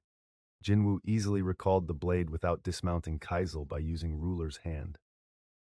"I think it's almost time to level up." There weren't many ants left, and if possible, Jin-Woo wanted to level up here. One more level, and he'd reach 100. Jin-Woo was partial to numbers that were multiples of 5, so 100 was a very special number to him. And without any gates booked, he currently had no other way to gain experience points. If he was lucky, he might receive a key from a random box, or a dungeon break might happen nearby. Is lucky the right word for a dungeon break? At least one strike squad would have to fail during a raid in order for a dungeon break to occur. In conclusion, it was better for everyone that he reached level 100 this way. There was something else weighing on his mind. When he was trying to extract Byung-gu's shadow, he'd recalled a painful memory. Jin-Woo had failed twice when trying to extract the shadow of Barca, the boss of the Ice Slayers. When he'd failed to extract Byung-gu's shadow on the first go, his heart had sunk at the thought of failing once more. But somehow, I managed it on the second try. If at first you don't succeed, there was no way of guaranteeing success when he extracted the Ant King's shadow, especially since the ant's abilities were incomparably stronger than Byung-gu's. Jin-Woo wanted to level up at least once in order to increase his chances of a successful extraction even a little. Huh? Something caught his attention, and he ordered Kaisel to land. Cray! Kaisel slowed the flapping of his wings as he touched down. Jin-Woo dismounted to inspect the area. It must be around here. Jin-Woo searched the bushes, frowning each time he discovered a human corpse. The bodies of Japanese hunters were scattered throughout the area. Some were headless, while others were damaged beyond recognition. Jin-Woo looked at them closely. What strong magic power! They had clearly been powerful hunters, the likes of which shouldn't have been killed in a place like this. Even so, the Japanese hunters had been brutally murdered. It could only mean that their opponent had been just that powerful. This is probably the work of that monstrous ant. Jin-Woo couldn't think of any other culprit. The first time the ant had struck him in the head, he'd felt actual pain in his jaw. Chances were, they had been knocked off their feet with a single blow. Jin-Woo walked around the area with a bitter taste in his mouth, then abruptly stopped. This energy, he crouched to check the ground. It was sticky with a huge amount of blood. The residual mana was one he'd encountered before. Ryuji Goto. Jin-Woo scanned the area. Although he could sense Ryuji's magic power, his body was nowhere to be found. It looked as if the ant had completely consumed him. Tsk. Jin-Woo shook his head as he stood. For the strongest hunter in Japan to die like this. Right then, the shadow soldiers he'd sent to hunt down the rest of the ants informed him that they were done. That's it? Any other Korean would cheer if they heard this news, but Jin-Woo pursed his lips in disappointment. That meant he wouldn't be able to level up. Since there were no more living magic beasts left, he had nothing else to do but return to the ant cave to extract shadows from the monstrous ant and his queen. But at that moment, Jin-Woo paused. Wait, there are still some left? His acute senses detected something promising in the area. Quite a few promising things, in fact. Jin-Woo's disappointment was replaced by excitement. He swung himself onto Kaisel's back. Let's go! It was as Jin-Woo expected. His face glowed as he entered the spawning grounds. Countless eggs filled the floor, the walls, the pillars, and the ceiling. Movement underneath the translucent shells indicated that these were definitely living magic beasts. I'm not sure how many experience points I can get from these, but these eggs might just be enough to cover the experience points he needed. Jin-Woo summoned shadow soldiers who specialized in wide-range attacks. Attention! Fang and 3 mage soldiers lined up according to rank. One by one, Jin-Woo inspected the 4 soldiers and then placed the Sphere of Avarice in Fang's hand. You know what to do, right? They all nodded, so Jin-Woo pointed at the eggs. Begin. Terrifying flames shot out of the enlarged Fang's mouth as the mage soldiers threw balls of fire everywhere. Krakoom! Kaboom! Boom! The defenseless eggs were incinerated. Scrah! Jin-Woo spotted some ant pupae in one corner. The pupae shells had melted away to reveal the almost fully grown ants inside, though they were now all dead. Every single one had wings. Imagine if these beasts had reached adulthood and crossed the ocean with that monstrous ant in the lead. Even if the Korean hunters had succeeded in eliminating the queen, neither Korea nor Japan would have been able to avoid the aftermath. Jin-Woo was glad he could put a stop to things here and now. Kaboom! Boom! He took the demon monarch's sword from his inventory after seeing his soldiers sweating profusely. Should I try this out? The impressive sword glowed with a blue light and sparked electricity with each swing. He had stashed it away in his inventory after acquiring it as a reward for defeating the demon monarch in the demon's castle. Its magic effect was the only reason he pulled it out now, instead of his usual daggers. Shing! Jinwoo swung the sword with all his might. Krakom! A storm of blue lightning raged in the room. Oh! Jinwoo was delighted. The sword didn't have the same destructive power or the stun effect as when the demon monarch had wielded it, but it was strong enough to incinerate the eggs. It's a waste to just let this sit in my inventory, isn't it? Jinwoo didn't think he'd use the sword much in the future, since he preferred daggers, but it was too good a weapon not to pull out now and then. How long had he been dealing with these eggs? Eventually, he heard a welcome sound. Ping! You have leveled up! Finally, Jinwoo exclaimed to himself. He returned the demon monarch's sword to his inventory and headed to the queen's den after leaving his soldiers behind to finish with the spawning grounds. Naturally, the monstrous ant was still lying in the same spot where he'd died. Jinwoo stood before the corpse. His heart pounded due to how badly he wanted the ant's shadow as a soldier. However, he'd come to realize the importance of concentration when he'd extracted Byung-goo's shadow. I need to calm down. He breathed slowly until his heart calmed, and he gazed coolly upon the ant's remains. Okay. Jinwoo was in the right frame of mind. He looked at the ground. Frighteningly thick plumes of smoke, the likes of which Jin-Woo had never seen before, rose from the Ant King's body. Was this because the beast's magic power was on a different level compared to previous opponents? As Jin-Woo pondered this, he stretched his hand forward. Arise. The area switched between bright to dark in quick succession, much like a flickering light bulb at the end of its life. Jin-Woo looked up. The huge ball of light Jongen had cast during the attack on the queen was blinking. Is the magic fading already? That was his first guess. But it hadn't been an hour since the Korean hunters had first entered the den, so why was the spell wearing off so soon? Plus, it was a magic spell cast by an S-rank mage hunter to make the raid go smoothly for him and his teammates. Therefore, there was no way the magic was wearing off already. Then, could it be? Jinwoo wondered if the flickering was caused by shadow extraction. Tack! The area plunged into darkness. His high stat perception would have allowed him to see in the darkness if there was even the tiniest glint of light, but it was pitch black. It must have been only a second. In that short period of time, though, when the darkness gave way to light again, a monstrous ant had manifested before Jinwoo. Startled, Jinwoo took a few steps back. If it wasn't for the notification of successful extraction he received, he would have attacked, thinking the monstrous ant had somehow respawned. Whoa, that scared me. He let out a sigh of relief. When he looked at the ant from a distance after he'd calmed down, he could see that the beast was definitely different from when he was alive. Eddies of black smoke continued to rise from his body. So this is the Ant King's shadow. Jinwoo wasn't sure how the ant's stats had changed, but his threatening presence seemed to be much more menacing than before. Jinwoo faced the shadow ant.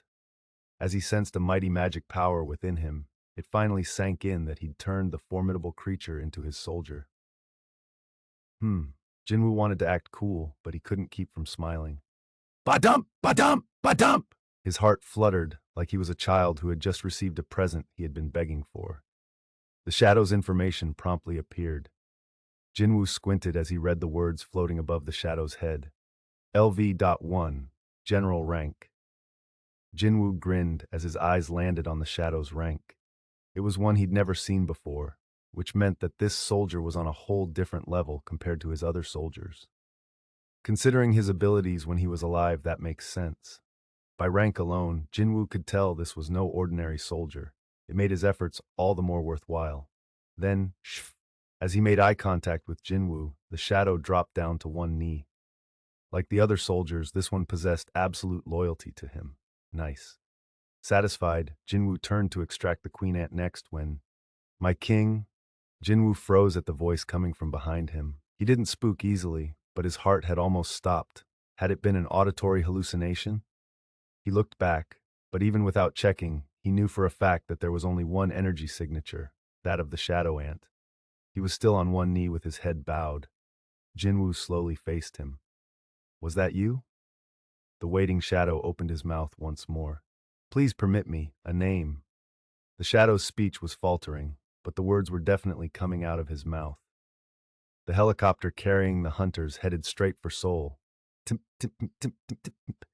When it landed on the roof of the Hunters Association, President Go himself anxiously flung open the door.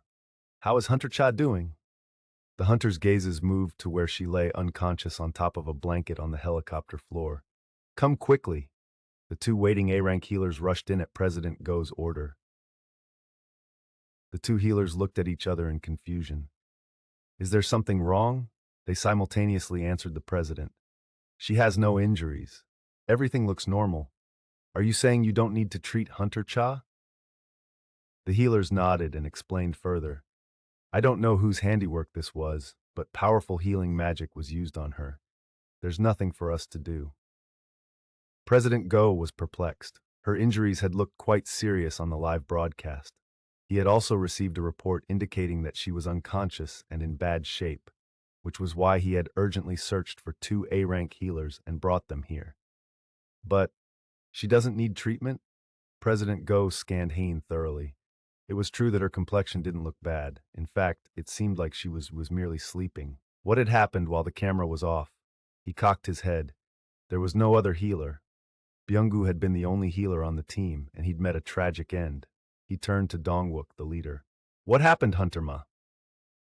The thing is, while Dong-wook hesitated, unsure of how to explain things, one of the A-rank healers called out, Hunter Cha is waking up. Everyone's eyes were on her at once. President Go, who had carefully sat down beside Hain, asked, Hunter Cha, how do you feel? Hain slowly opened her eyes. Where?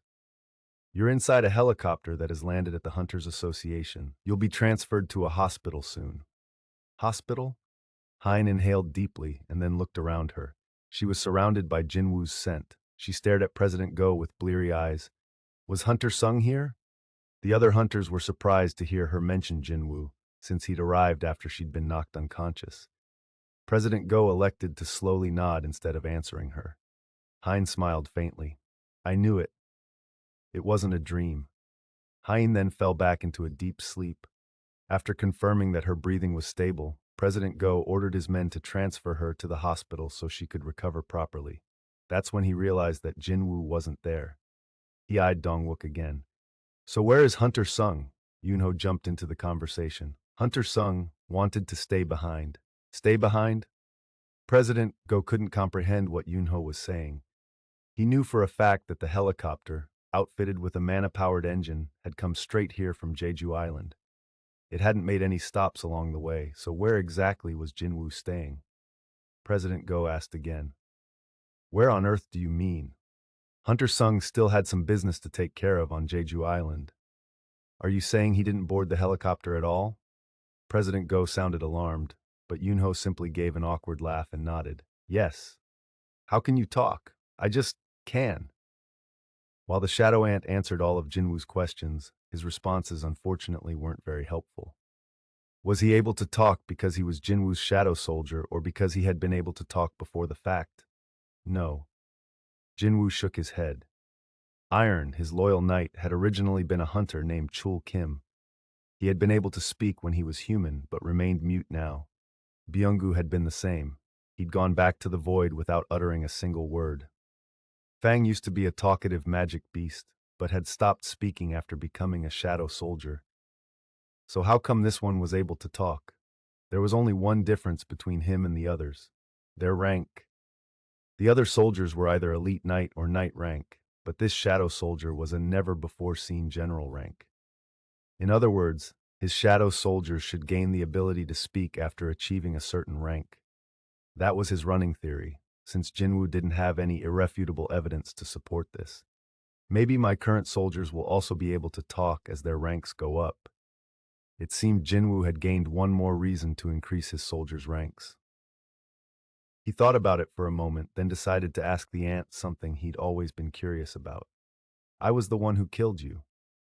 So why do you follow me so easily? The shadow's answer was completely unexpected. I didn't die. I was reborn by my master's power. The soldier lifted his head. He looked Jin-Woo square in the eyes and continued. Within my body now there is overflowing joy. I will follow only my master for eternity. But dump. Why was his heart beating so fast? Was it because Jin-Woo could feel the shadow's sincerity? When the shadow ant swore his eternal loyalty, Jin-Woo's heart began to race. He had to place his hand on his chest to calm it. His heart quickly slowed to its normal speed. The shadow soldier lowered his head once more. My king, please permit me a name, he desperately asked Jin-Woo. And so the conversation had come full circle. It was a strange experience to be prompted by a soldier rather than by the system. A name, a name. Until now, Jin-Woo hadn't put much thought into his soldiers' names. But it's not like I can just call this shadow ant or bug, can I? Jin-Woo had several shadow ants already in his ranks, so if Jin-Woo named him Ant, it wouldn't have the authoritative ring befitting a general. So Jin-Woo actually pondered for a bit before grinning. Beru. He'd be named after the famous French author of the science fiction novel about an empire of ants. He didn't waste time agonizing over this decision. Your name is Beru. Beru bowed his head even lower than before in gratitude. Thank you, master. The information above Beru's head reflected the change. General rank done. Jin-Woo regarded the new name with pride and then turned. It was time for the queen. The shadow extraction from the queen went smoothly as Jin-Woo's confidence had received a boost from Beru's successful summon. Arise! Scree! A shadow beast identical to the queen rose up with a deafening screech. Nice! Jin-Woo was about to celebrate his success but blinked after sensing something strange. As soon as the queen's shadow was created, the connections between Jin-Woo's shadow ant soldiers grew faint, like the lines connecting him and the soldiers were covered in fog. Beru was already at his side before he could finish calling his name. Tak. If it wasn't for Jin-Woo's increased perception stat, he wouldn't have been able to follow Beru's movements at all. For such a beast to be Jin-Woo's loyal soldier now, Jin-Woo's confidence soared. Do you know what's happening here? Jin-Woo gestured toward the queen with his chin. Beru knew how the ants worked better than any of his other soldiers. Beru stood at attention as he answered. Ruling the army of ants is the queen's unique ability. Ah, so this meant the control of the ants had immediately transferred to the queen. Though the queen answered to Jin-Woo, he felt somewhat inconvenienced by the situation. He wouldn't be able to give them orders directly. Jin-Woo rubbed his chin in thought. And why did the queen's magic power decrease? Most of the queen's magic power is for breeding. Breeding isn't possible without a physical body. So, Jin-Woo cut Beru off. That's why her magic power is half of what it used to be.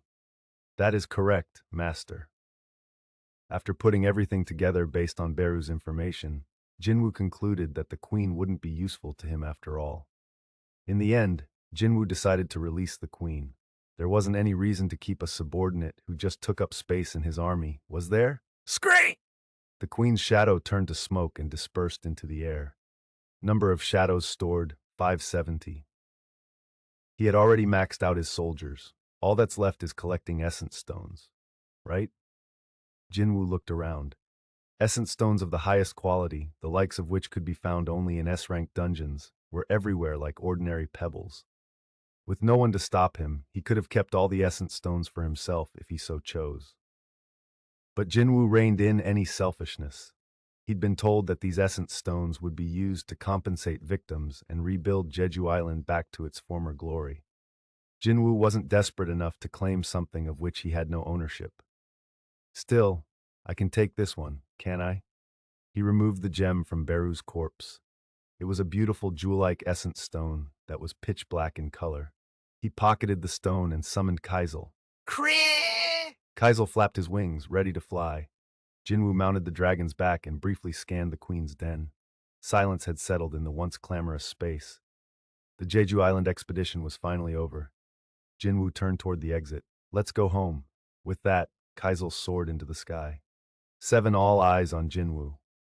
Kaisel landed in front of the Hunters Association headquarters. Kree! The Hunters Association was a busy hub for hunters. Shocked members of the association ran out of the building as a huge magic beast appeared in the middle of Seoul and landed right in front of their workplace. Surveillance team hunters had tracked the approach of a being with magic power and so were ready with weapons brandished. Everyone was astounded to see Jin-Woo dismounting from the beast. Return. Kaisel melted back into Jin-Woo's shadow at the order. People recognized him immediately. Woo, was that Hunter Sung's minion? A magic beast like that is also under his control? They'd seen on TV what Jin-Woo was capable of. In their minds, it wasn't unreasonable for him to be commanding a magic beast as well. Jin-Woo approached someone he recognized, a hunter from the surveillance team who usually accompanied President Go. I would like to see the president. President Go wasn't a man someone could meet with on a whim. Even members of the government had to wait at least a week to see him. But how could you say no to this man, a hunter who had suddenly popped up in the middle of a raid he wasn't assigned to and dispatched a magic beast that was slaughtering S-rank hunters? Besides, the president of the Hunters Association was bound to want to meet with him as well. The subordinate informed him, "The president is currently at the hospital." Is he ill? Jinwoo recalled that President Go's health wasn't the best. His heart condition might have been exacerbated by the raid broadcast. No, he went to check on Hunter Cha. Jinwoo nodded. He realized he might not get to see President Go today. The subordinate stopped Jinwoo before he could walk away. I'll contact him for you. Please wait a moment in the reception room. Great, thank you. Jinwoo was relieved. He had something he wanted to tell President Go as soon as possible. Hain had been admitted to the official hospital of the Hunters Association. President Go was waiting to hear from the doctor. How is she doing? The president asked as soon as he saw the doctor. We haven't done a thorough examination, but she seems to be stable. She's sleeping comfortably now. I see. President Go nodded. Nothing he didn't know. Hain's current condition was confusing to the doctor as he, too, had been watching the raid right next to President Go. Her face was pale from the loss of blood. How was Hunter Cha able to recover to this extent? The president had received a detailed report from her fellow hunters, but he didn't share it with the doctor. Even if I told him the truth, would he believe me? Would the doctor believe that Jinwoo had treated Hain by using the power of a deceased healer? Besides, Jinwoo had asked for the camera to be turned off so as to keep this ability of his hidden, so President Go knew better than to spread the information around. Naturally, the other hunters had agreed with this decision. The A-rank healers I had on standby treated her. Her condition looked quite critical, but I'm glad they made it. Fortunately, it appeared as though the doctor believed President Go. Oh. The doctor recalled something. About Hunter Sung, Jinwoo's name got the president's attention. What about him? As President Go's eyes sharpened, the doctor spoke quickly. You're aware that his mother was hospitalized here, right? She had the eternal sleep disease, no? Yes. President Go had read up on Jinwoo's family and relationships when the association investigated him. He imagined the worst-case scenario, and his face hardened. Did she pass away? The doctor shook his head. Just the opposite. The opposite? She woke up from her coma and was discharged immediately. Are you serious?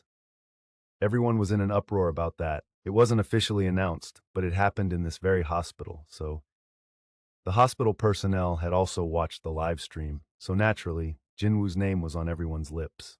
That was how news of Jinwoo's mother had reached the doctor's ears. She was cured of the eternal sleep disease? Is that even possible? As far as I know, this is the first case. When did Hunter Sung's mother wake up? I think. The doctor went over the date in his mind. It should have been about 5 days ago. President Go finally fit all the puzzle pieces together. He had invited Jinwoo to join the raid team around the same time that his mother had recovered. Hunter Sung's father went missing in a gate, didn't he? She'd lost her husband during a raid, so it would have been difficult for Jinwoo to leave his mother and participate, especially since it was an extermination mission that had previously failed 3 times. President Go reflected on his failure to look into Jinwoo's situation more thoroughly. That's why Hunter Sung passed on joining the raid.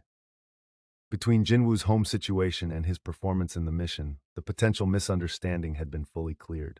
President Go was extremely pleased. Jinwoo was a rare young man, a type 1 would be hard-pressed to find these days, and President Go had come to favor him quite a bit.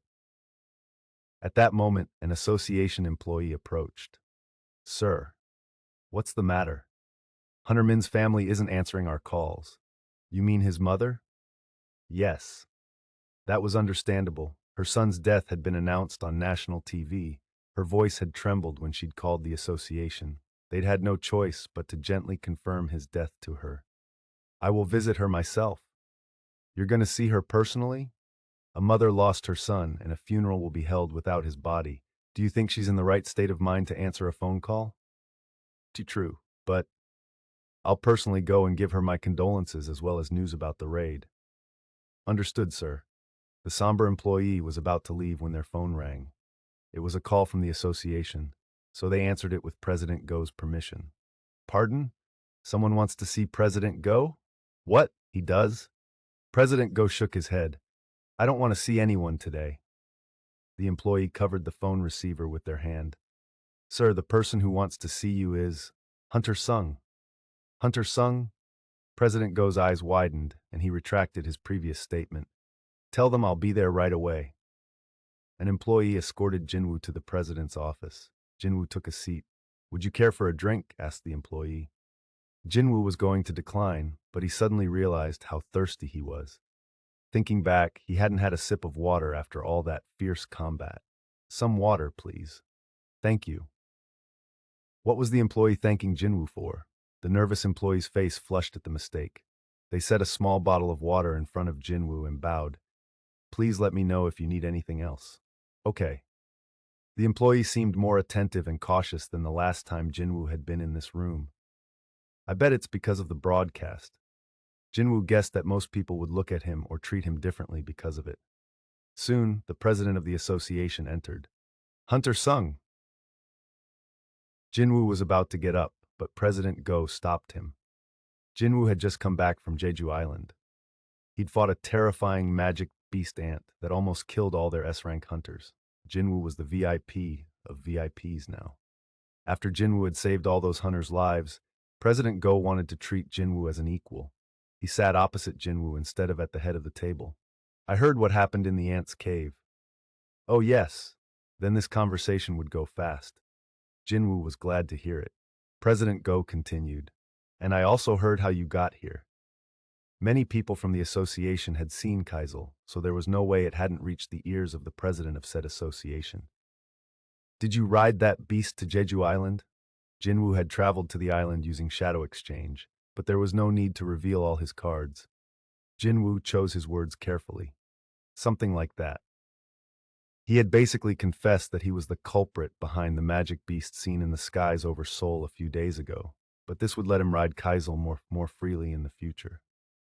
I see. It was as President Go had thought. He nodded.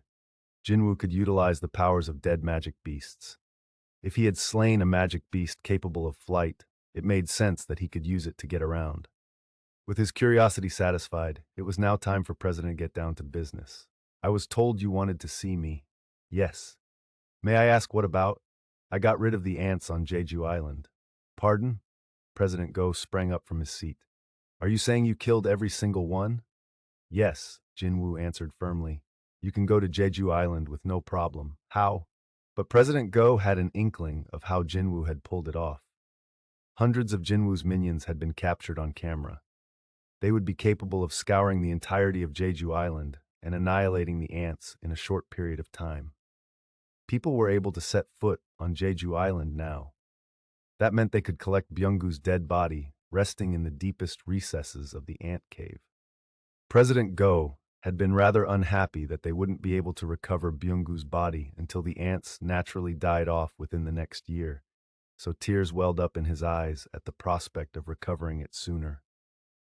Thank you, Hunter Sung, President Go said with all the sincerity in the world.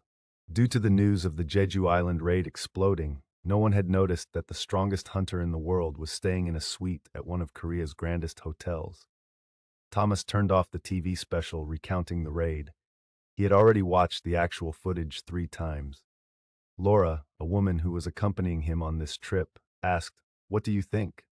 I mean, it's as you've seen. Thomas leaned back on the couch and put his feet up on the table. The man had blonde hair and a sharp nose, wore sunglasses indoors, and had a permanent smile etched on his face. So was that the guy Mr. Huang was investigating? Yes. And didn't Dong-soo also ask what would happen if he killed a man in Korea? Yes. Thomas had secretly looked into Dong-soo Wang and Jin-Woo Sung on his own after receiving the reports from Laura. There was only one connection between the two, Dong-soo's older brother, Dong-suk. Dong-suk and Jin-Woo had gone into the same dungeon, but Jin-Woo had come back out alive while Dong-suk had gone missing. Everyone knew that strange things happened inside dungeons. Revenge? Looks like it. I didn't think Mr. Huang had any family. He never mentioned anything. I hear Mr. Huang's older brother hid any connections between them on his end. That means he was probably involved in something dirty. It had to be something scandalous enough that it would damage Dong-soo's reputation if it came to light. Laura's agreement was clear by her silence. But then the Jeju Island raid had occurred. Because of this, it'll be even harder to get a meeting with Jin-Woo Sung. I'd say so, Laura softly answered. Thomas was one of the top hunters in the world and the guild master of the renowned Scavenger Guild. He had even used his personal vacation days to visit this tiny country because of Jin-Woo Sung. Or to be exact, he wanted to gauge what might happen if Dong-soo fought Jin-Woo. His excuse to the managers of the guild was that he was here to recruit an S-rank Korean hunter. That's too bad. I really wanted to meet him, Thomas wistfully mumbled. Laura addressed him cautiously. Wouldn't it be better if Mr. Wang never met Hunter Sung? Well, Thomas smiled as he rubbed his chin. Korea saved Mr. Wang's life. South Korea had refused to let Dong-soo back into the country, since he'd abandoned his mother country for America when he first became an S-rank hunter. This had been an international incident in the making, so Thomas had come to Korea to see the situation for himself. Unfortunately, Dong-soo Hwang wasn't the type of person to give up just because he was barred from returning to Korea, especially if his motivation involved revenge. Thomas was quite a flexible person. He had no intention of incurring ill will by stopping Dong-soo from avenging the death of a family member. But Dong-soo's power was also important to the Scavenger Guild. Since he and Jin-Woo were both S ranks, Thomas wanted to assess Jin-Woo's abilities in advance, just in case. After all, it would be troublesome if Dong-soo was defeated. Thomas was rather relieved that they'd gotten to see Jin-Woo in action. We can't let Mr. Wang set foot inside Korea. Those two cannot meet. I understand. I'll cease all legal action as well. I'll talk to Wang. I'll make up some excuse, since he's quite the persistent fellow. Laura took meticulous notes on everything her boss said. There was one thing she was curious about, though. If those two ended up having a fight despite our best efforts, what would you do? Laura, don't you know me? Thomas smirked. Mr. Wang is an asset to the Scavenger Guild, and the Scavenger Guild is mine. His mouth was smiling, but the eyes behind his sunglasses were humorless. He always kept his sunglasses on in order to hide his piercing gaze. Thomas lowered his voice as he sat upright on the couch. No one puts their hands on my assets, not even the American government. Thomas Andre, one of 5 national-level hunters. The man was the power of a country personified. We'll escort you home, Hunter Sung, President Go quickly told Jin-Woo as the other man made to stand up. Pardon? If you wait a moment, one of our men will bring a car around. Why don't you let us drive you back to your place? Jin-Woo felt the Hunters Association's and President Go's appreciation for what he'd done, but he didn't want them going out of their way for such a small matter. His apartment wasn't that far, and it certainly wasn't worth the trouble of borrowing a car.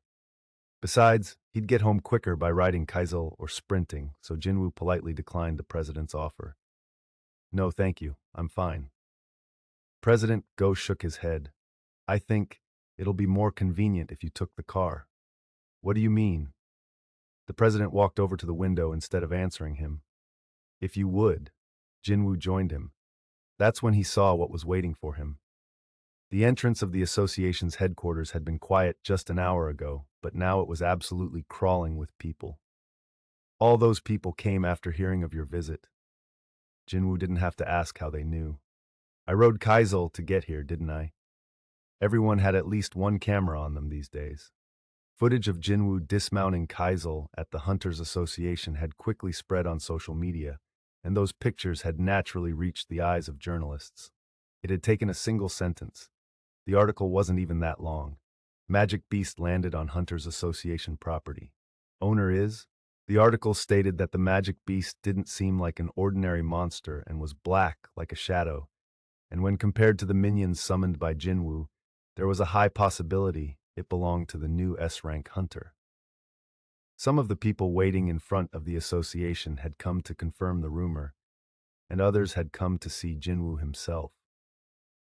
Jin-Woo felt a range of emotions after seeing the crowd. President Go quietly looked down at the people before speaking calmly. As you well know, we Koreans have hungered for a victory. The great tragedy had occurred 4 years earlier. Because of the dungeon break on Jeju Island, Korea had become the only country in the world to have been forced to cede land to the magic beasts. Many countries had publicly expressed their condolences, but laughed derisively in private at the incompetence of the Korean hunters. After 3 different extermination missions had failed, public morale reached its lowest point. 2 years passed as people lived in shame. Then came the news of the 4th attempt with Japan. Some criticized Korea for being unable to deal with the magic beasts without outside help from Japan, but that was the truth of the matter.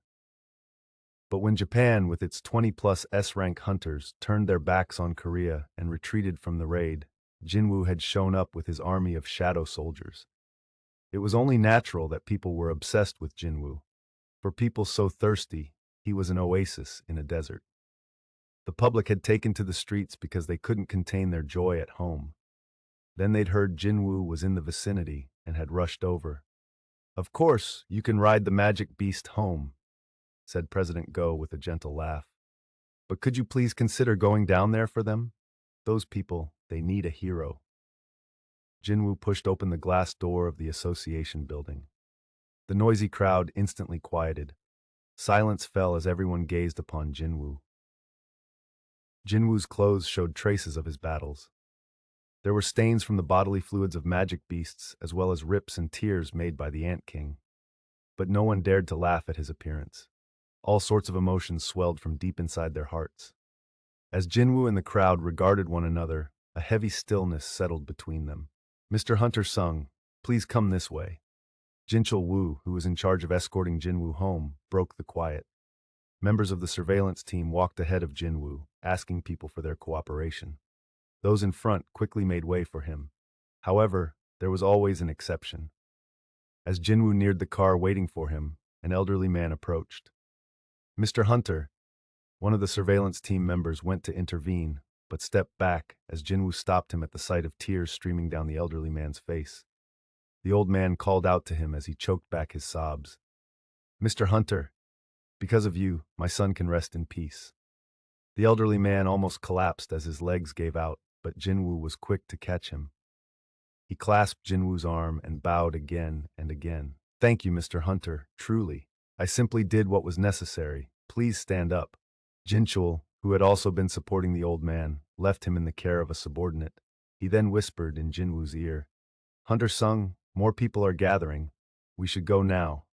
"Understood," Jin-Woo nodded. Jin-Chul opened the back door for him. Jin-Woo looked back at the crowd one last time. No one knew who started it, but someone in the crowd made eye contact with Jin-Woo and gave a quick bow of the head as a gesture of appreciation. Others soon followed. Everywhere Jin-Woo looked, people were bowing to show their sincere gratitude. Hunter Sung. Jin-Woo finally slid into the car seat at the slight anxiety in Jin-Chul's voice. Another surveillance team member got in behind the wheel, and Jin-Chul sat in the front passenger's seat. The car slowly pulled away from the association. Jin-Woo wordlessly gazed out the window. The crowd watched the car intently, not turning away until it was no longer in view. Only then did Jin-Woo face forward and gently place his hand on his chest. Ba-dump! Ba-dump! Ba-dump! His heart was pounding with delight. Jin-Woo had felt troubled when President Go asked him to greet the people, but now Jin-Woo was glad he'd done as suggested. The happiness radiating from every gaze had been its own reward. But then, oh! Jin-Chul urgently looked back at Jin-Woo. "What is it, Hunter Sung?" "It's nothing." Jin-Woo massaged his temples as he remembered that he'd purposefully broken the TV in an attempt to protect his mother from the truth. How can I explain this to her? And just as he'd expected, when Jin-Woo turned on his phone, he had 13 missed calls from home. The internet was an absolute mess, as one would expect. The Jeju Island mission was Jinwoo's first official raid since he'd been re-evaluated as an S-rank hunter. It was his public debut, so to speak. The man had defeated the fearsome Ant King as his minions swept away the endless hordes of ants. In the same way sports fans poured out into the streets after a match, people who watched the broadcast gathered online. Wow, I don't know what to say. Well, I'm pretty sure it's impossible to make that many minions, no? My cancer of 10 years was cured after watching Hunter Sung's minions attack those beasts. Guess your cancer wasn't that serious if you lasted 10 years? Amazing. You were incredible. I lost my parents on Jeju Island 4 years ago. Hunter Sung probably won't see this, but since the raid had been the talk of the town, it flooded all the online forums, and Jinwoo's name was brought up in every conversation. In particular, fans who kept close tabs on hunters passionately debated the extent of Jinwoo's abilities. At this point, can't he be considered a national-level hunter? Elna, I don't think so. Let's not get ahead of ourselves. Why not? He cleared an S-rank dungeon pretty much by himself, and he's obviously way stronger than the other S-rank hunters. But Hunter Sung doesn't have much experience yet. If he's actually that talented, he'll gain recognition in due time. In any case, he's so freaking cool. I heard E-ranks weren't that different than normal people, so how did he get so powerful all of a sudden? Li's Hunter Sung a reawakened being? Most people don't realize that Jin-Woo is a reawakened being because he asked for his information to stay confidential, so... Of course, some people weren't all too happy with him. But wait, wouldn't Hunter Min still be alive if Hunter Sung had joined the raid from the start? Why did he appear in the middle after he said he wouldn't get involved? Looks like OP didn't read the official statement from the association. What statement? Link plus. The statement offered the following reason. Although Jin-Woo was an official S-rank hunter, he had no previous experience with high-rank dungeons, so the association had decided to keep him nearby in case of emergency and insert him as needed, rather than making him part of the official raid team. Although this statement from the association was a rush job, it was good enough to assuage the public. This is all I can do for Hunter Sung. With this quick response, President Go managed to both protect Jin-Woo's privacy and shield him from any blame. While some criticized the association's incompetence for not recognizing Jin-Woo's abilities, none of the backlash was directed at Jin-Woo himself. Instead, Jin-Woo's reputation increased. As far as the public knew, he jumped into the fray without a single complaint, even when the Korean team was facing annihilation, and the Japanese team, who was supposed to buy them time, had withdrawn. If I were him, I would have been too scared to go in there, even if they tried to force me. Who'd willingly go in there knowing other S ranks were dying? Same. How did he persuade himself to do it? Jin-Woo Sung is pretty much the paragon of hunters, don't you think? All the bastards who called him out for not joining the raid need to check themselves. LLMAO, yeah, don't talk shit about people if you don't know the full story. Despite having applied to seal his records, Jin-Woo was taken aback at having unexpectedly become the most famous hunter in South Korea because of this raid. 2 days later, an army unit and several hunters landed on Jeju Island in order to retrieve Byung-gu-min's body. Even though the Knights Guild of the Yeongnam area was a top 5 guild, it wasn't able to participate in the raid because it lacked S-rank hunters. Thanks to them volunteering for this mission in order to give their reputation a much-needed boost, things were progressing smoothly. The specially trained soldiers hesitated as the hunters led the way. Come on, keep up. We told you we don't sense any mana. Seriously, you don't believe us? The hunters walked far ahead of the soldiers, waving at them to hurry along. The soldiers finally followed them with extreme caution. Though frustrating for the hunters, the soldiers' trepidation was understandable. Ordinary people couldn't detect mana, nor could they defend themselves against magic beasts. An abundance of caution was all they had at their disposal. Tsk! The guild master of the Knights Guild clicked his tongue as he scanned their surroundings with his hands on his hips. Ooh! His jaw hit the ground. The closer they got to the ant cave, the more dead ants they saw littering the ground. Corpses were even piled up in hills in some places. The vice master of the guild, who was also a close friend and longtime colleague, shook his head. Boss, do you see this? Can you believe one hunter did all this on his own? The Knights Guild had participated in the third Jeju mission, so they knew firsthand how terrifying the ants were. To see those creepy crawlies in this state, yeah, that dude Jin-Woo Sung, or whatever his name is definitely on another level. The Vice Master continued to marvel. How was he able to exterminate every single ant in an area this large? Right? The elite members of the Knights Guild had their fair share of experience with magic beasts, yet they were amazed by what they saw. They continued to be impressed as they made their way to the entrance of the ant tunnels. Boss, is that it? Yeah. The hunters stopped just outside the entrance to the ant cave and waited for the soldiers to catch up. The guildmaster lit a cigarette, since he had nothing else to do to pass the time. Likewise, the vice master also raised a cigarette to his lips. However, tup. The guildmaster frowned as he watched the cigarette fall from the vice master's lips. Hey, what's the matter? Be boss! The vice master urgently tapped the guildmaster's shoulder and pointed straight ahead. The guildmaster finally sensed something wasn't right and turned around. Whoa! A human's shadow was visible at the entrance to the caves. The shocked guildmaster raised his voice. You. Who are you?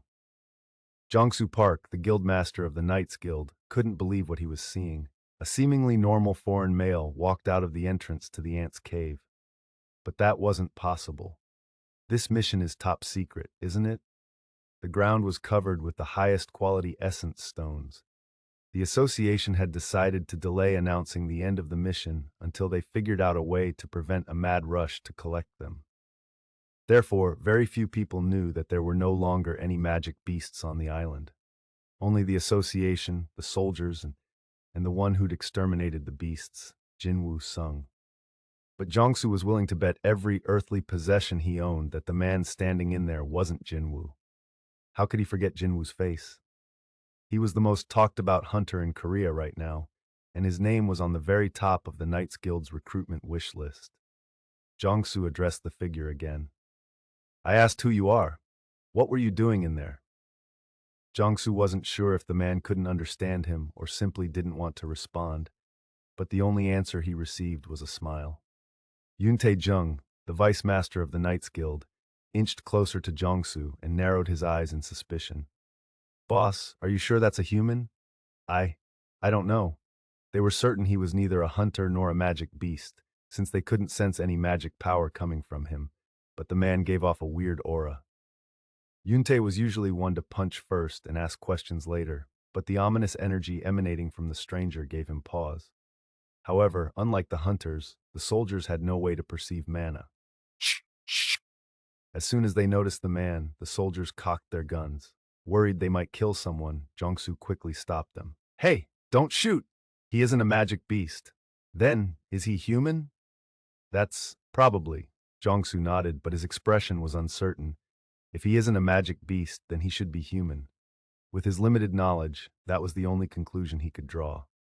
The commander of the army unit nodded shortly. Understood. We'll handle it from here. Pardon? Aren't you guys just here to collect Hunterman's body? We also have orders to supervise the situation on Jeju Island. Jongsu nodded and withdrew. If an opponent wasn't a hunter or a magic beast, there was no need for the Knights Guild to interfere. Jongsu thought it would be best to stand down, observe, and not get involved. The commander shouted at the man, You have entered a restricted area. If you do not follow our instructions, we will open fire. The man's smile didn't budge. Gulp, the soldiers swallowed hard. Should we shoot? Considering they'd never fired a gun at a human before, their reactions made sense. The hunters were tense as well. They were starting to think that the strange man might be hiding something, since he just stood there grinning. The man then put his hands in his pants pockets. Is he really human? How could a person be so relaxed with so many guns trained on him? Jongsu's expression turned grave. Not being able to see the man's hands was making the soldiers tense up even more. Don't fire! Don't fire! Not yet! A thick vein strained on the commander's neck as he yelled at his men. But then, Commander! A soldier's shout had the commander turning his attention back to the mystery man, just in time to see him opening his mouth. He spoke a language they couldn't understand. Not only that, but his voice and pronunciation sounded like he was speaking something otherworldly. Huh?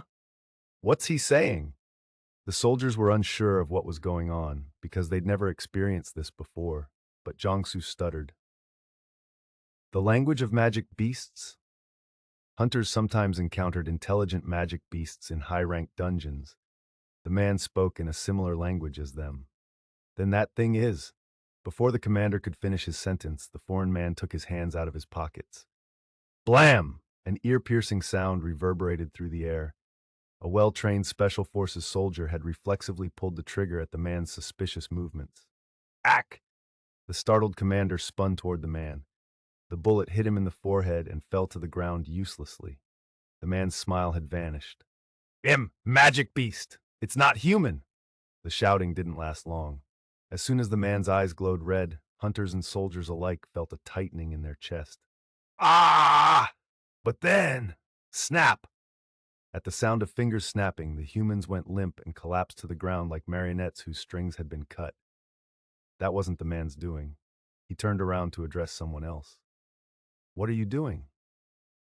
A shorter, middle-aged man appeared behind him. There's no need to cause trouble. I just put them to sleep. This new man also spoke in the otherworldly tongue. You're right. The first stranger acquiesced, though he seemed disappointed. His middle-aged companion stared into the cavern. Did you check? The first man nodded. It's his power for sure. How odd. The middle-aged fellow looked at the unconscious hunters. I don't know why he's helping the humans. Who knows what he's thinking? If you're so curious, why don't you go ask him yourself? No, thank you. The middle-aged man shook his head. The hunting will start as planned. Nothing has changed. Got it. The elder of the pair lightly twirled his hand, and a black hole, a gate, big enough for a single person appeared in midair. Oh, right. The middle-aged man briefly looked back as his acquaintance continued. It looks like one of them is here. In Korea? How about getting rid of that one first, since we're already here? The elder man narrowed his eyes. Soon, the information the first had mentioned flowed into his mind, but he was unwilling to follow his companion's suggestion. I think we should let him handle this area. Are you saying you don't want to get involved? I guess you can say that. Think what you want. The middle-aged man's voice followed him through the gate, and it closed behind him. After making sure the gate was completely gone, the remaining stranger mumbled, Coward. He looked at the humans lying helplessly on the ground. They'd wake up soon. Humph. The man snorted and reached a hand toward the humans. He quietly retracted his hand. Well, I guess there's no need to cause trouble. The enigmatic figure soon disappeared through another gate. Later that night, Jin-Woo sat on the floor in his bedroom inspecting a dagger. It was the Demon Monarch's dagger, which had performed excellently during the battle against the Ant King. Acquisition difficulty S. Category dagger. Attack power plus 220. A dagger acquired from Balin the Demon Monarch. When you use both Demon Monarch's daggers together, the set buff will be applied. Set buff 2 in 1.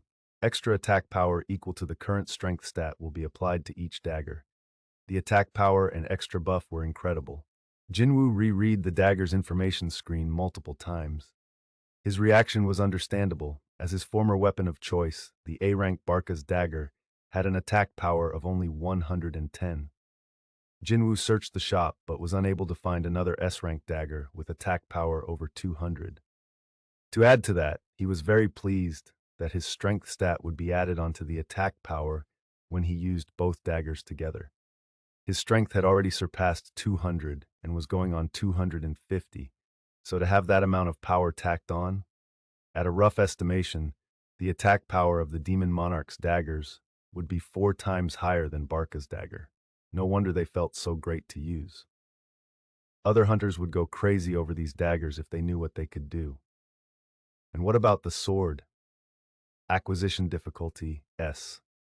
Category sword, attack power plus 350.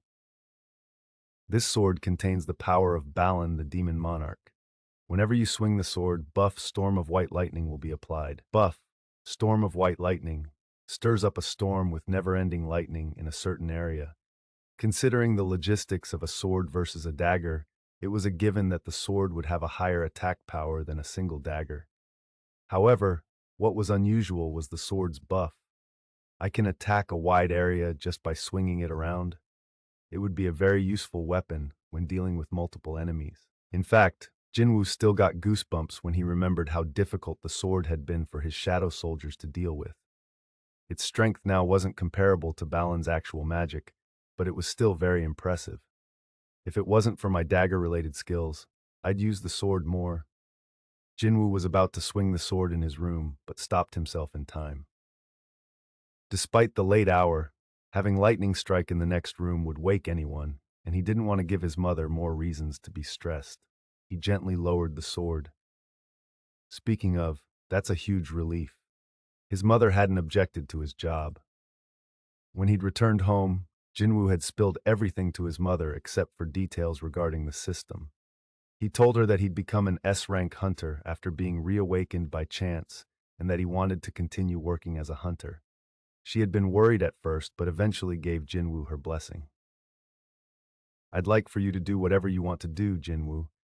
Her one condition was to not overdo it. Though if a situation ever arises that I can't easily handle, Jin-Woo shook his head to stop any dark thoughts. Then he remembered something his mother had said. "Is that why he appeared?" "Who?"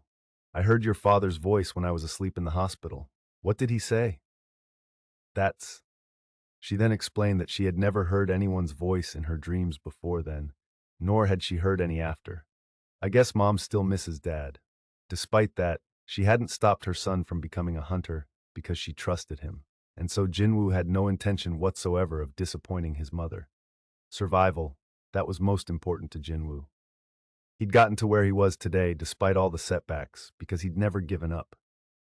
Okay, there was nothing stopping him from raiding dungeons now that he had his mother's full support. He could establish a guild and quickly level up by sweeping all the high-ranked dungeons. Jin-Woo couldn't wait. And I have another reason to level up. Jin-Woo summoned Igris, the shadow soldier who had been with him the longest. Plus, he was also the only knight-rank soldier provided directly by the system. In other words, Igris was closely linked to the system, more than any other soldier. "You'll be able to talk to me once you rank up, right?" Jin-Woo had so many things he wanted to ask Igris. Of course, he didn't receive an answer to his question. Igris was silent as usual. If silence were a sound, Igris would be the noisiest soldier in the world. Jin-Woo chuckled and picked up the Demon Monarch's weapons inventory. As he stored his weapons away, something sparkling caught his eye. "What's that?" Jin-Woo's eyes widened. One of the items in the inventory was gleaming. An unexpected proposal. It was a black key. The black key from the cursed mystery box was shining as if beckoning to him. Jin-Woo stared incredulously for a moment before carefully setting down his weapons, reaching a hand out and grasping for it. When he opened his hand, there it was. Kartanon Temple's key. Acquisition difficulty. Category key. The required conditions have been fulfilled. This key unlocks the entrance to the Kartanon Temple. You can use it at the designated gate. The location of the designated gate will be revealed after the allotted time passes. Remaining time, 4:17:06:52. He'd never seen an item description like this before. The Kartanon Temple? Jin-Woo cocked his head. How strange. He'd never heard of it before, but it sounded familiar. No, I definitely know that name. Jin-Woo racked his brain until his eyes shot open. The Double Dungeon. The old temple located at the end of the Double Dungeon. The temple and the stone statues. The stone slate held by one of them. Everything was coming back to him. That's it. It was as if he could faintly hear Mr. Song's voice reading aloud the first sentence on the stone slate. The commandments of the Kartanon Temple. The slate had named the place with those awful statues as the Kartanon Temple. The name of the temple matching the one indicated in the Black Key's item description couldn't be a mere coincidence. This could mean only one thing. Will this key let me go back? Jin-Woo was shaken. He felt goosebumps everywhere as the hazy memories came more and more into focus until they finally took shape in his mind. It can't be. No, it had to be. The system was calling to Jin-Woo once again, leading him back to the place where it all began. The item had started sparkling. As if the system was concerned, Jin-Woo wouldn't spare a glance at it. Plus, it would indicate quite plainly where the item was to be used. No matter how he interpreted it, the system was reaching out to him. The question was, why now? Maybe it's related to the Demon's Castle quests? He had received the Black Key after choosing the Cursed Mystery Box as a reward from the Collect Demon Souls 1 quest. So he looked into the mystery reward he'd received for the completion of the Collect Demon Souls 2 quest. Title. His newly acquired title and its information popped up with a ping. Title, Demon Hunter. The required conditions have not been fulfilled. Jin-Woo had been hoping the description was updated, but nothing had changed since the first time he'd taken a look. I guess this isn't it. Next, he checked the third Demon Monarch's accessory that completed the set. Acquisition difficulty, S, category, accessories. Agility plus 20, intelligence plus 20. There is a set buff that will be revealed when worn with Demon Monarch's earrings and Demon Monarch's necklace. Set buff 1, all stats plus 5. Set buff 2, all stats plus 10. He carefully reviewed everything just in case there was a hidden third set buff, but that wasn't it either. Then, there was only one other possibility. Jin-Woo's eyes moved toward the information above his title. Name, level 100. Job. Title. His eyes stopped at the line indicating his level. He had just barely made it to level 100 by slaying all the ants and crushing the eggs and pupae on Jeju Island. That's probably the required condition that the key mentioned. That appeared to be the most plausible explanation. Jin-Woo could easily summon an item from the inventory with his mind after manually storing it the first time. Therefore, he rarely called up and laid eyes on the inventory unless he received a new item. That was why he'd only discovered the change in the key just now, even though it had already been a few days since leveling up. If he hadn't decided to organize the inventory today, since he'd already taken out some weapons anyway, it was likely that he wouldn't have discovered the key for some time. But better late than never. Let's see. 417 hours is about 17 days. That leaves a little over 2 weeks. Thus far, the system had always delivered on its promises, so the gate's exact location would definitely be revealed then. I should be getting ready now. The passing thought startled Jin-Woo. Wait a minute. Am I seriously considering going back to that place? Ha ha! Jin-Woo laughed in spite of himself. While it was true that the party had consisted of low-rank hunters, it was also true that the majority of them had died during the raid. Jin-Woo himself had experienced several near-death incidents as well. Heck, I actually lost a leg. The memory haunted him to this day. It gave him chills thinking about the sight of blood where his lower leg should have been. And yet, anticipation flared in his eyes. I'm not the same person I was then. He felt more confident now. Or rather, he felt an odd excitement at the possibility of commanding the shadows of the stone statues or the Colossus. Besides, he didn't know what kind of penalty he'd receive for not answering the system's call. Based on his experiences with the first penalty quest and the urgent quests, he knew full well that the system could be both his enemy and his ally based on whichever decision he made. The hand holding the key grew sweaty. Gulp. Jin-Woo swallowed nervously, then shook his head. Don't get too worked up. He had to keep calm. He waited for his heart to slow and took deep breaths before slowly opening his eyes. Okay. If the system had some business with him, this could be another opportunity. The cursed mystery box, wasn't it supposed to give Jin-Woo something he needed? I should still ready myself to some extent. He'd do the minimum amount of preparation. As Jin-Woo thought about his to-do list, he remembered something he'd been putting off. Establishing his guild. Raiding gates to raise the levels of his soldiers would be easier with a guild, and since Jinho was so passionate about starting one, Jin-Woo had left everything to him up until now. I wonder how things are going there.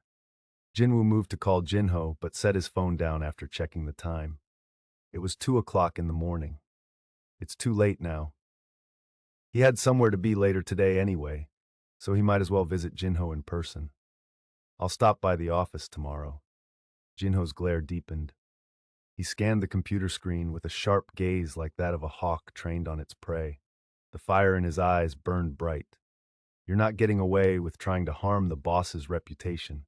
Jinho swiftly took screenshots of the problematic posts and comments, and then filled in forms to report the contents. He moved quickly and efficiently, as if he'd done this many times before. Taka taka tak. Whoa! He lifted his hands from the keyboard and wiped the sweat off his brow. Yet another case settled. He'd rooted out one more seed of malice who was bad-mouthing his boss. Jin-Woo was the face and light of the guild.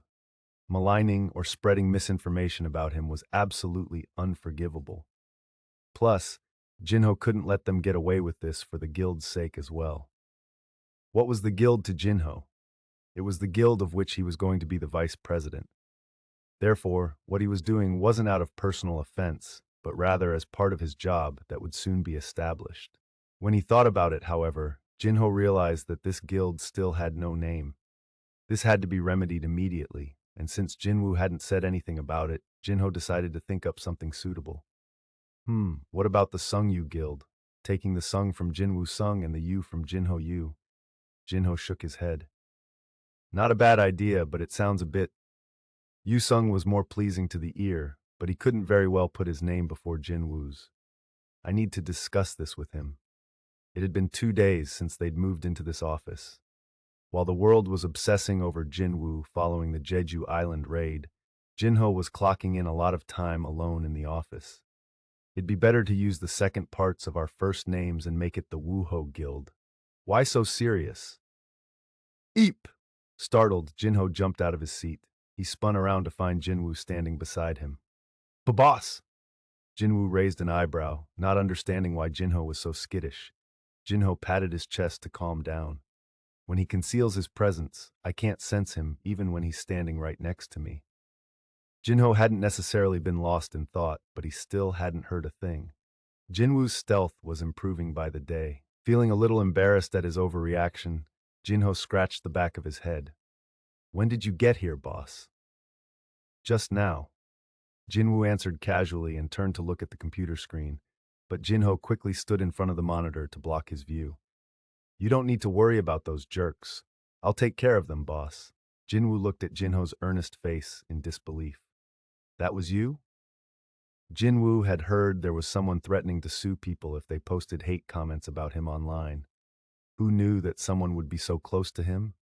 Jinho blushed at having accidentally busted himself. Geez, boss, I'm just doing what's necessary, you know?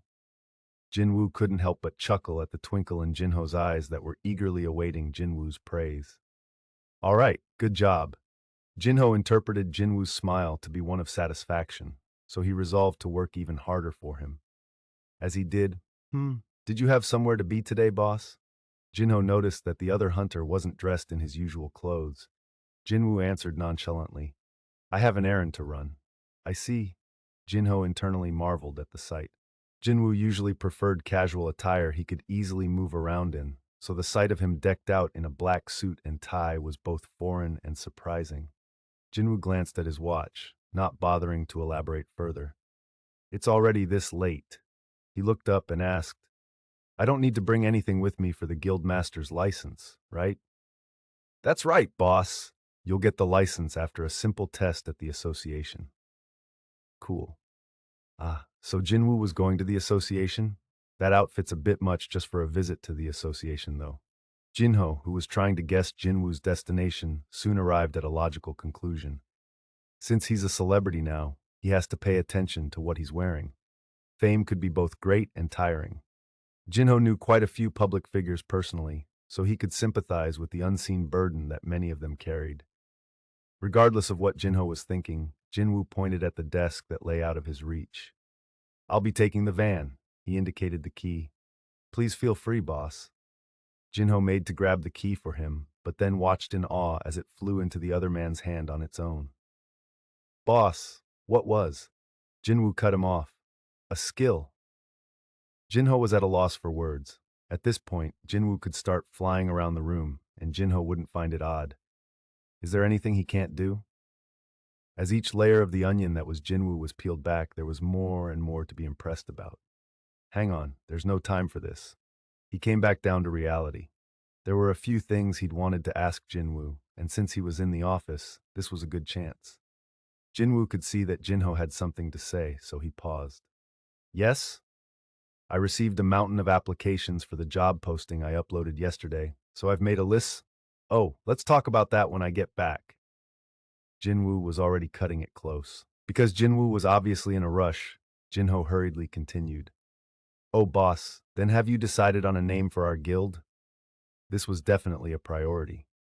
They needed a name for the job posting and any other official orders of business. I wonder if he already has a name in mind. Jin-Ho fidgeted as he waited for Jin-Woo's answer. He had a few suggestions ready in case Jin-Woo had trouble coming up with something. Sung-Yu, Jin-Jin, Woo-Ho. I hope he likes at least one of those. While Jin-Ho looked on expectantly, a grin spread across Jin-Woo's face as an idea popped into his mind. How about Solo Play Guild? What? Jin-Ho stared at the older man. Was he supposed to laugh here? It didn't look like Jin-Woo was joking, though. With that, Jin-Woo started to head out. Perhaps he hadn't been expecting much of a reaction from Jin-Ho anyway. Okay, see you. Jin-Ho watched him exit the office. I guess there actually are things he can't do. The boss was only human after all. While he was a bit worried that their guild name might actually be Solo Play, Jin-Ho was also somewhat comforted by this proof that Jin-Woo wasn't perfect. Jin-Woo arrived at the funeral of Hunter Byung-gu Min. It was originally going to be held in private for family members only, but it was made open to the public because tons of people had expressed the wish to pay their respects. A huge number of the public visited the funeral parlor to honor Hunter Min's sacrifice, including Jin-Woo. Whoa, is that? Oh, isn't that man Hunter Sung? It's really him. Murmur, murmur. People who recognized Jin-Woo started whispering among themselves. Jin-Woo normally didn't care about being stared at, and he didn't mind being recognized as long as no one bothered him. What others were saying about him was none of his concern. However, they need to remember where they are and why they're here. Jin-Woo frowned. Wasn't this about remembering Hunter Min's sacrifice? It was supposed to be a solemn occasion, and he didn't want it disrupted because of him. Jin-Woo released a small amount, a tiny fraction of his magic power for a short period of time. That was more than enough. The air grew heavy, and the room fell silent. The mourners were made to be mindful of every breath they took. Everyone's mouths simultaneously snapped shut, and the flurry of conversation gave way to silence. Good. Satisfied with the atmosphere he'd created with his display of power, Jin-Woo continued on his way, only to be blocked by a middle-aged woman who wasn't quite of age to be called a grandmother. It was Hunter Byung-gu Min's mother. The murmurs started up again, seeing the two of them standing face to face. Uh-oh. Is she going to yell at him and kick him out? The mourners' concerns were unfounded for one simple reason. You came, Hunter Sung. Yes, ma'am. Byung-gu's mother herself had been the one to earnestly request Jin-Woo's attendance. I contacted you because there was something I wanted to tell you in person. I hope it wasn't too much trouble. No, not at all. I heard that you were the one who got rid of all the magic beasts on the island, so my son's body could be retrieved. She paused and looked at Jin-Woo as if waiting for confirmation of the fact. Jin-Woo had eliminated the ants from Jeju Island for a number of reasons, but it was certainly true that he hadn't felt right letting Hunter Min's body rot in the deepest recesses of that cave, so he nodded. Yes. Thanks to you, my son isn't sleeping in some cold, dark place. Hunter Min's mother was unable to hold back her tears any longer. Because of you, I was at least able to see my son one more time. Thank you so, so much, Hunter Sung. Were there any words that could comfort a parent who had lost their child? Relatives started to gently guide Hunter Min's sobbing mother farther inside, as Jin-Woo stood in mournful silence. Byung-gu's mother bowed to him several times to relay her gratitude as she was led away, propped up by the others. Her face reminded Jin-Woo of his own mother's expression when they'd received the call 10 years ago that his father had gone missing in a gate. His chest tightened. At least, just as his father's sacrifice had saved many of his colleagues, Byung-gu Min's death had not been in vain. If not for his devoted healing, the other hunters wouldn't have been able to survive the ant cave. And even after death, Hunter Min's power had saved another's life. His shadow had appeared relieved when the color returned to Hunter Haincha's face. Jin-Woo could tell that he genuinely cared for his colleagues. Coincidentally, on his way to place a flower in front of Hunter Min's funeral portrait, Jin-Woo spotted Hain in the distance. She blanched when they made eye contact. Looks like everyone came together. Hain was surrounded by the other hunters from the Korean raid team, who all nodded at Jin-Woo, but Hain looked like she wasn't sure how to act in front of him. So she can make those kinds of faces too? Jin-Woo had never seen Hain look anything but expressionless, but this served as a reminder that one should never judge a book by its cover. He turned to regard Hunter Min's portrait. Byung-gu was smiling brightly, like he didn't have a care in the world. Jin-Woo placed his flower and closed his eyes for a brief moment. May you rest in peace. After saying a prayer for Hunter Min, Jin-Woo turned to see a familiar person approaching him. Hunter Sung. The deep voice belonged to President Go. Sir, it's good to see you here. I've been meaning to contact you. Really? It was obvious why the association would call on a hunter. Jin-Woo got his hopes up, thinking he might have an opportunity to level up, but President Go unfortunately shook his head and laughed gently. It's not that. Oh, I see. What a letdown. Jin-Woo pursed his lips in disappointment. I'd like a moment of your time. Is that okay? Jin-Woo agreed, since that fit with his plans anyway. I have business to take care of at the association, so why don't we talk there? You have business at the association? What kind of business? I need a guild master's license. Excuse me. The confusion on President Go's face was obvious. Why would you need a guild master's license when you have an S-rank hunter's license? Can S-rank hunters start a guild without a guild master's license? That's right. President Go gave a kind smile.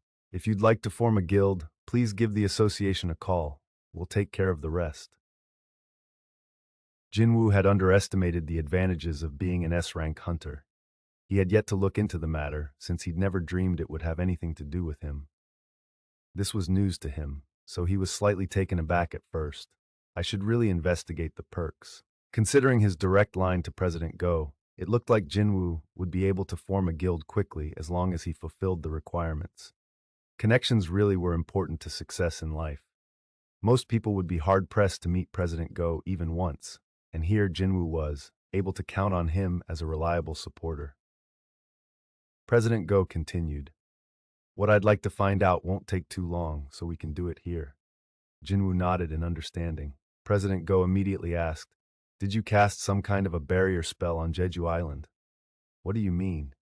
What barrier spell? Had something happened after he finished off the ants and left? President Go calmly explained the situation. During the process of retrieving Hunter Min's body, there was an incident that caused all the soldiers and hunters to pass out.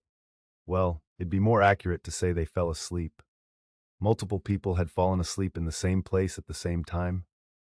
Jin-Woo raised an eyebrow. It sounds like an extraordinary wide-area magic spell. It was similar to how his shadow soldiers had been simultaneously stunned by Balin the Demon Monarch's lightning.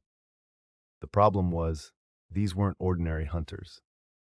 Didn't the elite members of the Knights Guild go to Jeju Island? President Go answered with a nod. It was a mixed team of powerful A-rank hunters and B-rank hunters who are close to A-rank. Someone had been able to put more than 10 powerful hunters to sleep. Even an S-rank mage hunter wouldn't dare consider such a thing, let alone attempt it. That's why I'm asking you, Hunter Sung, just in case you forgot that you cast a barrier spell. It was clear that President Go and the Hunters Association rated Jin-Woo's power highly. But not only were barriers not in Jin-Woo's wheelhouse, he'd never forget casting that kind of frightening magic. Jin-Woo shook his head. No, I've never done that. I see, that's what I thought. President Go looked deeply concerned. His best hope of getting to the bottom of this mystery had been dashed. What did the hunters say about it? The thing is, President Go struggled to find the right words. Neither the soldiers nor the hunters can remember the events leading up to when they lost consciousness. Feeling helpless, he added, actually, we haven't been able to determine whether they truly were victims of magic. There would have been a possibility of a human-made weapon like sleeping gas if it were just the soldiers, but there had to be more to it if A-rank hunters were also affected. Could it have been some kind of trap the ants set? Jin-Woo wanted to summon Beru immediately to ask him. If he did, though, the funeral could very well become the scene of a bloody battle, since there were easily 10 high-rank hunters present in his field of view alone. Jin-Woo wasn't worried about Beru. He was more concerned about the hunters who would try to fight him. Just then, a young man, presumably an employee of the association, walked up to President Go and whispered something to him. President Go regretfully turned to Jin-Woo. My guest has arrived earlier than expected, so I must leave now. Thank you for your time. Of course. After a brief goodbye, the president and the employee hurriedly left. Since he no longer needed to go to the association, Jin-Woo headed to the van to drive home. But, he sensed a strange presence following him. He cocked his head. Don't people usually try not to get caught when they tail someone? Besides, the average person wouldn't even think of pursuing an S-rank hunter. Toke, toke. He couldn't hear any kind of camera equipment, so it couldn't be paparazzi, which made sense, since whoever it was didn't seem to be trying to hide their presence anyway. Jinwoo wondered how long this person would follow him, so he wordlessly meandered over to the van. Of course, his tail continued trailing after him. Oh man. Jinwoo thought the whole situation was absurd. He couldn't take someone this careless that seriously. But just as he reached for the car door, "Are you Mr. Jinwoo Sung?" A voice came from behind him. Jinwoo turned, amused that the stranger was finally showing their true intentions. Yes, that's right. He paused in surprise as he laid eyes on the other person. A foreigner? He hadn't expected this, as the speaker's Korean pronunciation was impeccable. Standing before him was a young man of Western descent, wearing a sharp, fashionable suit. His sunny smile shone as brightly as his blonde hair. This is me. He took a business card out of his inside jacket pocket and handed it to Jinwoo. His name, phone number, and place of employment were written in a large font. Hunter Command Center of America, Adam White. Hunter Command Center? What did an elite agent from the most powerful organization in the United States want with Jinwoo? Though there could be only one reason for them to approach Jinwoo, wasn't there? When Jinwoo looked up from the card, Adam introduced himself in a clear voice. Please just call me Adam, Hunter Sung. Adam White. Jinwoo raked his gaze over the young American who'd revealed himself to be an employee of the Hunter Command Center. He could tell they were interested in him by the look in Adam's eyes. The United States was widely known for luring hunters from around the world with their enormous financial power. So Jinwoo fully thought Adam was going to invite him to his country. However, what Adam said next was completely unexpected. I have some information I would like to divulge to you. Information? It's the kind of intel only we, the Hunter Command Center, can provide. Jinwoo had to wonder why this man would want to reveal top-secret data to a foreigner he'd never met before. Why give me such important information? Adam smiled at Jinwoo's question. When it comes to certain special people, there are benefits we can reap even in simple acts like providing information. Special people.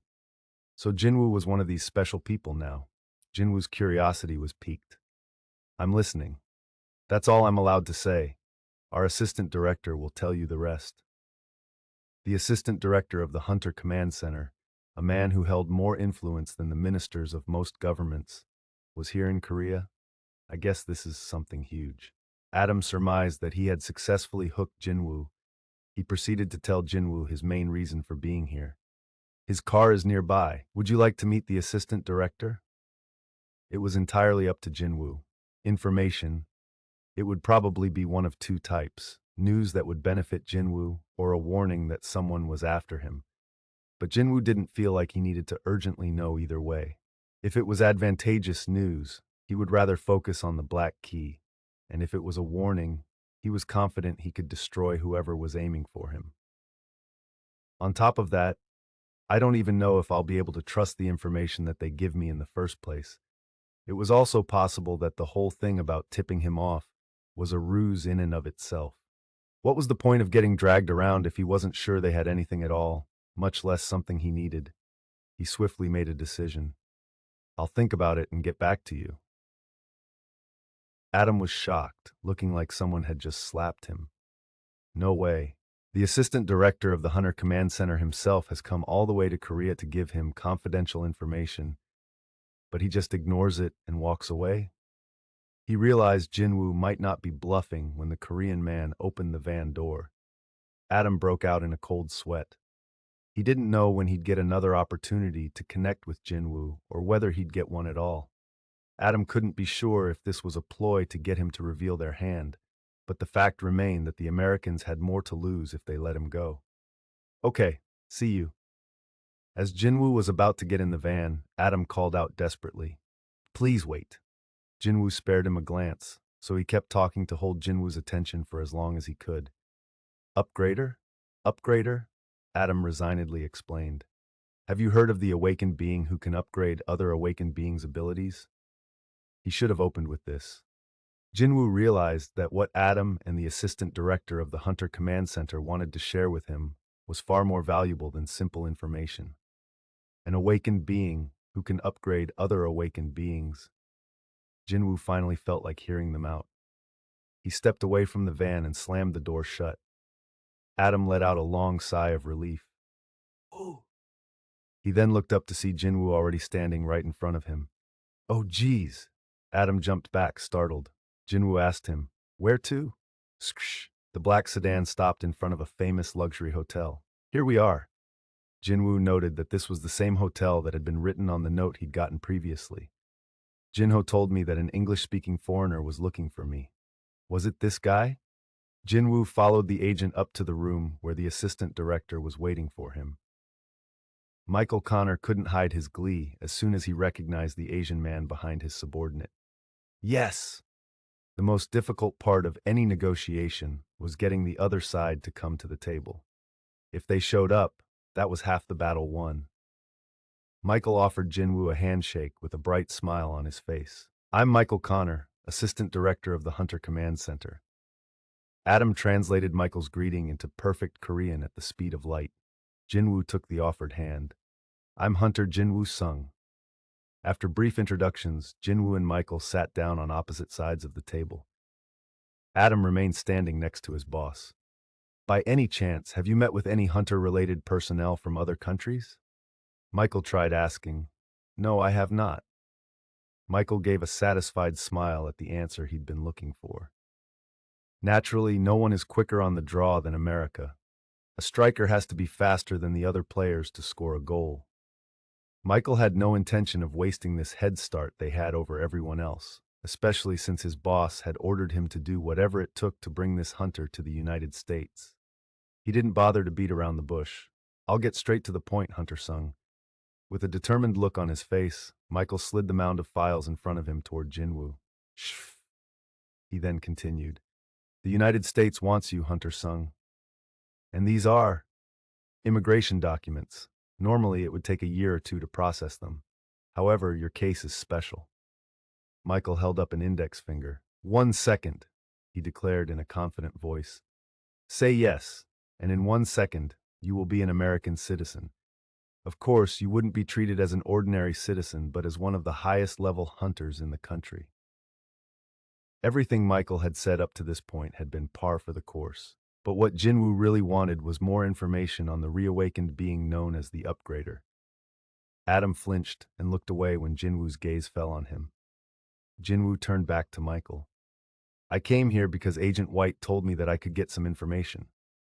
Michael burst out laughing. That's not unrelated to what I've told you so far. How so? If you become an American citizen, our Upgrader can raise your abilities to a higher level. Upgrader, that seemed to be the literal power of this awakened being. Although he'd heard it from 2 people now, Jin-Woo still couldn't fully believe what they were saying. Is there really an awakened being who can do such a thing? He had to make sure. Increasing someone's abilities, is that even possible? Jin-Woo's interest thrilled Michael. Actually, that person is here with us. Jin-Woo was already aware that there was another awakened being in the vicinity. A small amount of magic power was seeping into the room through the cracks of the closed door. Jin-Woo had been wondering why someone with such weak levels of mana had been chosen as the bodyguard for the assistant director. So Michael's next order wasn't entirely surprising. Please escort in Mrs. Sellner. Click. As soon as he relayed his instructions, the door opened and 2 agents ushered a middle-aged African-American woman into the room. Jin-Woo squinted at the peculiar energy coming from her. Her aura was certainly different from the typical reawakened being. As the woman reached the table, one of the agents pulled out a chair for her. She slowly sat down on its edge, recognizing Jin-Woo right away. You're the man from the footage. Mrs. Sellner had already been briefed about Jin-Woo, so Michael only needed to introduce them. This is Mrs. Norma Sellner. She's the one and only awakened being in the entire world who can help reawakened beings surpass the set limits of their power. Mrs. Sellner nodded at Jin-Woo, and he returned the greeting. Mrs. Sellner, please give Hunter Sung a brief explanation of your abilities. A playful smile appeared on her face as she noted the suspicion in Jin-Woo's eyes. I get that look a lot. She leaned forward to stage whisper to him. But once I give them a taste, they all end up clinging to me soon enough. Mrs. Sellner? She waved off Michael's frown with a laugh. I know he's an important person, Mr. Connor. Norma smiled as she steadily continued her explanation. As you know, Hunter Sung, all awakened beings have set limits to their power that they cannot surpass. That was why the ranks of awakened beings never changed unless they had a reawakening. Every hunter knew this basic fact. Mrs. Sellner, does that mean you can? Even before Jin-Woo finished his sentence, Norma answered him with the delight of a child picking up the strawberry she had been saving for last from on top of a cake. That's right. Jin-Woo's eyes widened. I can make them increase their limits in 3 stages. I don't know whether to call it a forced reawakening or simply increasing their latent power, though. What an incredible ability. What Norma had just revealed was a game changer that would blow the minds of every elite hunter the world over. Jin-Woo glanced at Michael, and the assistant director nodded. She speaks the truth. The catch is, only 3 to 4 people can receive this benefit each year, because Mrs. Sellner requires an extensive break between uses of her ability. How effective is it? It's different for everyone. But those who have completed all 3 stages have reported increases ranging from 20 to 30%.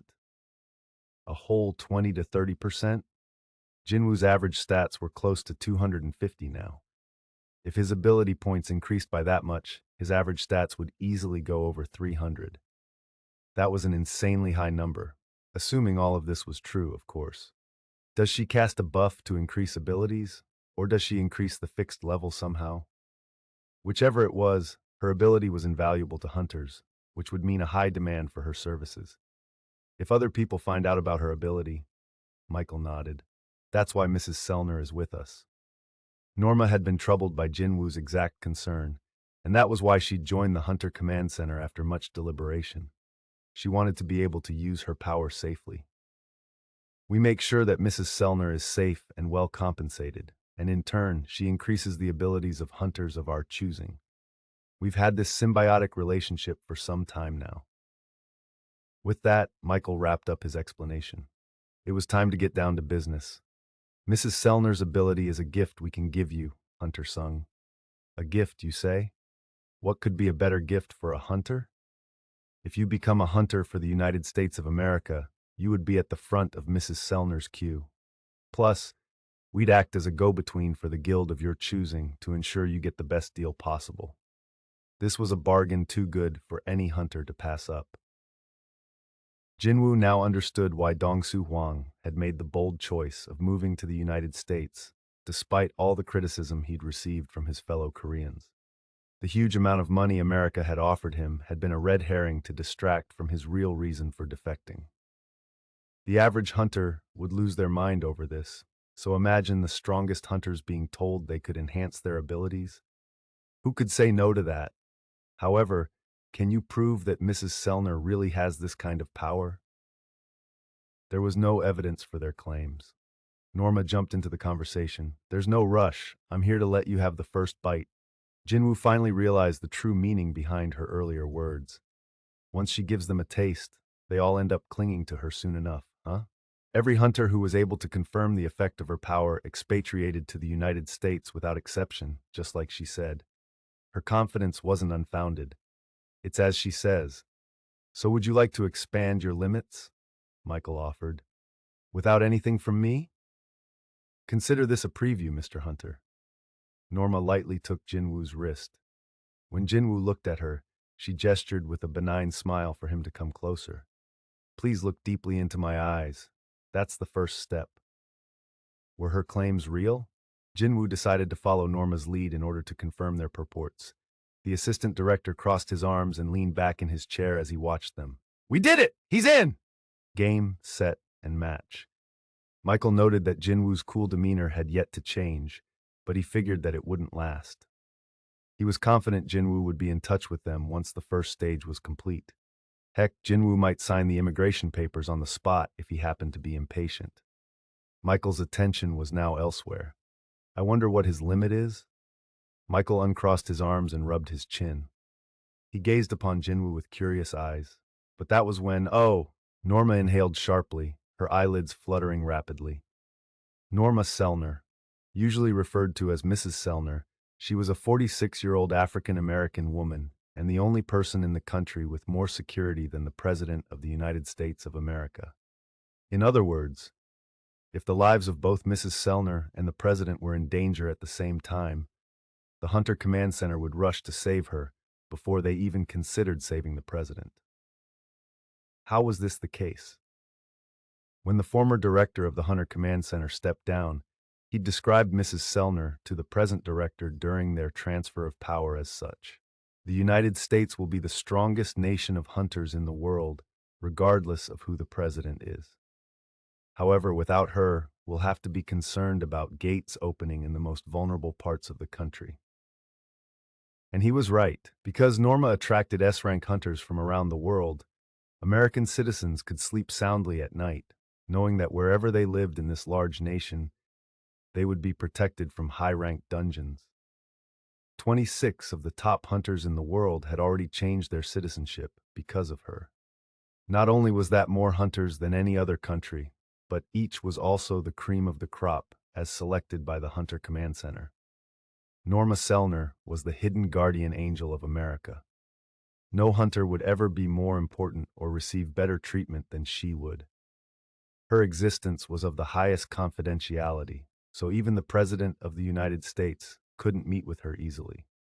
And S-rank hunters who had the privilege of meeting her were ones who fit the Hunter Command Center's extremely strict standards. Those hunters were the special people Agent White had mentioned earlier. When it comes to certain special people, there are benefits we can reap even in simple acts like providing information. Initially, most S-rank hunters, including Jin-Woo, had no idea how incredible it was to be one of those special people, but they understood perfectly once Norma worked her magic. They would grasp who they'd been chosen by and what that truly meant for them. One hunter had knelt before Norma, tears of joy streaming down his face as he was overcome by the power flowing through his body. He was from Congo, but became a United States citizen the very next day. That's how it always goes. So Michael Connor, the current assistant director of the Hunter Command Center, didn't suspect anything would be different with Jin-Woo. He expected Jin-Woo to scream out in ecstasy as the power welled up inside him and then cling to her for more. Honestly, there was no better way to describe it. Michael had nothing but confidence. However, the screaming this time came from an unexpected source. Ah! Norma, who had been peering into Jin-Woo's eyes, fell off her chair, screaming like she'd seen something she shouldn't have. The two agents guarding her immediately drew their guns and pointed them at Jin-Woo. Stop! Are you crazy? Michael yelped at the foolhardiness of the agents. He leaped to his feet and pushed their guns down, snapping at them. Do you know who this is? Lower your weapons. But Mrs. Sellner is... Idiots. If you're worried about her, take care of her first. Sorry, sir. The agents quickly put their guns away and rushed to assist the woman, trembling on the floor. Her face had grown worryingly pale. Michael bowed deeply to Jin-Woo. My apologies, Hunter Sung. What our agents just did was extremely rude. Gone was his relaxed posture. The shakiness in his voice betrayed just how shocked he felt. Even if they were trained to protect Mrs. Sellner, I can't believe they pointed their guns at an S-rank hunter. If this were a more hot-headed hunter, their necks would have been snapped, as would Michael's by association. There was no excuse he could give for pointing a gun at the highest-ranked hunter of a country where firearms were illegal. Once when Norma fell from her chair, and once when the two agents drew their guns, Michael's chest pounded violently at feeling his heart sink twice in quick succession. Jin-Woo was taken aback as well. What just happened? Norma had suddenly screamed and fallen down, then agents of the Hunter Command Center had trained their weapons on him, and lastly, the assistant director had apologized to him after yelling at his men. Jin-Woo had felt surprised at first, then bemused, and then, it's fine, no one got hurt, so he couldn't bring himself to be mad at them. The second most powerful head of the most influential organization had apologized to him after immediately acknowledging his subordinates' mistakes, so Jin-Woo figured making a fuss would be distasteful. Besides, Jin-Woo himself hadn't felt threatened. It was like they were waving children's toys at him. Jin-Woo was way out of their league. Thank you, Hunter Sung. Michael straightened up only after Jin-Woo's words. He eyed the other man cautiously, but he could see that Jin-Woo wasn't being sarcastic. They dodged a bullet there. If this happened to Thomas Andre or Zhigong Liu, the gunman would be dead even before Michael could issue an apology. Fortunately, Jin-Woo seemed to be a gentleman. Woo, he breathed a sigh of relief and wiped the sweat off the bridge of his nose. He had managed to put out the more urgent fire. He could now switch his focus to his immediate surroundings. Michael bowed to Jin-Woo once again before hurriedly checking on Norma's condition. Mrs. Sellner, what happened? Michael, you're sweating profusely. Do you feel ill? The situation might have made Michael break into a cold sweat, but Norma was absolutely drenched. What's going on?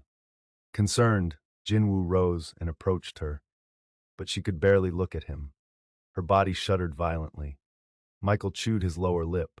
We can't continue with her in this state. They'd gotten Jin-Woo to the table but couldn't play their winning card. Norma was in no condition to use her power. Michael turned to Jin-Woo with a solemn expression. Mrs. Sellner seems to be in rough shape. May we get in touch with you later? Meanwhile, an important guest was visiting the Hunters Association of Korea.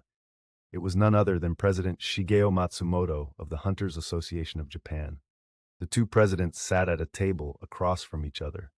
The only other people with them were their two translators. President Go spoke first. I heard about Mr. Goto. It's very devastating. President Matsumoto's expression looked sorrowful, but it quickly changed. However, I am here to discuss the future, not the past. President Go nodded.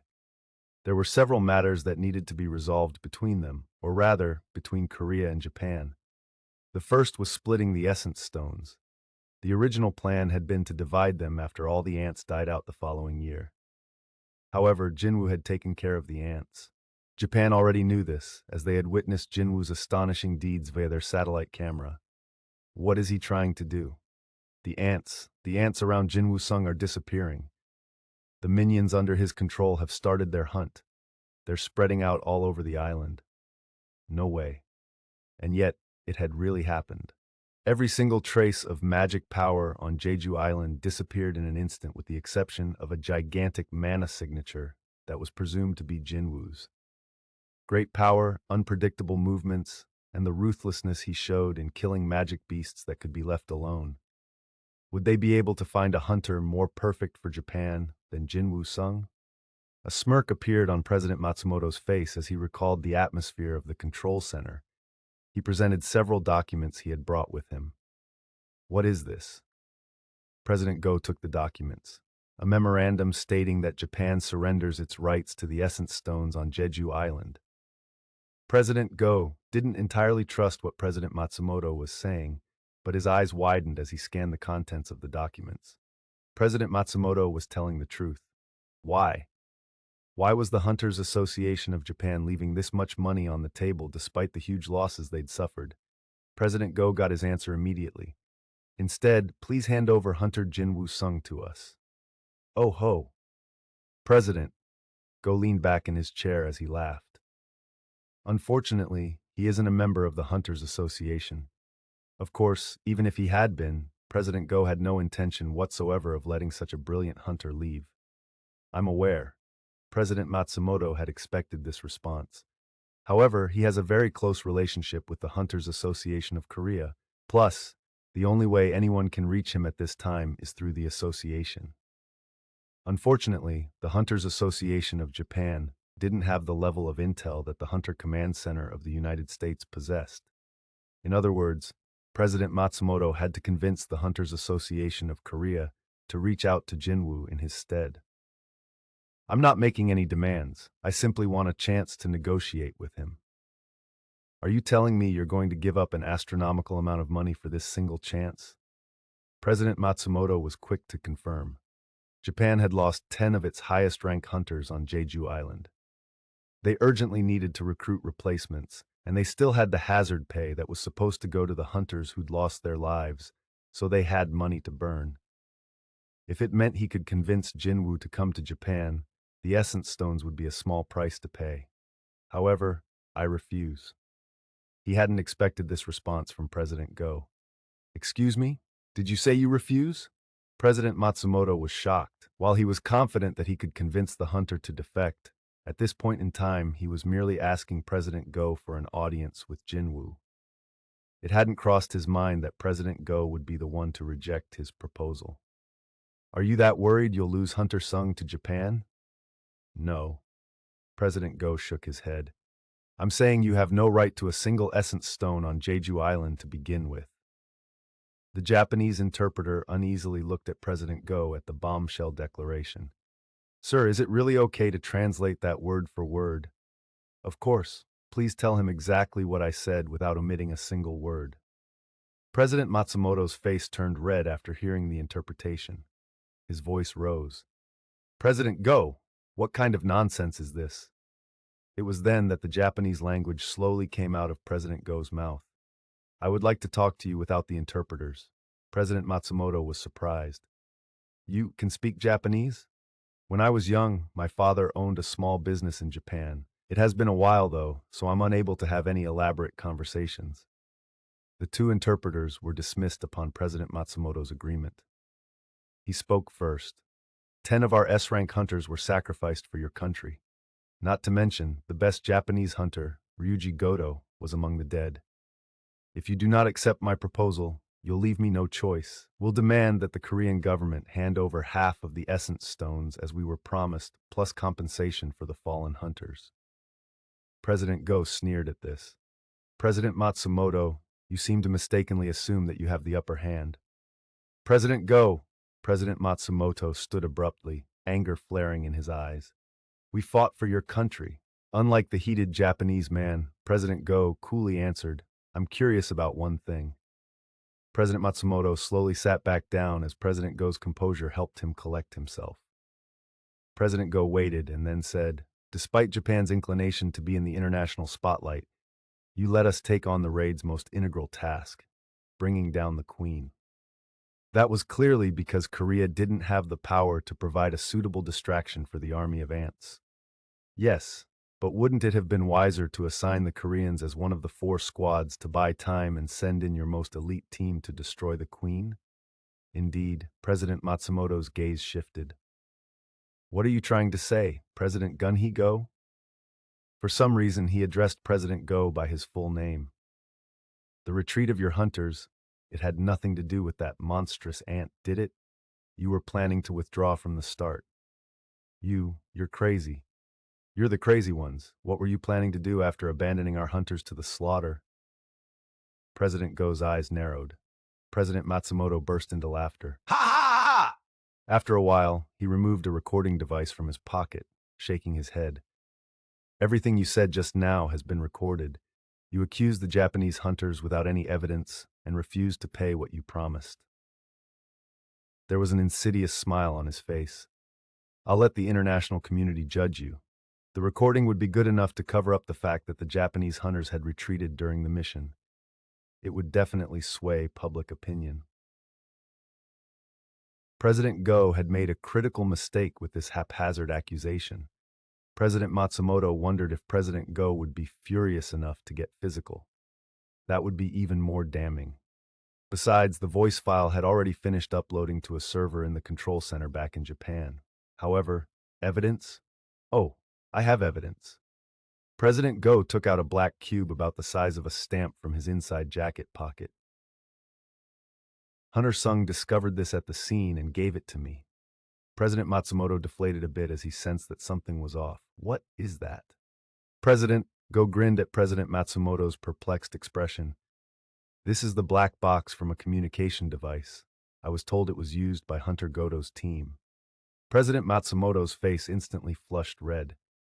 Without missing a beat, President Go pulled out a portable audio player and started the extracted voice file. Click. How long has it been since the Koreans went in? Hold on, please. It's been a little less than 10 minutes. 10 minutes. It's about time to start retreating. The voice of Ryuji Goto, one of the most famous Japanese men in the whole world, could be clearly heard. President Go paused the audio. Do you know why I haven't made this public? President Shigeo Matsumoto of the Hunters Association of Japan? President Matsumoto slowly shook his head. His face had gone from red to deathly white. It was because I wanted the Korean people to enjoy our victory and not tarnish the experience with this shit. I held off for my people, not yours. The recorder fell from President Matsumoto's hand. President Go continued. I'm sure you know what I'm going to say next, President Matsumoto. President Go crushed the audio player in his hand into smithereens. Get out of my office this instant. After Jin-Woo left, the assistant director remained alone in the room with Norma. Mrs. Sellner, what happened? Michael had met tons of hunters, and this certainly wasn't his first outing with Norma. But this was the first time he'd ever seen something like this. Norma pressed down on her heaving chest and could barely force out words. He's a king, and a very powerful king, too. Michael's eyes widened. Only 3 people in the world knew exactly how Norma's power worked: the director, the assistant director, and Norma herself. And now she was claiming that Jin-Woo Sung was a king. Ba-dump, ba-dump! Michael felt his heart racing once more. Then, are you saying he's at the caliber of a national-level hunter? Norma shook her head. I don't know that for sure, as this feels different. He's a king, but he's not quite the same. What? If you could explain in a way that's easier to understand. While I was looking into his eyes, it felt like he was looking into me too. But that's the same as other hunters. No, not Hunter Sung. The endless darkness inside him was staring back at me. Norma frantically screamed at Michael. She was shaking, her face ashen. It was a reaction born from the instinctive terror that all living things feel when facing death. But that wasn't important right now. As her body shook uncontrollably in fear, she managed to force out the most important thing she'd learned about Jin-Woo. Also, he is. Norma had Michael's full attention. She parted her lips with difficulty. Limitless. 9. The applicant. Thud. President Shigeo Matsumoto dropped to his knees. The head of an entire organization, the man who represented the interests of all hunters in Japan, was kneeling on the floor. Countless thoughts were racing through his head. Yet, try as he might, he could not think of any other method. There was no room for ego or honor. If everything was made public, it would result in more than losing his job. President Go, please forgive me. President Go's gaze was ice cold. President Matsumoto had been all bluster and bravado until the tables were turned on him. It'd be impossible for President Go to continue being cordial to him. Please get up. President Go coolly suggested that he drop the pointless apology, but this just compelled the Japanese man to stubbornly bang his head on the floor. Bam! Bam! Japan has lost more than half of its power when it comes to high-rank hunters, so we desperately need the international community's help going forward. Although Japan had an excellent hunter system, losing half of their S-rank hunters meant an uncertain future for them. Their existing hunters could easily handle A-rank dungeons, but there was no telling what would happen if an S-rank gate spawned. What had happened on Jeju Island could happen to Japan as well. If that recording gets out, we'll be completely alienated. I beg you, President Go, please think of the innocent people of Japan and forgive them. Consider this your punishment. President Go cut him off. Consider this punishment for the sin you and your hunters were planning to commit. A ticking time bomb that could explode at any moment. This was President Go's punishment. President Matsumoto continued prostrating himself on the floor. President Go, I will not get up until you forgive me. Please, please think this over one more time. Then you leave me no choice. With a displeased look on his face, President Go took out his cell phone. You have 5 minutes. What was that supposed to mean? He looked up at President Go, unable to ignore his curiosity. The Korean man waved his phone. If you don't leave here in 5 minutes, every reporter on this contact list will receive a text message saying that the president of the Hunters Association of Japan is on his knees begging me for forgiveness. If President Matsumoto was going to drag this matter out due to fear, then President Go was ready to detonate this time bomb right here and now. This was more of a warning to the Japanese man than an actual threat, but he bit his lower lip. President Go was an unyielding person who wasn't about to bend to emotional pleas. President Matsumoto had realized this fact too late. He had sacrificed his pride to shoot his last shot, and it had backfired on him. As he rose helplessly on wobbly legs, President Go set down his phone. Be thankful to Hunter Sung. President Go's glare was like that of a beast. Because if our hunters had been hurt by your decisions instead of that monstrous ant, you wouldn't have made it out of this room alive. President Matsumoto packed his things with shaking hands and fled the association building without looking back. The confidence he'd displayed the last time he'd visited Korea was nowhere to be seen. Whoa! President Go leaned back on the couch. He felt immensely satisfied, but he wasn't done yet. It was no exaggeration to say that he held the fate of the Hunters Association of Japan in his hands. We all must atone for our sins. From a young age, he'd lived by the saying that what goes around comes around. Just then, the phone on the table rang loudly. President Go picked up, and an urgent voice came through the receiver. His eyes went wide as he listened. What? A gate in the middle of the road? To make matters worse, it was a B-rank gate, which was more than what an ordinary strike squad could handle. Where? It would be best to contact one of the big guilds and have them deploy some of their hunters, but wait a minute. President Go raised an eyebrow at the information he'd just received. Isn't Hunter Sung's guild office near there? Traffic was building on the road. Inside one of the idling cars, Jin-Woo was in deep thought. That woman, she saw something. Norma Selner. She had experience dealing with a slew of powerful hunters, but something about Jin-Woo had freaked her out. What had she seen? A trace of the system? But although the system had set challenging tasks on occasion, it wasn't some fearsome being. Rather, it's my benefactor. But how would others see it? The assistant director had asked if he could reach out to Jin-Woo at a later time. However, Norma appeared horrified at Michael's request. Her body language made it clear that she never wanted to see Jin-Woo ever again if she could help it. Besides, Jin-Woo was starting to have a sneaking suspicion that her ability would have no effect on him, since he was so fundamentally different from other hunters. No need to waste any more time. That was why he'd politely declined Michael's request. Jin-Woo would never forget the stunned look on his face. By the way, what's with all this traffic? Jin-Woo frowned at the sea of cars in front of him. See, this is why it's better to take the subway. He was wondering if there had been an accident when Brr, brr, brr. his cell phone, which he had plugged into charge, vibrated. Jin-Woo checked the caller ID. President Go? He had seen the president only a few hours ago at the funeral. So why the sudden call? Jin-Woo picked up. Hunter Sung, this is Gun-hee Go. President Go Smoothie explained the current situation unfolding in the middle of Seoul. Excuse me? A gate appeared in the middle of the road? No wonder. He'd had a feeling this was no ordinary traffic jam. He looked back to turn the van around, but it was bumper-to-bumper traffic, so he couldn't move an inch. Jin-Woo shook his head as he faced forward. President Go's next words were enough to eclipse his frustration over the traffic. Based on the evaluation of our staff, it's a B-rank gate. Would you like to take care of it? Whoa. Jin-Woo was barely able to keep himself from laughing at this amazing news.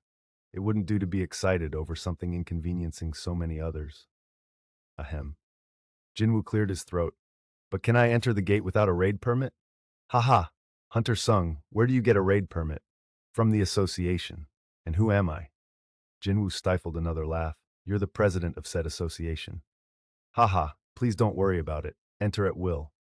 Also, thank you. Jin-Woo smiled widely. He got out of the van and walked in the direction of the gate by following the emanating mana. He didn't have to park his vehicle since the road was basically a parking lot by this point.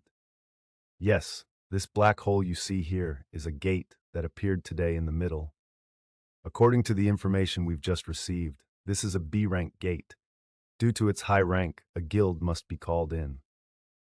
Reporters had already surrounded the portal. The police were helping association employees cordon off the area. As Jin-Woo moved past the throng of reporters and approached the gate, An uptight-looking female employee blocked his path. Hold on, please. What do you think you're doing? The representative of the association put her hand on his chest to push him back. You can't just come in here like this.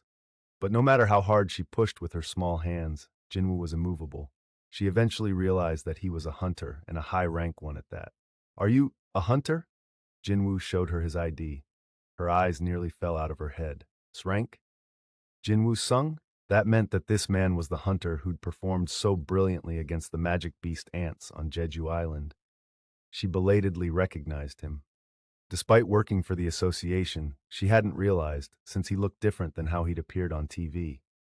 But in a crowd of this size, there would always be people who caught on faster. Huh? Is that guy? It's Jin-Woo Sung. Jin-Woo Sung is here to personally take care of the gate.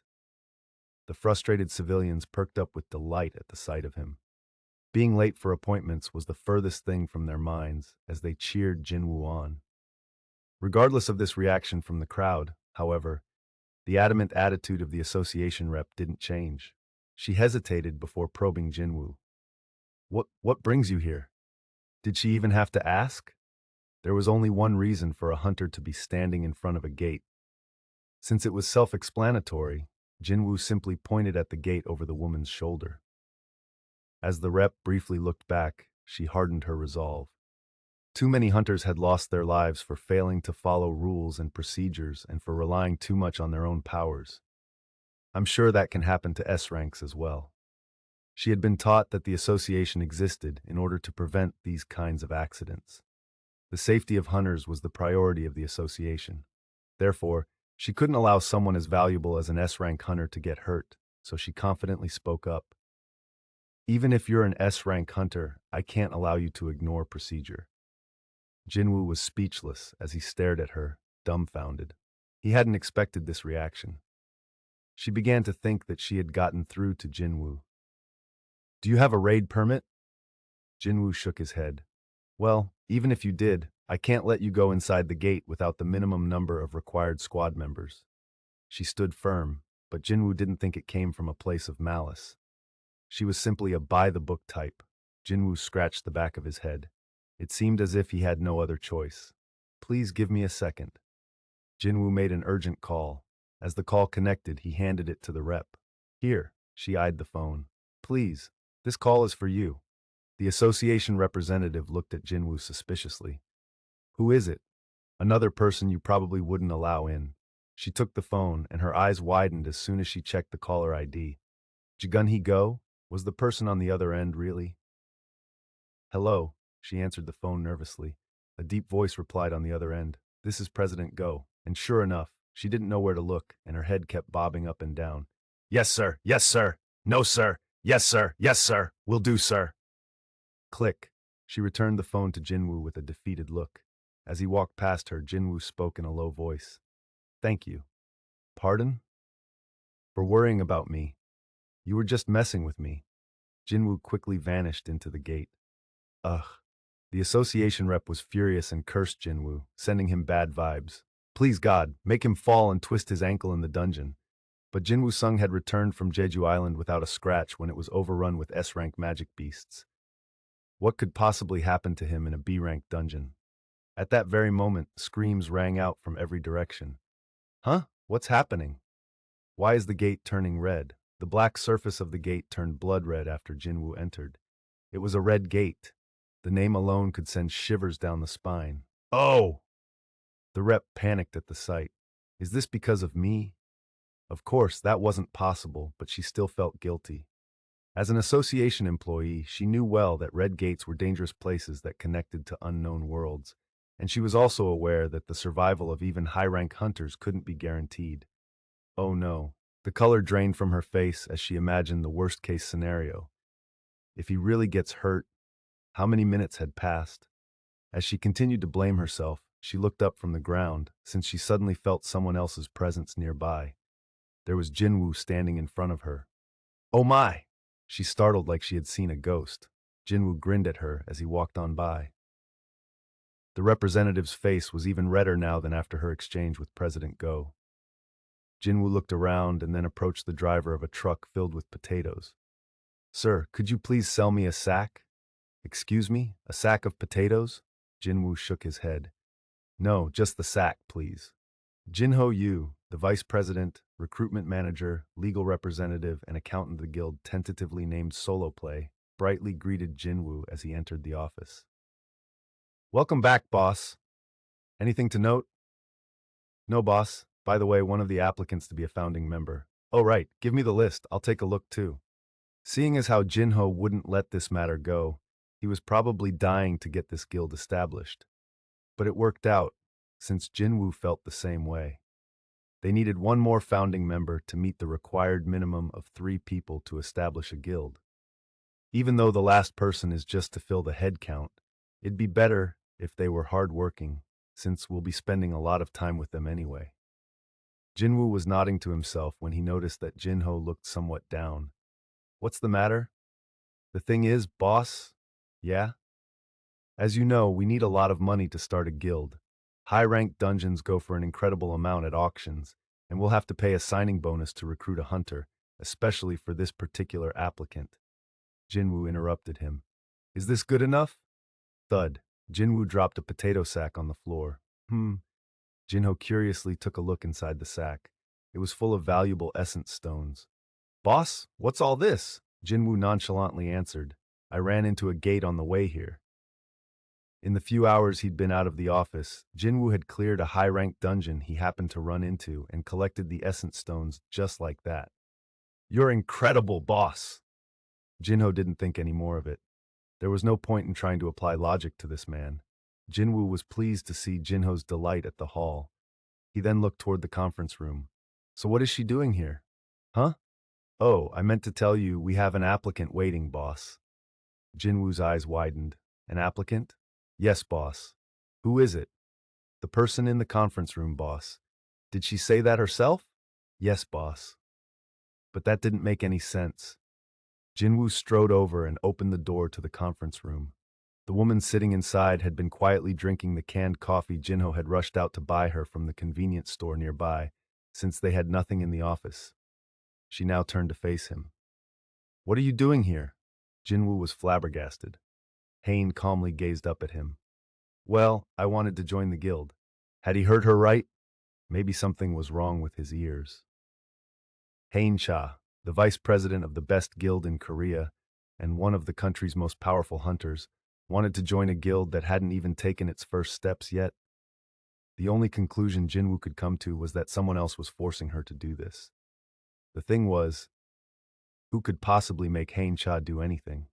Only one person in Korea could order her around like this. Did the president of the association put you up to this? Hain looked perplexed at the mention of President Go. Why would he? Jinwoo was confused, but she looked even more so. Okay, I need to relax. This was definitely a shocking and interesting development, but Jinwoo calmly pulled out a chair and took a seat opposite Hein. He silently observed her for a bit and concentrated.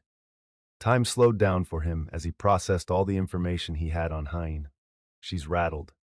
Her pulse, her breathing, her eyes. Hein was keeping a straight face, but nothing escaped Jinwoo's high perception stat. But that didn't explain why she was trying so hard to join the solo play guild, name pending. Aren't you still under contract with the Hunters Guild? Asked Jin-Woo. Normally, contracts between guilds and hunters were 5 years long. Hein had been evaluated as an S-rank hunter and joined the Hunters Guild 2 years ago. That meant she had at least 3 years left on her contract, provided she had signed on for only the 5-year minimum. I can afford to pay the penalty fee. Jin-Woo raised an eyebrow at Hein's casual answer. The penalty for breaking a contract was between 2 to 3 times the signing bonus. Considering how much the Hunters Guild must have paid to recruit an S-rank hunter like her, the penalty had to be a staggering amount of money. Jinwoo's attitude became more businesslike. The solo play guild can't afford to pay for the kind of signing bonus someone of your level warrants, Hunter Cha. I is the name of the guild solo play? That's the name the vice president and I agreed on. Do you have an issue with it?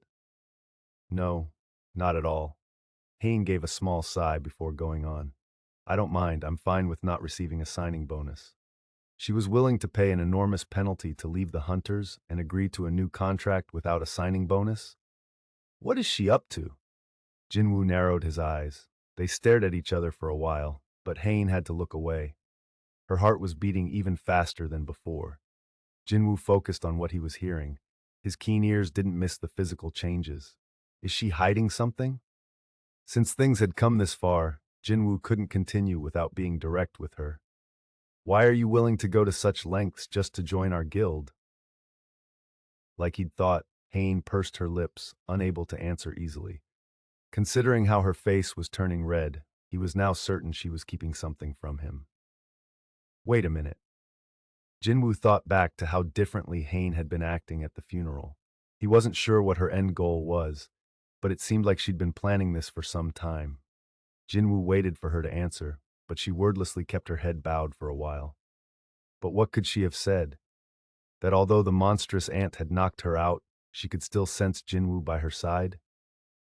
That even as she plunged into darkness, his scent had comforted her? There were no words to describe how she'd felt at that time. Whatever I say, he'll think I'm crazy. Her heart had skipped a beat when she found out after the fact that Jin-Woo had actually been on the island. She had been truly relieved that it wasn't just her imagination. And she realized that if, in a 1,000,000 to 1 chance, she ever found herself in a situation where death was inescapable, she'd like for Jin-Woo to be by her side. I want you to be with me until the end, or something like that. How could she speak such cheesy words when just thinking them made her blush? Hain wasn't the romantic type, so spouting words like that seemed an impossible task for her. So she gave him a prepared response instead. I'd. She finally looked up and met his eyes. I'd like a simpler life. This wasn't exactly the truth, but it wasn't a lie either.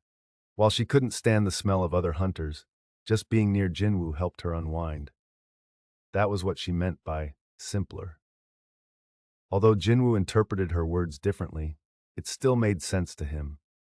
He nodded in understanding at her reply.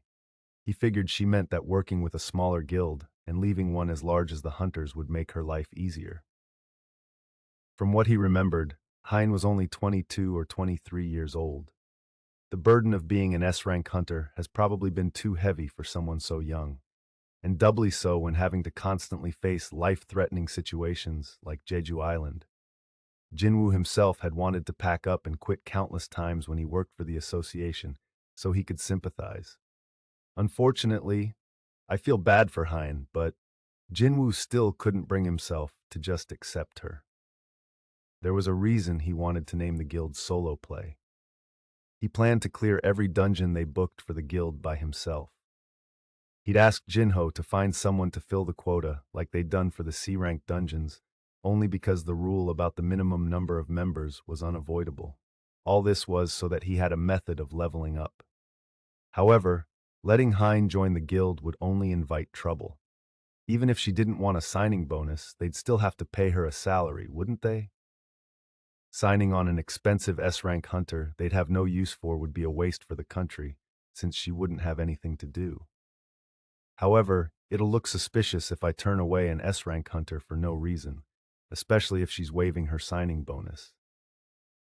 So Jinwoo came up with a clever plan. Actually, there's a test to join our guild. Pardon me, the job listing didn't say anything about. Jinwoo cut off the confused Han. We only instituted the test recently, so our vice president seems to have forgotten to include it. Hein grew serious as soon as she heard the word test. What kind of test is it?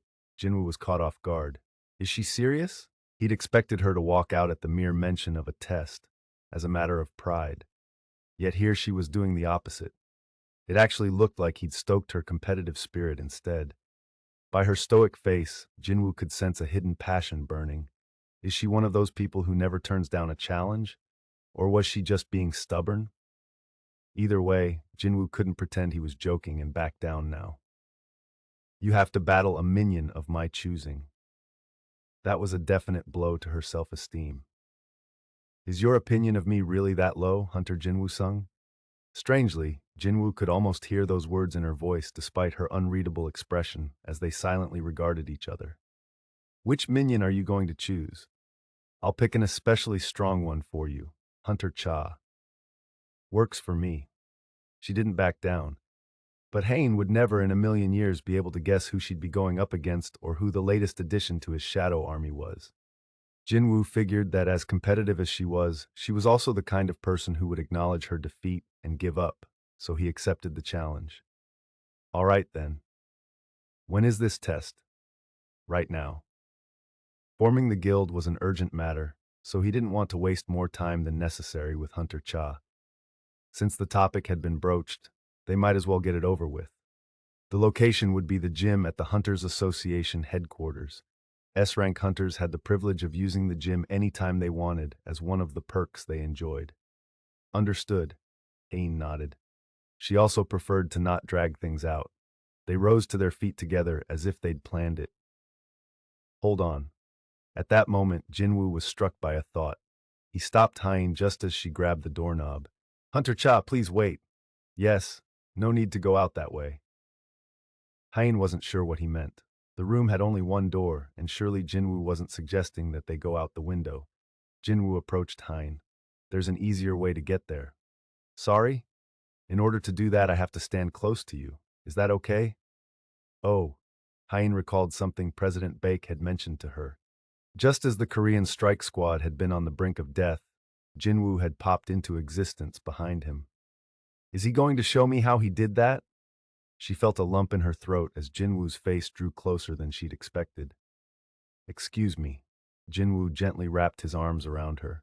He'd carried her bridal style around the ant cave, so a hug wasn't that big of a deal to him. On the other hand, Hain's face instantly turned red, but she didn't push him away or try to break loose. What a nice scent.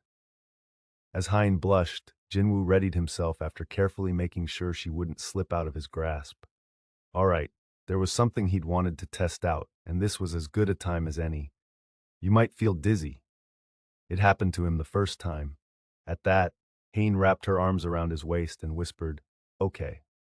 Jin-Woo looked straight ahead and wordlessly activated the skill. Shadow exchange. Voom. Jin-Woo and Hain soundlessly fell into their shadows. At that exact moment, Jin-Ho entered the room with tea and snacks he'd hurriedly picked up from the convenience store when he noticed that the meeting seemed to be running long.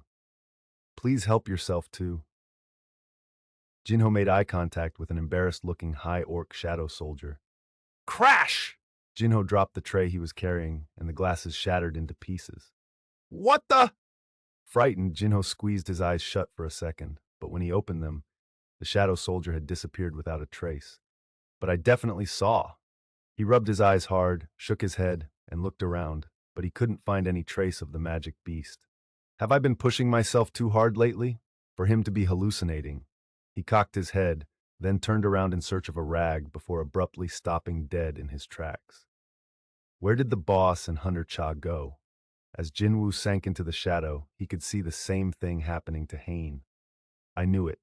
Jin-Woo's suspicion was correct. After using Shadow Exchange several times, he'd formed a theory about the true nature of the skill, and he had been proven right. Shadow Exchange created a gate, as evidenced by the fact that he and Hain were passing through together. The shadow on the ground serves as an entry point, with the exit being the destination. And the coordinates of the exit were determined by a soldier's location. The fact that he could create an actual gate, albeit with a 3-hour cooling-off period between uses, was amazing news. This meant that if he put his mind to it, he could travel back and forth from the other side of the planet every 3 hours. Jin-Woo swallowed at the revelation. His surprise didn't last long, though. The darkness soon gave way to light, and before they knew it, Jin-Woo and Hain arrived at the gym. Jin-Woo had left a shadow the last time he was here, in the event he'd ever need to get to the association in a hurry. The lights started to turn on as the sensors detected their mana, making the gym quite bright. Hain could see the brightness through her shut eyes, so she opened them. How?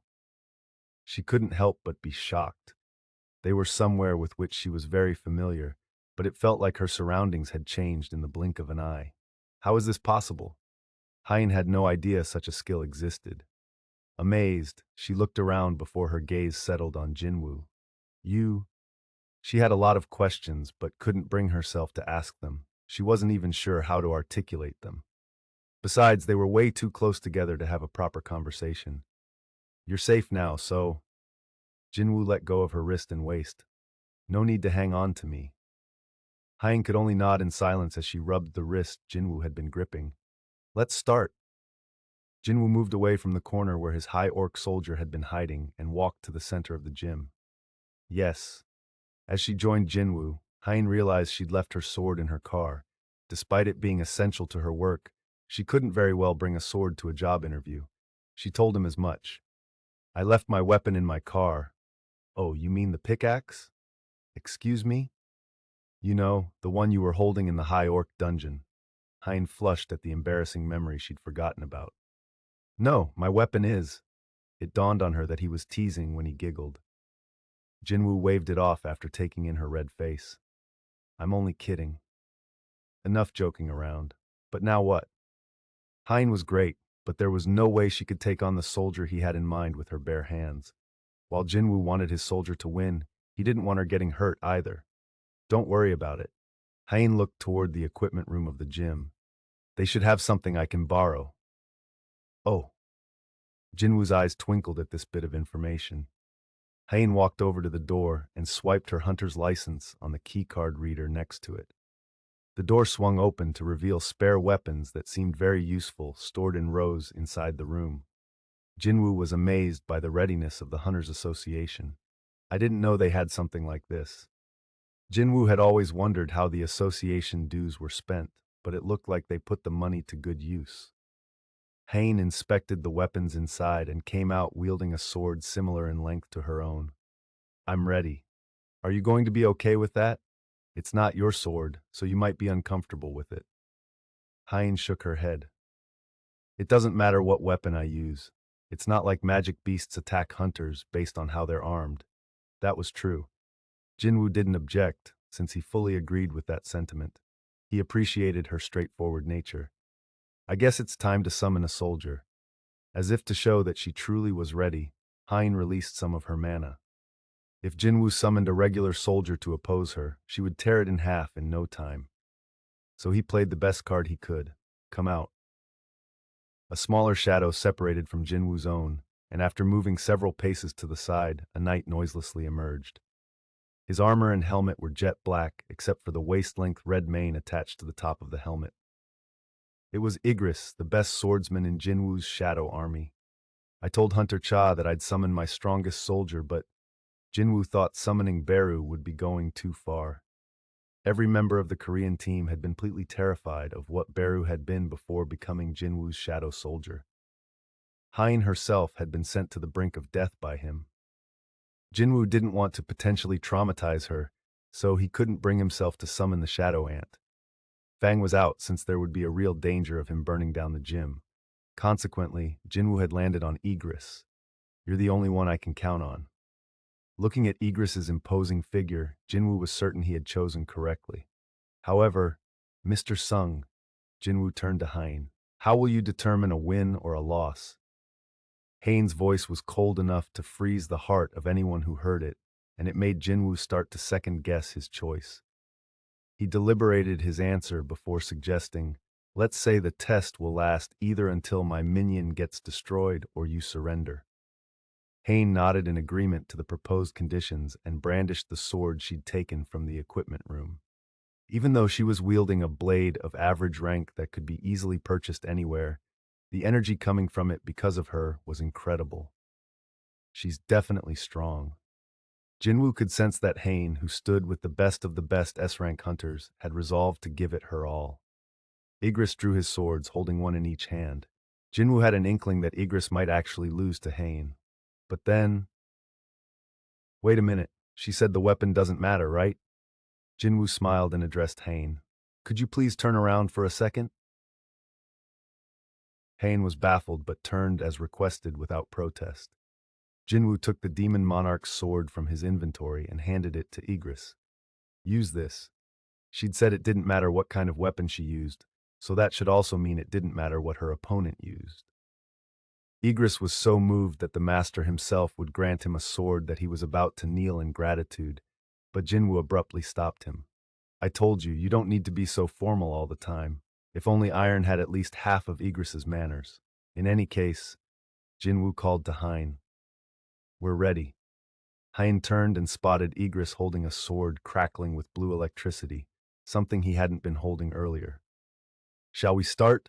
Jin-Woo asked to proceed without addressing the change in weaponry. Yes.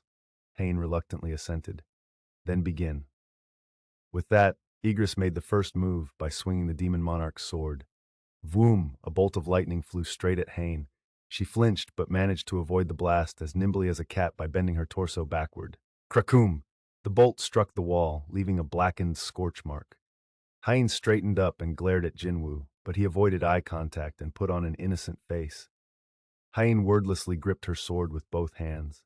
As she did, Igris charged her at a terrifying clip, intent on making her surrender as ordered. However, Hein didn't bat an eye as she threw herself at Igris. President Go's office was situated on the highest floor of the main association building.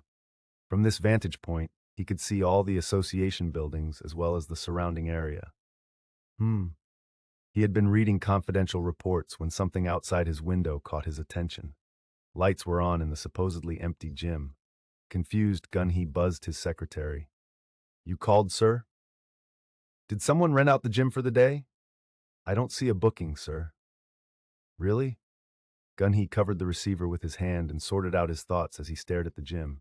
He then spoke in a low voice. Turn on the surveillance cameras and put the feed on my monitor. Yes, sir. Soon, the TV that took up an entire wall of his office showed Jin-Woo and Hein in the gym with their arms tightly wrapped around each other. Ahem. Surprised, Gun-hee coughed. No matter how many times he checked, it was definitely them. He cocked his head. Are those two in a relationship? But if he thought about it, when Hein had initially come to in the helicopter, the first person she'd asked about was Jin-Woo. I should have seen it. Gun-hee was smiling fondly as he watched the two hunters on the screen. They both hated calling attention to themselves, to the point where they'd requested that their personnel files be sealed as soon as they became S-rank hunters. However, by this point, everyone in Korea knew who Jin-Woo was, and the same could be said for Hein. The only place such a couple could spend time alone was in the association gym after hours. For youngsters like them to have a date at the gym of all places, what a sound relationship they must have. Gun-hee continued grinning as he shook his head a few times. He paged his secretary again. I'm sorry, but could you please turn off the surveillance cameras in the gym? Sir, but note in the records that there was a maintenance check today. Understood, sir. The TV turned off as soon as he hung up the phone. Gun-hee gazed at the gym for a moment, then chuckled as he returned to his reports. But then, rumble! The water in Go's glass rippled as a slight quake emanated from the gym. Ah! He didn't bother to look, but the smile on his face remained. Oh, to be young again indeed. Oh boy. Jin-Woo massaged his temple at the growing headache. He appeared to have underestimated Hein. Although Jin-Woo had bestowed the demon monarch's sword to Igris, Hein was still proving too much for the knight. Jin-Woo called off the match as soon as she severed Igris's left arm. Stop! While they could respawn, it wasn't pleasant seeing his soldiers get destroyed. Hein exhaled hard to get her breathing back under control. Though she'd won, Igris had been tough enough that she was drenched in sweat. She wiped some of it from her brow with a pale, thin finger. It was unfortunate, but Jin-Woo summoned Igris back, easily accepting the defeat. I lost. Igris returned to his shadow. However, Hein didn't lay down her sword. No, this one doesn't count. She was invalidating the match, but why? Hein continued. You said you'd choose your strongest minion, didn't you? She approached him until there was only one step left between them. Was that Black Knight really your strongest? It was a rhetorical question. It was obvious she was just looking for confirmation of something about which she was already certain. When Jin-Woo shook his head, Hein immediately answered, Then please summon your strongest minion as promised. You might get hurt. That's okay. I've wanted a rematch. Jin-Woo's eyes widened. You know? Hein nodded. I've seen the footage. Hein had watched the video of the raid several times, and one of the magic beasts that used fire seemed familiar to her. That fire-breathing minion was the High Orc Shaman, the boss of the A-rank dungeon, wasn't it? Hein had surmised that with Jin-Woo's abilities, it stood to reason he could do the same with the monstrous ant. She'd agreed to this test, assuming that he would be her opponent. This win means nothing. Hain wanted to prove her mettle to Jin-Woo by winning against the minion who used the monstrous ant's power. Jin-Woo considered this briefly and then nodded. Buru, a shadow soldier whose entire body was cloaked in smoke, appeared behind him. Hain instinctively stepped back at the sight. The shadow ant possessed an incredibly terrifying energy, just like before. Jinwoo was genuinely worried about Hain, whose face had turned pale. Are you sure you'll be okay? Although Beru was currently weaker than when he was alive, he was still a creature born to kill hunters. Hain pressed her lips together in a straight line and silently nodded. Beru, who'd been watching her, turned and bowed to Jinwoo. My king, what would you have me do to this human? Hain simply watched and waited as Beru wordlessly communicated with his master, almost as if she, too, could hear him. Jinwoo replied telepathically to him. Defeat her without hurting her. As you wish. The former Ant King turned Shadow Soldier faced the apprehensive warrior. Gulp! Hain swallowed hard. The enormous amount of magic power she felt from her opponent was giving her goosebumps. Jinwoo took this magic beast down. While Igris hadn't phased Hain a bit, she was now shaking like a leaf. With his preparations to do his king's bidding complete, Beru let out a savage battle cry. Scraw! Blade-like claws extended from the tips of his fingers, but Jinwoo gave him a sharp look. No claws. Beru retracted his claws immediately, in high spirits. Jinwoo gave the order one more time. Hurt her, and you'll be in a world of hurt yourself. I shall do as you command. With Beru's answer in hand, Jinwoo announced the start of the match. Begin. Beru made the first move. He had been given a single command: defeat the enemy without hurting her.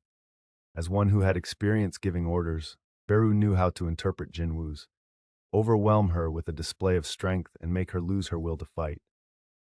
Hain lost sight of Beru for a split second, and before she knew it, he appeared in front of her. In that brief instant, despite being stunned by Beru's speed, Hain felt her reflexes kick in, and she struck him with her sword. She got in a few dozen attacks, but Beru avoided everything while keeping his feet glued to the same spot. His moves were precise without a single unnecessary action. He was so quick that he was a blur of after images. The power gap between them was unmistakable. This doesn't make sense. Hain was in disbelief as her strikes kept missing. How can he dodge at this close of a range without taking a single step? She tried once more. Hain aimed at her opponent's neck, but he easily avoided it by leaning back slightly. No matter which direction she came from, no matter how much she changed up her attack pattern, her target moved out of harm's way with ease. How? Baru wasn't even a real magic beast, but a minion who was borrowing a dead magic beast's power. How could he be so strong? And how strong is Jinwoo to control this minion so easily? Hain's attacks slowed at the dim terror she was feeling. Beru took the opportunity to swat her sword swings aside with the back of his hand each time before finally getting up in her face. Hain was stunned by the stench of death that abruptly flooded her nose. It's over. As soon as Beru's wide-open mouth filled her vision, she couldn't help but let out a scream. Ah! Instead of crushing her head with his jaws, the minion let out a terrifying roar. Scrah! The magic power contained in Beru's roar pushed Hain back. Eek! Jinwoo grimaced. He couldn't find any enjoyment in watching such a one-sided fight.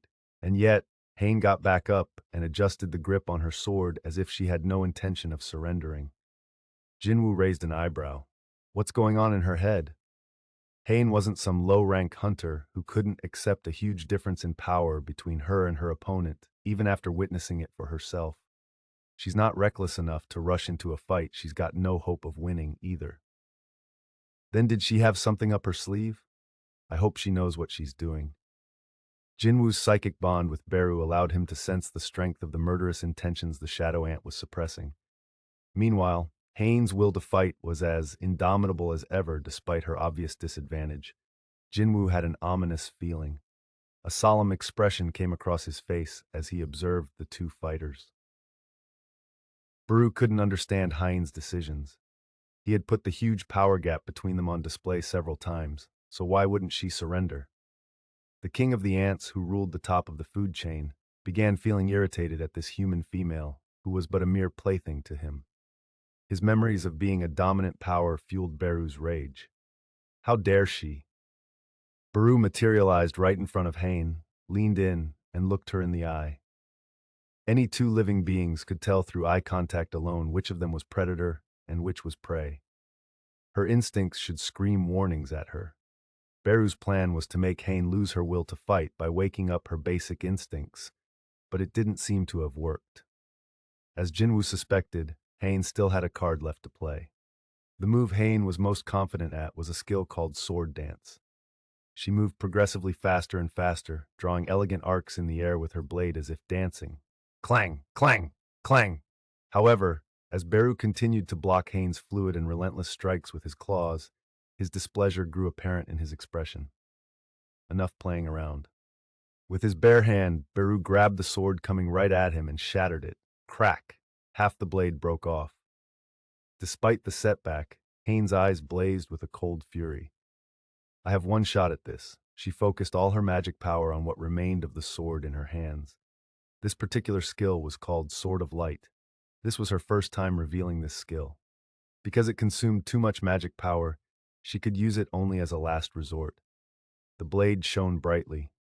Beru had lowered his guard after breaking her sword, so she leaped toward him and thrust her weapon forward. Jin-Woo was utterly astonished.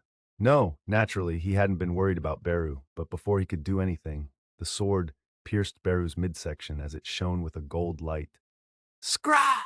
In that fleeting moment, one thought struck Beru. She's the enemy.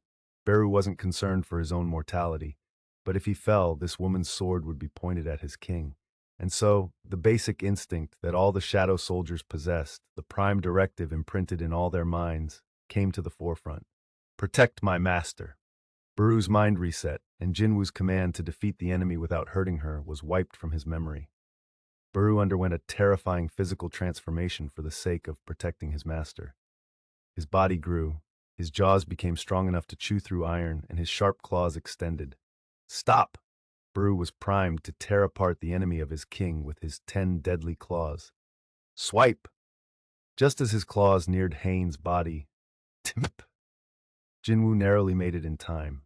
I said stop. He glowered at Beru while holding on tightly to both sets of claws with his bare hands. Beru trembled as his eyes met Jin-Woo's. Without bothering to pull the sword out of his stomach, he leaped back and dropped to the ground face first, begging for Jin-Woo's forgiveness. Mem, my king, please show me mercy. Jin-Woo understood why Beru had acted this way, since his instincts to protect his master had been loud enough to telepathically reach him. Jin-Woo momentarily glared at Beru before looking to the side. Whump. Hein collapsed to the floor, having no energy to remain standing after staring death in the face, however briefly. Are you okay? As Jin-Woo approached, Hein tried to rise but gave up. She could only look down at the floor and nod. Yes. She wasn't very convincing. Jin-Woo helped her to her feet and asked, Why are you pushing yourself to your limit? There's no need to try so hard to join our guild, is there? It was only a test. What was more, it was a kind of entrance exam designed to prevent her admission. But she had been so obsessed with winning the match that she'd gone so far as to unleash an incredibly dangerous skill. This couldn't just be about a desire to win. So, I have to ask. Jin-Woo proceeded with caution so as not to upset her. Do you have a thing for me or something? What? She seemed dazed, like someone had slapped her upside the head, so Jin-Woo shrugged. Is that not it either? But then, Hain organized her thoughts before revising her response. Yes, I think so. At the Hunter Command Center of the United States, the director wasn't pleased with the news that his men had failed to recruit Jin-Woo. He was waiting to hear the details directly from the assistant director instead of receiving a paper report. The assistant director arrived at his office with Norma. What happened? The director demanded before they could even take a seat. This was the first time anyone had turned down a recruitment offer involving Norma in the history of the Hunter Command Center. Michael stood with a gloomy expression and lowered his head. I am so sorry, sir. I didn't call you here for an apology. The director pressed a button that locked the door and covered up the glass walls of his office. The room was totally soundproof now. They took measures to avoid leaks regarding Norma, including refraining from using phones or emails for matters involving her, so the director still had no idea what exactly had occurred in Korea. What happened over there? Michael looked at Norma. She slowly nodded, and only then did Michael speak. Mrs. Sellner observed Hunter Sung, and the director understood how Norma's power worked, so the result of her observation was as important as the result of their recruitment efforts. According to Mrs. Sellner, Hunter Sung is, Michael licked his dry lips, a king. What? The director leaped to his feet. Out of all the strong hunters Norma had encountered, she had assessed only 3 as kings. The pinnacle of all hunters, each was powerful enough to shake up the global community, and Jin-Woo had now been added to that short list. The director looked at Norma. Does this mean that Hunter Sung holds the power of a national-level hunter? She shook her head. Oh? The director furrowed his brow. Michael understood the director's reaction, as his had been the same. Norma let out a sigh. I should explain. She began without missing a beat. I know you're both aware of what my abilities entail. The director and the assistant director nodded simultaneously, and the director responded first. You said that awakened beings had connections to and could access the power on the other side. When Norma looked into the eyes of an awakened being, she was able to detect a passage connecting them to the other side. On rare occasions, the passage shone with a blinding light because the power coming through was that strong. Those were the aforementioned kings. So what's so different about Hunter Sung? He doesn't have a connection. Norma shivered. As soon as I looked into his eyes, the darkness in him looked back at me. Oh God, it was like looking at darkness incarnate. The assistant director argued, but he's helping tons of people as an active hunter. I don't think he's an evil person. If that was the case, Jin-Woo would have instantly killed the 2 agents who had pulled their guns on him. However, the Korean man had easily let it go. Norma shook her head with a firm expression. It's not about whether Hunter Sung is good or evil. I'm talking about the source of his power. The director had been listening quietly to them with a hand under his chin, and he finally spoke up. But you're certain that he's a powerful hunter, right? Norma nodded. Hunter Sung doesn't get his power from somewhere else. His power doesn't come through the passage, but rather it's within himself, so no connection limits his power. In other words, there's no limit to his power. Michael shivered as the words unintentionally tumbled out of his mouth. He couldn't wrap his mind around how powerful Jin-Woo could become. The director was deep in thought after listening to everything. He eventually nodded as he came to a decision. Thank you, Mrs. Sellner. After seeing Norma off, he led the assistant director to the basement of the Hunter Command Center. Where are we going, sir? Sublevel 9. The filing room where documents are stored? There's more than documents down there. As he watched the elevator continue its descent, he continued, if Mrs. Sellner's skill won't lure him here, we'll have to find something else that will. Jin-Woo was young and possessed enormous power. If he was as impossibly powerful as Norma claimed, it didn't matter whether the source of his skill was lightness or dark. A knife held in self-defense would just be seen as a weapon by others. The director wanted to own the knife known as Jin-Woo Sung. Upon arriving at Sublevel 9, the director unlocked the door and ventured inside. A few employees greeted him as he passed, but he didn't even acknowledge them. Do you remember the first S-rank gate? Of course. How could Michael forget the horrific dungeon break that crippled the western part of the United States? The government had offered the best hunters in the world a handsome reward to get rid of the boss of that S-rank gate, and they'd succeeded. However, only 5 hunters survived the ordeal. One magic beast had killed off dozens of the world's best hunters. Without their sacrifice, the country would have ceased to exist.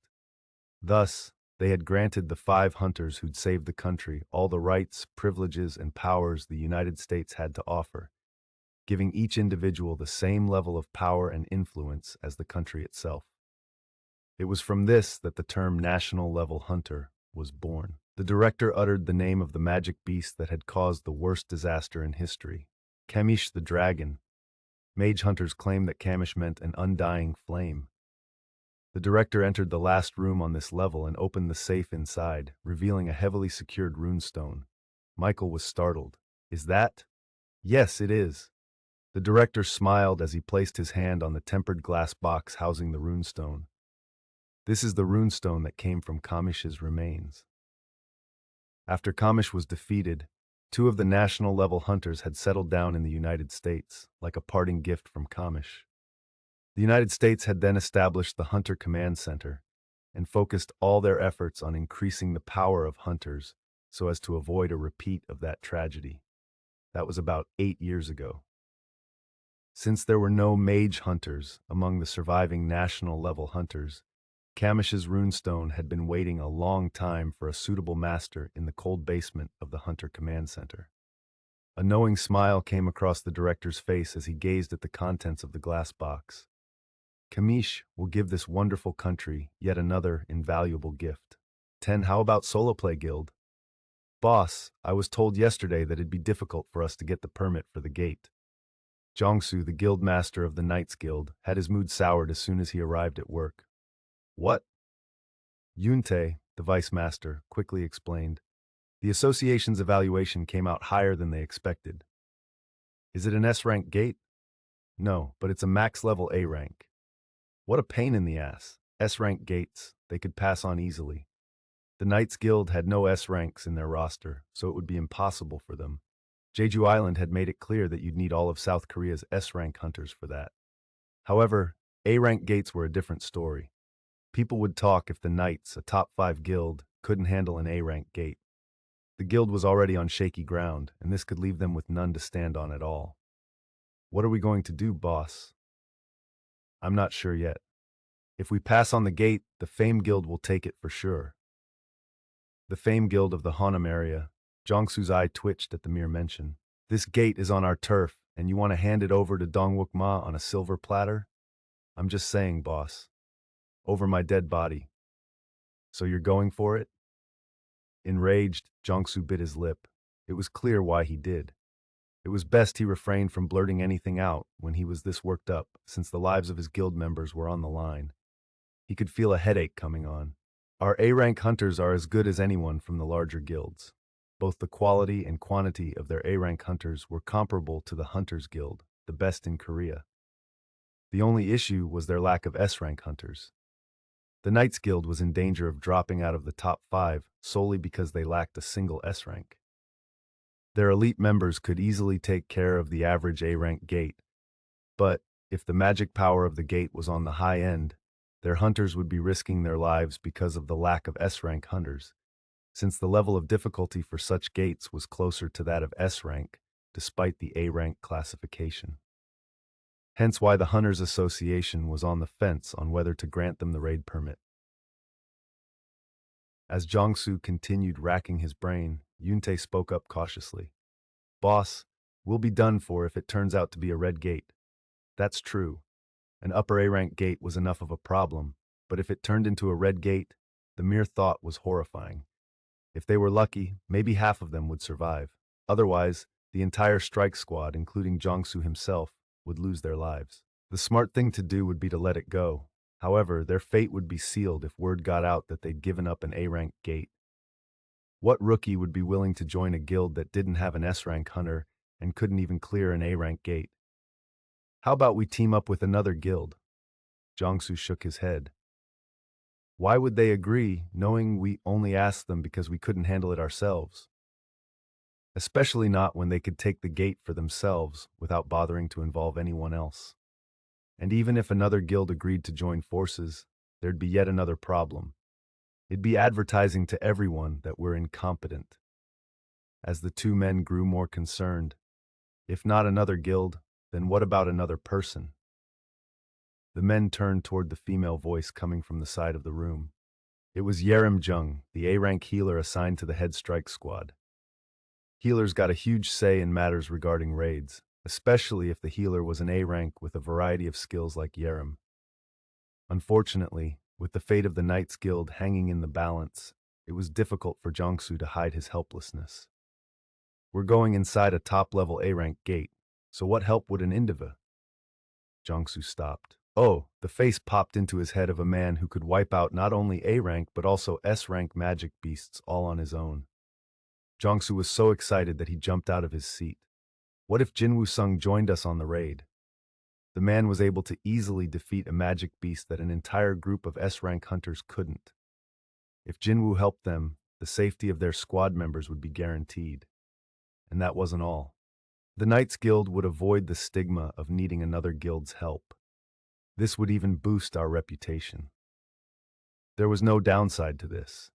It would save the lives of their team members, as well as restore the honor of the Knights Guild. Talk about killing two birds with one stone. Jongsu giddily asked, "What's Hunter Sung up to these days?" Neither Yerim, who had proposed the initial idea, nor Yuntae, who had been listening quietly, had a clue. Other than clearing that gate that appeared in the middle of the road, he's been pretty quiet, Yuntae said, recalling something he'd seen on the news recently. He took out his cell phone. "Should I look up his contact info, boss?" "No, that's okay. Don't bother." "What? We can't do something this important over the phone. We have to talk to him in person." "I see." Jongsu grinned at Yuntae. "We're going to Seoul." That night, Hain burrowed under her blanket and kicked herself in embarrassment. "I think so? Did I really say I think so?" That was basically a confession. She flailed around for a bit, but suddenly froze as a thought crossed her mind. But then, how should Hain interpret Jin-Woo's response? Then isn't there a better way to handle this than joining the guild? At the time, Hain had said she'd think about it in order to flee. Her brain stopped working every time she reflected on that moment. She flushed as she unwittingly recalled it again.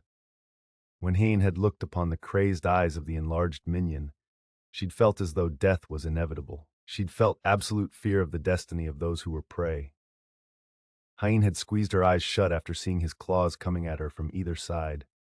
But at that moment, she'd felt warmth behind her, and a familiar scent had wrapped itself around her. Oh. Hain had slowly opened her eyes and looked over her shoulder to see Jin-Woo standing there, gripping the minion's claws and glowering at him. It was true that moment had made her heart pound. However, I have to ask, do you have a thing for me or something? Asking that question in that moment was cheating, wasn't it? Wait, no. Hein shook her head vigorously as if trying to banish the notion. Even if Jin-Woo had asked, she shouldn't have answered honestly, since he could think of me as a freak. But she hadn't meant to. Despite telling herself to keep quiet, her mouth had opened of its own accord. It had happened only because she felt relaxed around him, like she wasn't herself. Like I'm not myself. For some reason, those words sounded familiar to Heen, but from where? She'd definitely heard something similar before. And then, a memory that had been erased brushed through her mind. Please tell him. Heen bolted upright.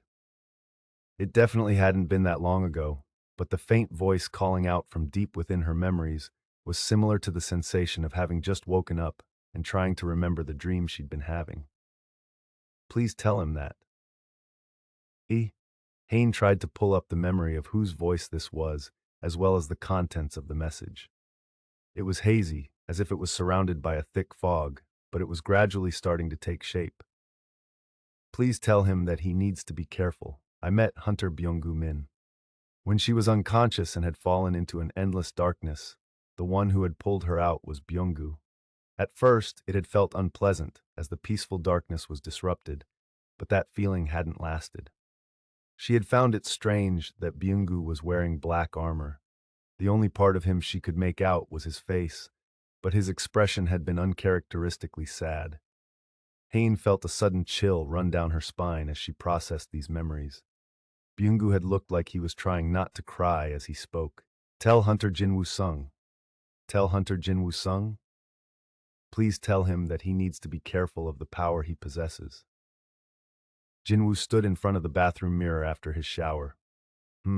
He certainly looked pretty good, but he still couldn't believe someone as beautiful as Hain had feelings for him and would be willing to change guilds for him. Am I that attractive? Jin-Woo smirked as he continued staring into the mirror. He wasn't in any danger of becoming a vain, narcissistic person, but he did have one thing he was immensely proud of. As a result of not missing a single daily quest, he had bulked up quite a bit, and whether it was due to the system, he was definitely taller than before. But that just meant his body was the only thing he had going for him. His face was, well, apart from his steely gaze, he looked like the average guy on the street. However, wait a minute. Jin-Woo's gaze turned serious as he peered at his reflection. He leaned forward to take a closer look. The Jin-Woo in the mirror and the real Jin-Woo stared at each other for a while. Hmm. He'd found something interesting. He examined every part of his face, and as he suspected, things had definitely changed. His scars, moles, and blemishes had never been very pronounced, but they were nonetheless completely gone. Is this from the spirit of rehabilitation buff? One of the buffs Jinwoo had received as a reward for becoming a player was that any damage to his body would be repaired. The buff was powerful enough to regenerate the leg that had been severed by the stone statue, so the buff could definitely have improved his complexion as well. The thing that caught his eye was, I'm pretty sure I look younger than before. He was in his mid-20s, but inspecting himself now, Jinwoo figured he could be easily mistaken for someone in his early 20s or so. How amazing. He'd heard that mana slowed down an awakened being's aging, so perhaps this was a similar effect? Okay, that's enough. It felt silly to be staring at himself in the mirror for this long, so he exited the bathroom. Gina happened to emerge from her bedroom at the same time, so the siblings entered the living room together. Jinwoo grinned and called to her. Hey! Hmm? What do you think about your big brother? What about you? Like how attractive I am as a man, huh? Gina raised an eyebrow. Where's all this unfounded confidence coming from? To me, you're just the same old brother I've always had. Well, gosh, thanks. Jinwoo pinched her cheek, and she retaliated with her usual kick in the shin. Of course, she only hurt herself in the process. Have you already forgotten who I am? How do you study with that brain of yours? Excuse you. Gina pouted and glared at Jinwoo. I was first place in the entire school on the last mock exam, I'll have you know. Jinwoo was amused by her reaction but tried not to laugh. One of the wonderful things about family was they treated you the same no matter how much you changed. Jinwoo dried his wet hair with a towel as he walked past his sister. Keep up the good work. You too. Jinwoo was about to go back to his room when he remembered something. Oh yeah, I'm thinking of forming a guild. Whoa, Gina's eyes twinkled in excitement. Are people going to call you Mr. President now? If everything goes well, what's the name of your guild? I kind of wanted to ask you about that. Ooh, what is it? What is it? Seeing her filled with anticipation, Jinwoo cautiously asked, What do you think of Solo Play Guild? Huh? The contents of her response were the same as when they'd been joking around, but the tone was completely different. Gone was the playful teasing. Her confusion was genuine this time. Why? Does it sound weird? Why would you name your guild that? Because I like to work alone. It definitely fits you, but it doesn't really work with your guild. Why not? Don't you summon those soldiers in black armor? Yeah, so technically, you don't fight alone. She had a point. Jinwoo nodded. Even though to me it's just one of my skills, other people don't see it that way. That made sense. This guild might be part of Jinwoo's life forever, so he wanted a name that properly represented him. Hence, solo play, but if it's not resonating with others, then it doesn't matter. He needed something that represented him. Jinwoo thought of something else. How about Ajin Guild? Ajin? Gina tried saying the name aloud and brightened. It sounds like you just flipped my name, so I can get behind it. What does it mean? It's combining the Chinese characters for myself and moving forward. It was a name that made it clear this was something only he could do, and a name he'd like to attach to the guild he planned to move forward with. When you combine the characters together, it makes Ajin, meaning I move forward. Oh, Gina gave him the best compliment she could give. That's not bad, I guess. The next day, Jinwoo went to the office to propose the new name. So about the guild name. Jinho, who had been in the office all morning, smiled brightly. I really like it, boss. Just as how a swan looks peaceful floating on the surface of a lake, but its feet are desperately kicking like crazy underwater, so too was Jinho. I'm fine with whatever as long as it's not solo play. He had thought long and hard about it. But introducing himself as Jinho Yu, vice president of the Solo Play Guild, physically hurt him. Jinho didn't know why, but he could actually feel pain on one side of his chest. But how could he complain about a name his beloved boss had worked hard to come up with? So just as he'd resigned himself to his fate, along came a fleeting opportunity. Let's go with that, boss. With his partner's endorsement, the name was settled. That's taken care of. In his mind, Jinho was screaming for joy. Jinwoo rubbed his chin in thought. So all that's left is finding the last founding member. Oh, about that, yeah? What happened with Hunter Cha yesterday? Hunter Cha won't be joining us. She's not what I'm looking for. Hmm. Jinho swallowed his gasp. He knew Jinwoo had high standards, but he couldn't understand how he wasn't satisfied with a hunter like Hain. She was an S rank, young, and her abilities were amazing, bar none. On top of that, she was gorgeous. No matter how he looked at it, he couldn't figure out why she hadn't made the cut. That was, of course, by looking at it from an ordinary person's perspective. Jinwoo was anything but ordinary. He took down an S-rank magic beast almost entirely by himself on his first official raid after being re-evaluated. It made sense that Jinwoo wouldn't settle for just a mid-tier S-rank hunter. But then, what kind of hunter would meet his standards? Several hundred had applied to their guild after seeing Jinwoo's name in the description, but Jinho had a feeling none of them would do. I don't think we'll ever find a better candidate than Hunter Cha. Jinho was concerned that they'd never set up shop at this rate, so he carefully asked, boss, what kind of person are you looking for?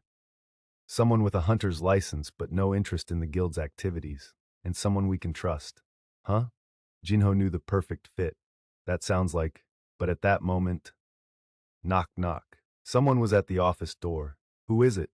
Jinho opened it to reveal two unfamiliar men standing there awkwardly. It was Jongsu and Yuntae, the guild master and vice master of the Knights Guild respectively. They had come to Seoul on a whim to meet with Jinwoo. Jongsu smiled brightly upon recognizing the S-rank hunter. Oh, you're here. Jinwoo stood up. And you are? Apologies, I haven't even introduced myself. Jongsu strode over to Jinwoo and politely stretched out his hand. I'm Jongsu Park, the guild master of the Knights. Jinwoo nodded. No wonder Jongsu seemed familiar. Even people who weren't that interested in the world of hunters would recognize the masters of the top 5 guilds. They were on TV often enough. But the Knights Guild was located in Busan, on the opposite side of South Korea. Jinwoo looked quizzically at them. What brings you here? So the thing is, Jongsu hesitated and exchanged glances with Yuntae before speaking with much difficulty. We have to take care of this pretty big A-rank gate, and he steeled himself and got to the point. May we have a minute of your time? I swear you won't regret it. The appearance of a huge gate at Gwangali Beach has caused a panic among civilians. Hunters Association deliberating whom to give permit to. The Knights Guild surrenders the Gwangali Beach raid permit. Is this a repeat of the Jeju Island nightmare? Jongsu clicked one of the many news videos and played it for Jinwoo. Over there, look. Are you filming this? Yeah, I am. Whoa, is that for real? How can a gate be so big? The video had presumably been taken by regular people whose voices were filled with fear, and understandably so, considering the enormity of the gate. It was taller than a 10-story building. While civilians had gotten used to gates appearing without warning anytime, anywhere, this one was still big enough to actually frighten people. There's really no correlation between the size of a gate and its rank, Jongsu explained once the video had ended. But we've confirmed that the incredible amount of mana coming from this particular gate matches its size. The news piqued Jinwoo's interest. Is it an S-rank gate? We were told it wasn't impossible to rank this one, but it still came in just below the limit. This seems to be the biggest gate to ever appear in Busan. That meant the gate was as close to S-rank as an A-rank gate could get. So it should yield a good amount of experience points, shouldn't it? Unlike Jinwoo, whose heart was beginning to soar, Jongsu sounded glum. Like you've seen, the association doesn't want to give us the permit. Because it's too dangerous? As you know, we have no S-rank hunters in our guild. The association just doesn't trust us to handle the gate. Jongsu paused to look at Jinwoo. If you're still looking for a guild to join, Jinwoo interrupted him by gesturing to the file sitting on the meeting room table. The words printed on the cover caught Jongsu's eye. List of applicants for the guild's founding members. Jongsu rubbed the back of his head in embarrassment. Oh, Jongsu's plan to recruit Jinwoo for the Knights Guild had gone up in flames, so it was time to discuss the real topic at hand. The elite hunters of the Knights Guild rival those in the Hunters Guild. The only difference is we don't have an S rank who can lead them. The Knights had done well until now, but no one knew what could happen in this raid. In the event that something unexpected might occur, they needed a high-rank hunter in their party. The presence of an S-rank could turn a situation around. The man sitting in front of him, Jin-Woo himself, was a prime example of this. His sudden appearance had changed the fate of the Korean team when they were facing death. Seeing Jin-Woo in person, he seemed like thoroughly reliable even in the eyes of a fellow hunter. Would he give me an autograph if I asked for one? Jong-soo understood why Yerim had suggested they ask Jin-Woo for an autograph, even if he rejected their proposal. Is there something on my face? No, nothing. Jong-soo laughed and waved it off. If you join our strike squad this one time, Hunter Sung, we can do this raid. Jin-Woo crossed his arms and leaned back. Before Jin-Woo could mull it over, Jong-soo hurriedly added, of course, we would give you proper compensation. He produced the contract he had brought with him. We'll give you 20% of the profits. A large guild offering an individual 20% of their profits from a dungeon was an excellent offer most couldn't even begin to dream of. When a large guild raided a dungeon, an S-rank hunter would usually receive around 10%, but the Knights Guild was offering Jin-Woo double that. It was certainly a lucrative offer. However, Jin-Woo had a different idea. 50-50. Jong-soo was in the midst of taking out a pen. His hand quivered. Pardon me? If you treat me as a guild and not a person, I'll cooperate. Jin-Woo spoke firmly. Jong-soo agonized over the counter-proposal. Go. However, Jong-soo couldn't play hardball like Jin-Woo. It wasn't an exaggeration to say that the fate of the Knights Guild depended on this raid. Jin-Woo tutted to himself. 20%, isn't it? It wasn't that Jin-Woo was attempting to take advantage of the Knights Guild's desperate situation. He was merely offering the most equitable split after taking everything into consideration, and that was 50-50. Not even the elite members of the Knights can hold a candle to my shadow soldiers. They were no match for Jin-Woo's soldiers either in quantity or quality. And that was before adding Jin-Woo into the equation, meaning 20% would basically be working for free. This would be a fair and beneficial deal for both parties. Why would Jin-Woo agree to anything less and undervalue himself? How about 40-6? This isn't a negotiation, so you won't accept anything other than a 50-50 split? Jin-Woo nodded in response. Jong-soo was lost in thought. I figured this guy would be easy to deal with since he's young and seems nice enough, but he understood where Jin-Woo was coming from, though. Jin-Woo could single-handedly beat all the other S-rank hunters. That was the kind of person they were trying to recruit, so what Jin-Woo was suggesting wasn't unreasonable. No, Jong-soo shook his head. It definitely wasn't unreasonable. Had Jin-Woo been spiteful, he could have asked for 80%. Besides, Jong-soo needed this deal to go through more than Jin-Woo did. It would be an unimaginably huge loss for the Knights Guild to give up on this raid. On the other hand, what would Jin-Woo lose? Absolutely nothing. Jong-soo felt as if he had been forcibly seated at the bargaining table by gunpoint. Considering the whole situation, wasn't Jin-Woo being a gentleman by asking for only half? But that wasn't all. If this deal went through, the Knights Guild would have secured the most reliable insurance they could get. Yoon-tae's words from yesterday popped into his mind. Boss, we'll be done for if it turns out to be a red gate. But if Jin-Woo accompanied them? He hadn't faltered once as he dealt with several thousand S-rank magic beasts. Jong-soo had watched with his own eyes what happened to the ants on Jeju Island. He did all of that, didn't he? The reality of who exactly was sitting in front of him suddenly sank in. Gulp. He swallowed hard. After what he had witnessed with the ants, how could Jong-soo even think about offering a mere 20%? The rude one was me all along. Jong-soo readily admitted his mistake. In his mind, he was now thankful for Jin-Woo's generous offer. But his gratitude could go only so far. Since Jong-soo had to surrender something, it was only fair to request something from Jin-Woo in return. But what? After a long deliberation, Jong-soo cautiously opened his mouth. We will accept these terms, but in return? In return? Can we leave the Magic Beast boss to you? Jong-soo's face was serious as he resolved to get this one concession from Jin-Woo, no matter what. Since the boss tended to cause most of the damage in a dungeon, Jong-soo was willing to raise the stakes by asking Jin-Woo for the sake of minimizing the danger to the strike squad. Seeing what he did in the ant cave, He shouldn't have a problem dealing with the boss alone.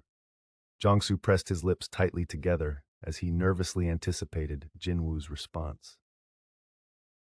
As the silence wore on, his worry about being rejected grew, and his face hardened. On the other hand, snort. As he fought to keep the corners of his mouth down, Jin-Woo raised his hand from his chin to cover the smile threatening to escape and quickly furrowed his brow.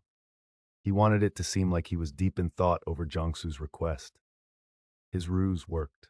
Wringing his hands anxiously, Jongsu lost all sense of time as he anxiously waited. Finally, Jin-Woo let out a sigh like he had no choice. All right then. He waited a beat before continuing. I'll do it. Jongsu pumped both his fists under the table. We did it! He felt as if all his worries and concerns had washed away. Why had he dragged this matter out for so long? He should have opened with this. Ever since they left Busan, Jongsu had been tense, but he now wore a big smile on his face. All that was left to do was contact the association about the raid permit. With Jin-Woo joining the strike squad, there shouldn't be any obstacles. The gate was discovered a while ago, so we should get the raid started tomorrow. I'll see you then. Oh. Jongsu paused from packing up his items. Why don't you ride down with us in our car? He figured it would be more efficient to go together rather than make arrangements for travel, schedule a meeting place and time, and all that.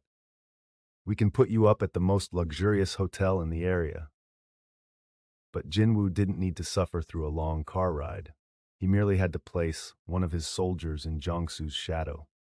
That way, he'd never get lost or be late. Jin-Woo snuck a peek at the circular shadow making its way across the floor as he offered up an excuse. I have an errand to run this evening, unfortunately. I see. I'll be there on time. Barring the guildmaster himself being late, of course. At that moment, Yoon-tae, who was coming back from the restroom, let out a yelp. Be boss! Startled, Jongsu sprang to his feet. What? What is it? That shadow just moved, from that side to that side. Jongsu paused, then glared at his vice master. Yoon-tae, have you been drinking? Yoon-tae was at a loss for words at the cold reception and sheepishly scratched his nose. I asked if you've been drinking. I only had a couple cans of beer at the rest stop, boss. Didn't I tell you to be careful when we're on official business?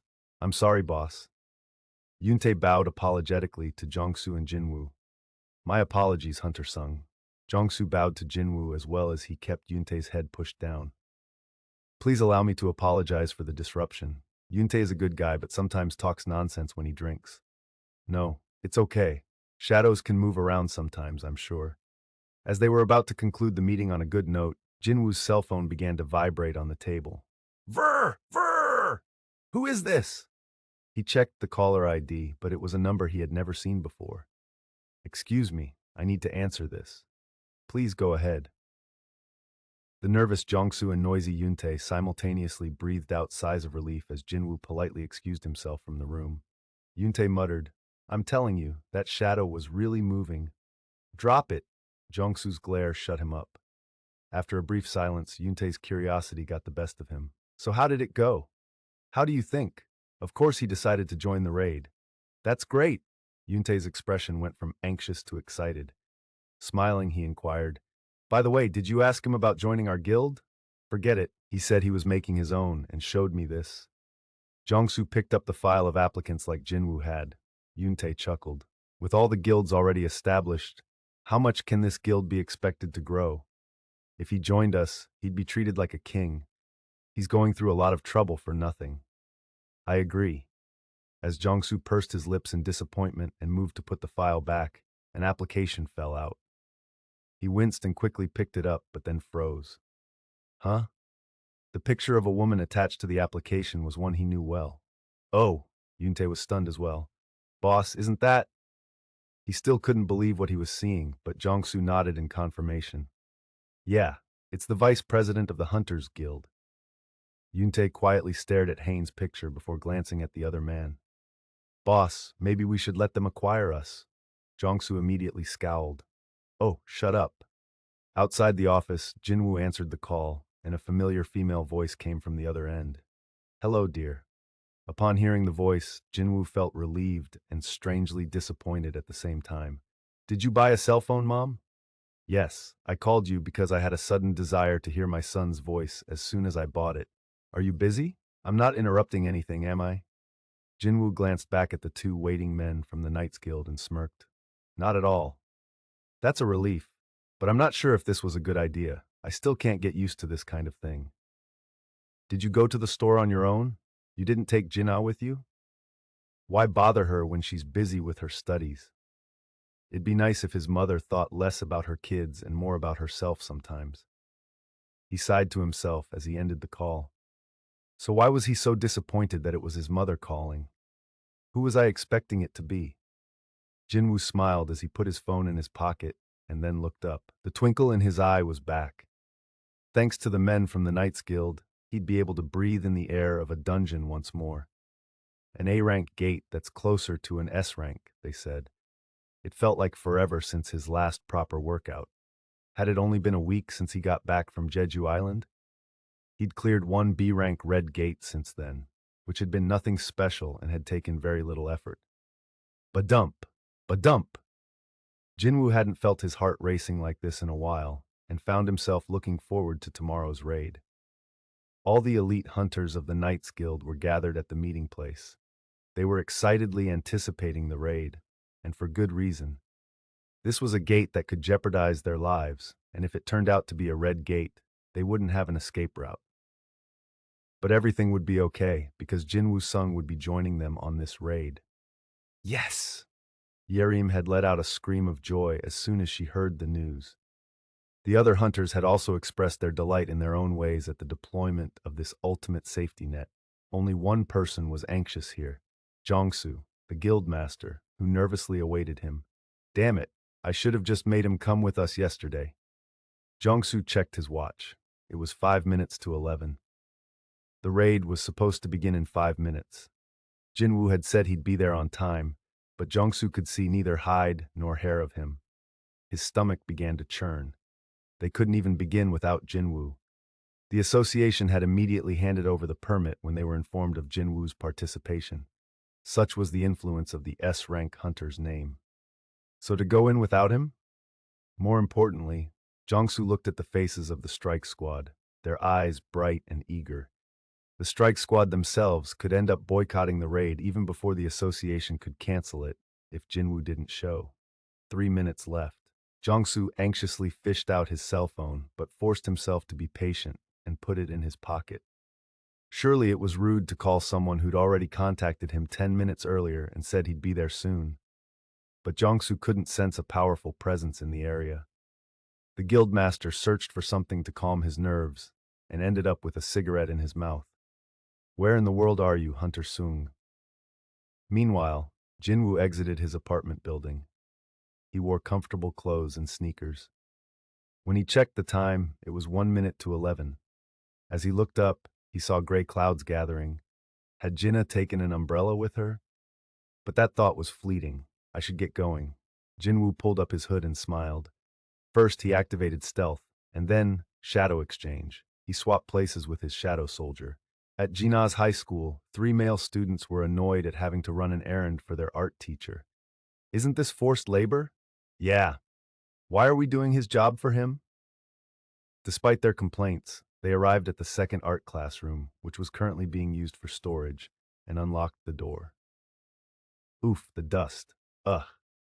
Since the room had been unused for quite some time, they were met by a big cloud of dust.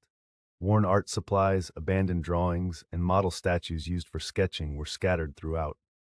How many statues did he ask for again? I'm guessing 6, since there are 6 groups. Come on, even if we each carry one, we'll still have to make 2 trips. I mean, unless you can carry 4 at once. They rolled up their sleeves, but when one of them moved to grab a statue in the far corner, something caught his eye. Huh? The others also came closer at his strange tone. Hey, that's... There on the wall was a large black hole. It was a gate about the size of a person. The biggest of the 3 students inspected the gate and laughed. It's no big deal. He placed his hand on its surface. It's a closed gate, so it's perfectly safe. No one can go in except hunters, and nothing can come out. Yet, at that moment, crick! A crack appeared on the surface of the gate, and a hand shot out to grab the student's head. Huh? He struggled, but the hand wouldn't budge at all. And then, crunch! There was a sound similar to a nut being cracked, and blood sprayed everywhere. Junsuk! When the two other students screamed as they were splattered with blood, the black surface of the gate shattered like glass, and magic beasts started pouring out into their world.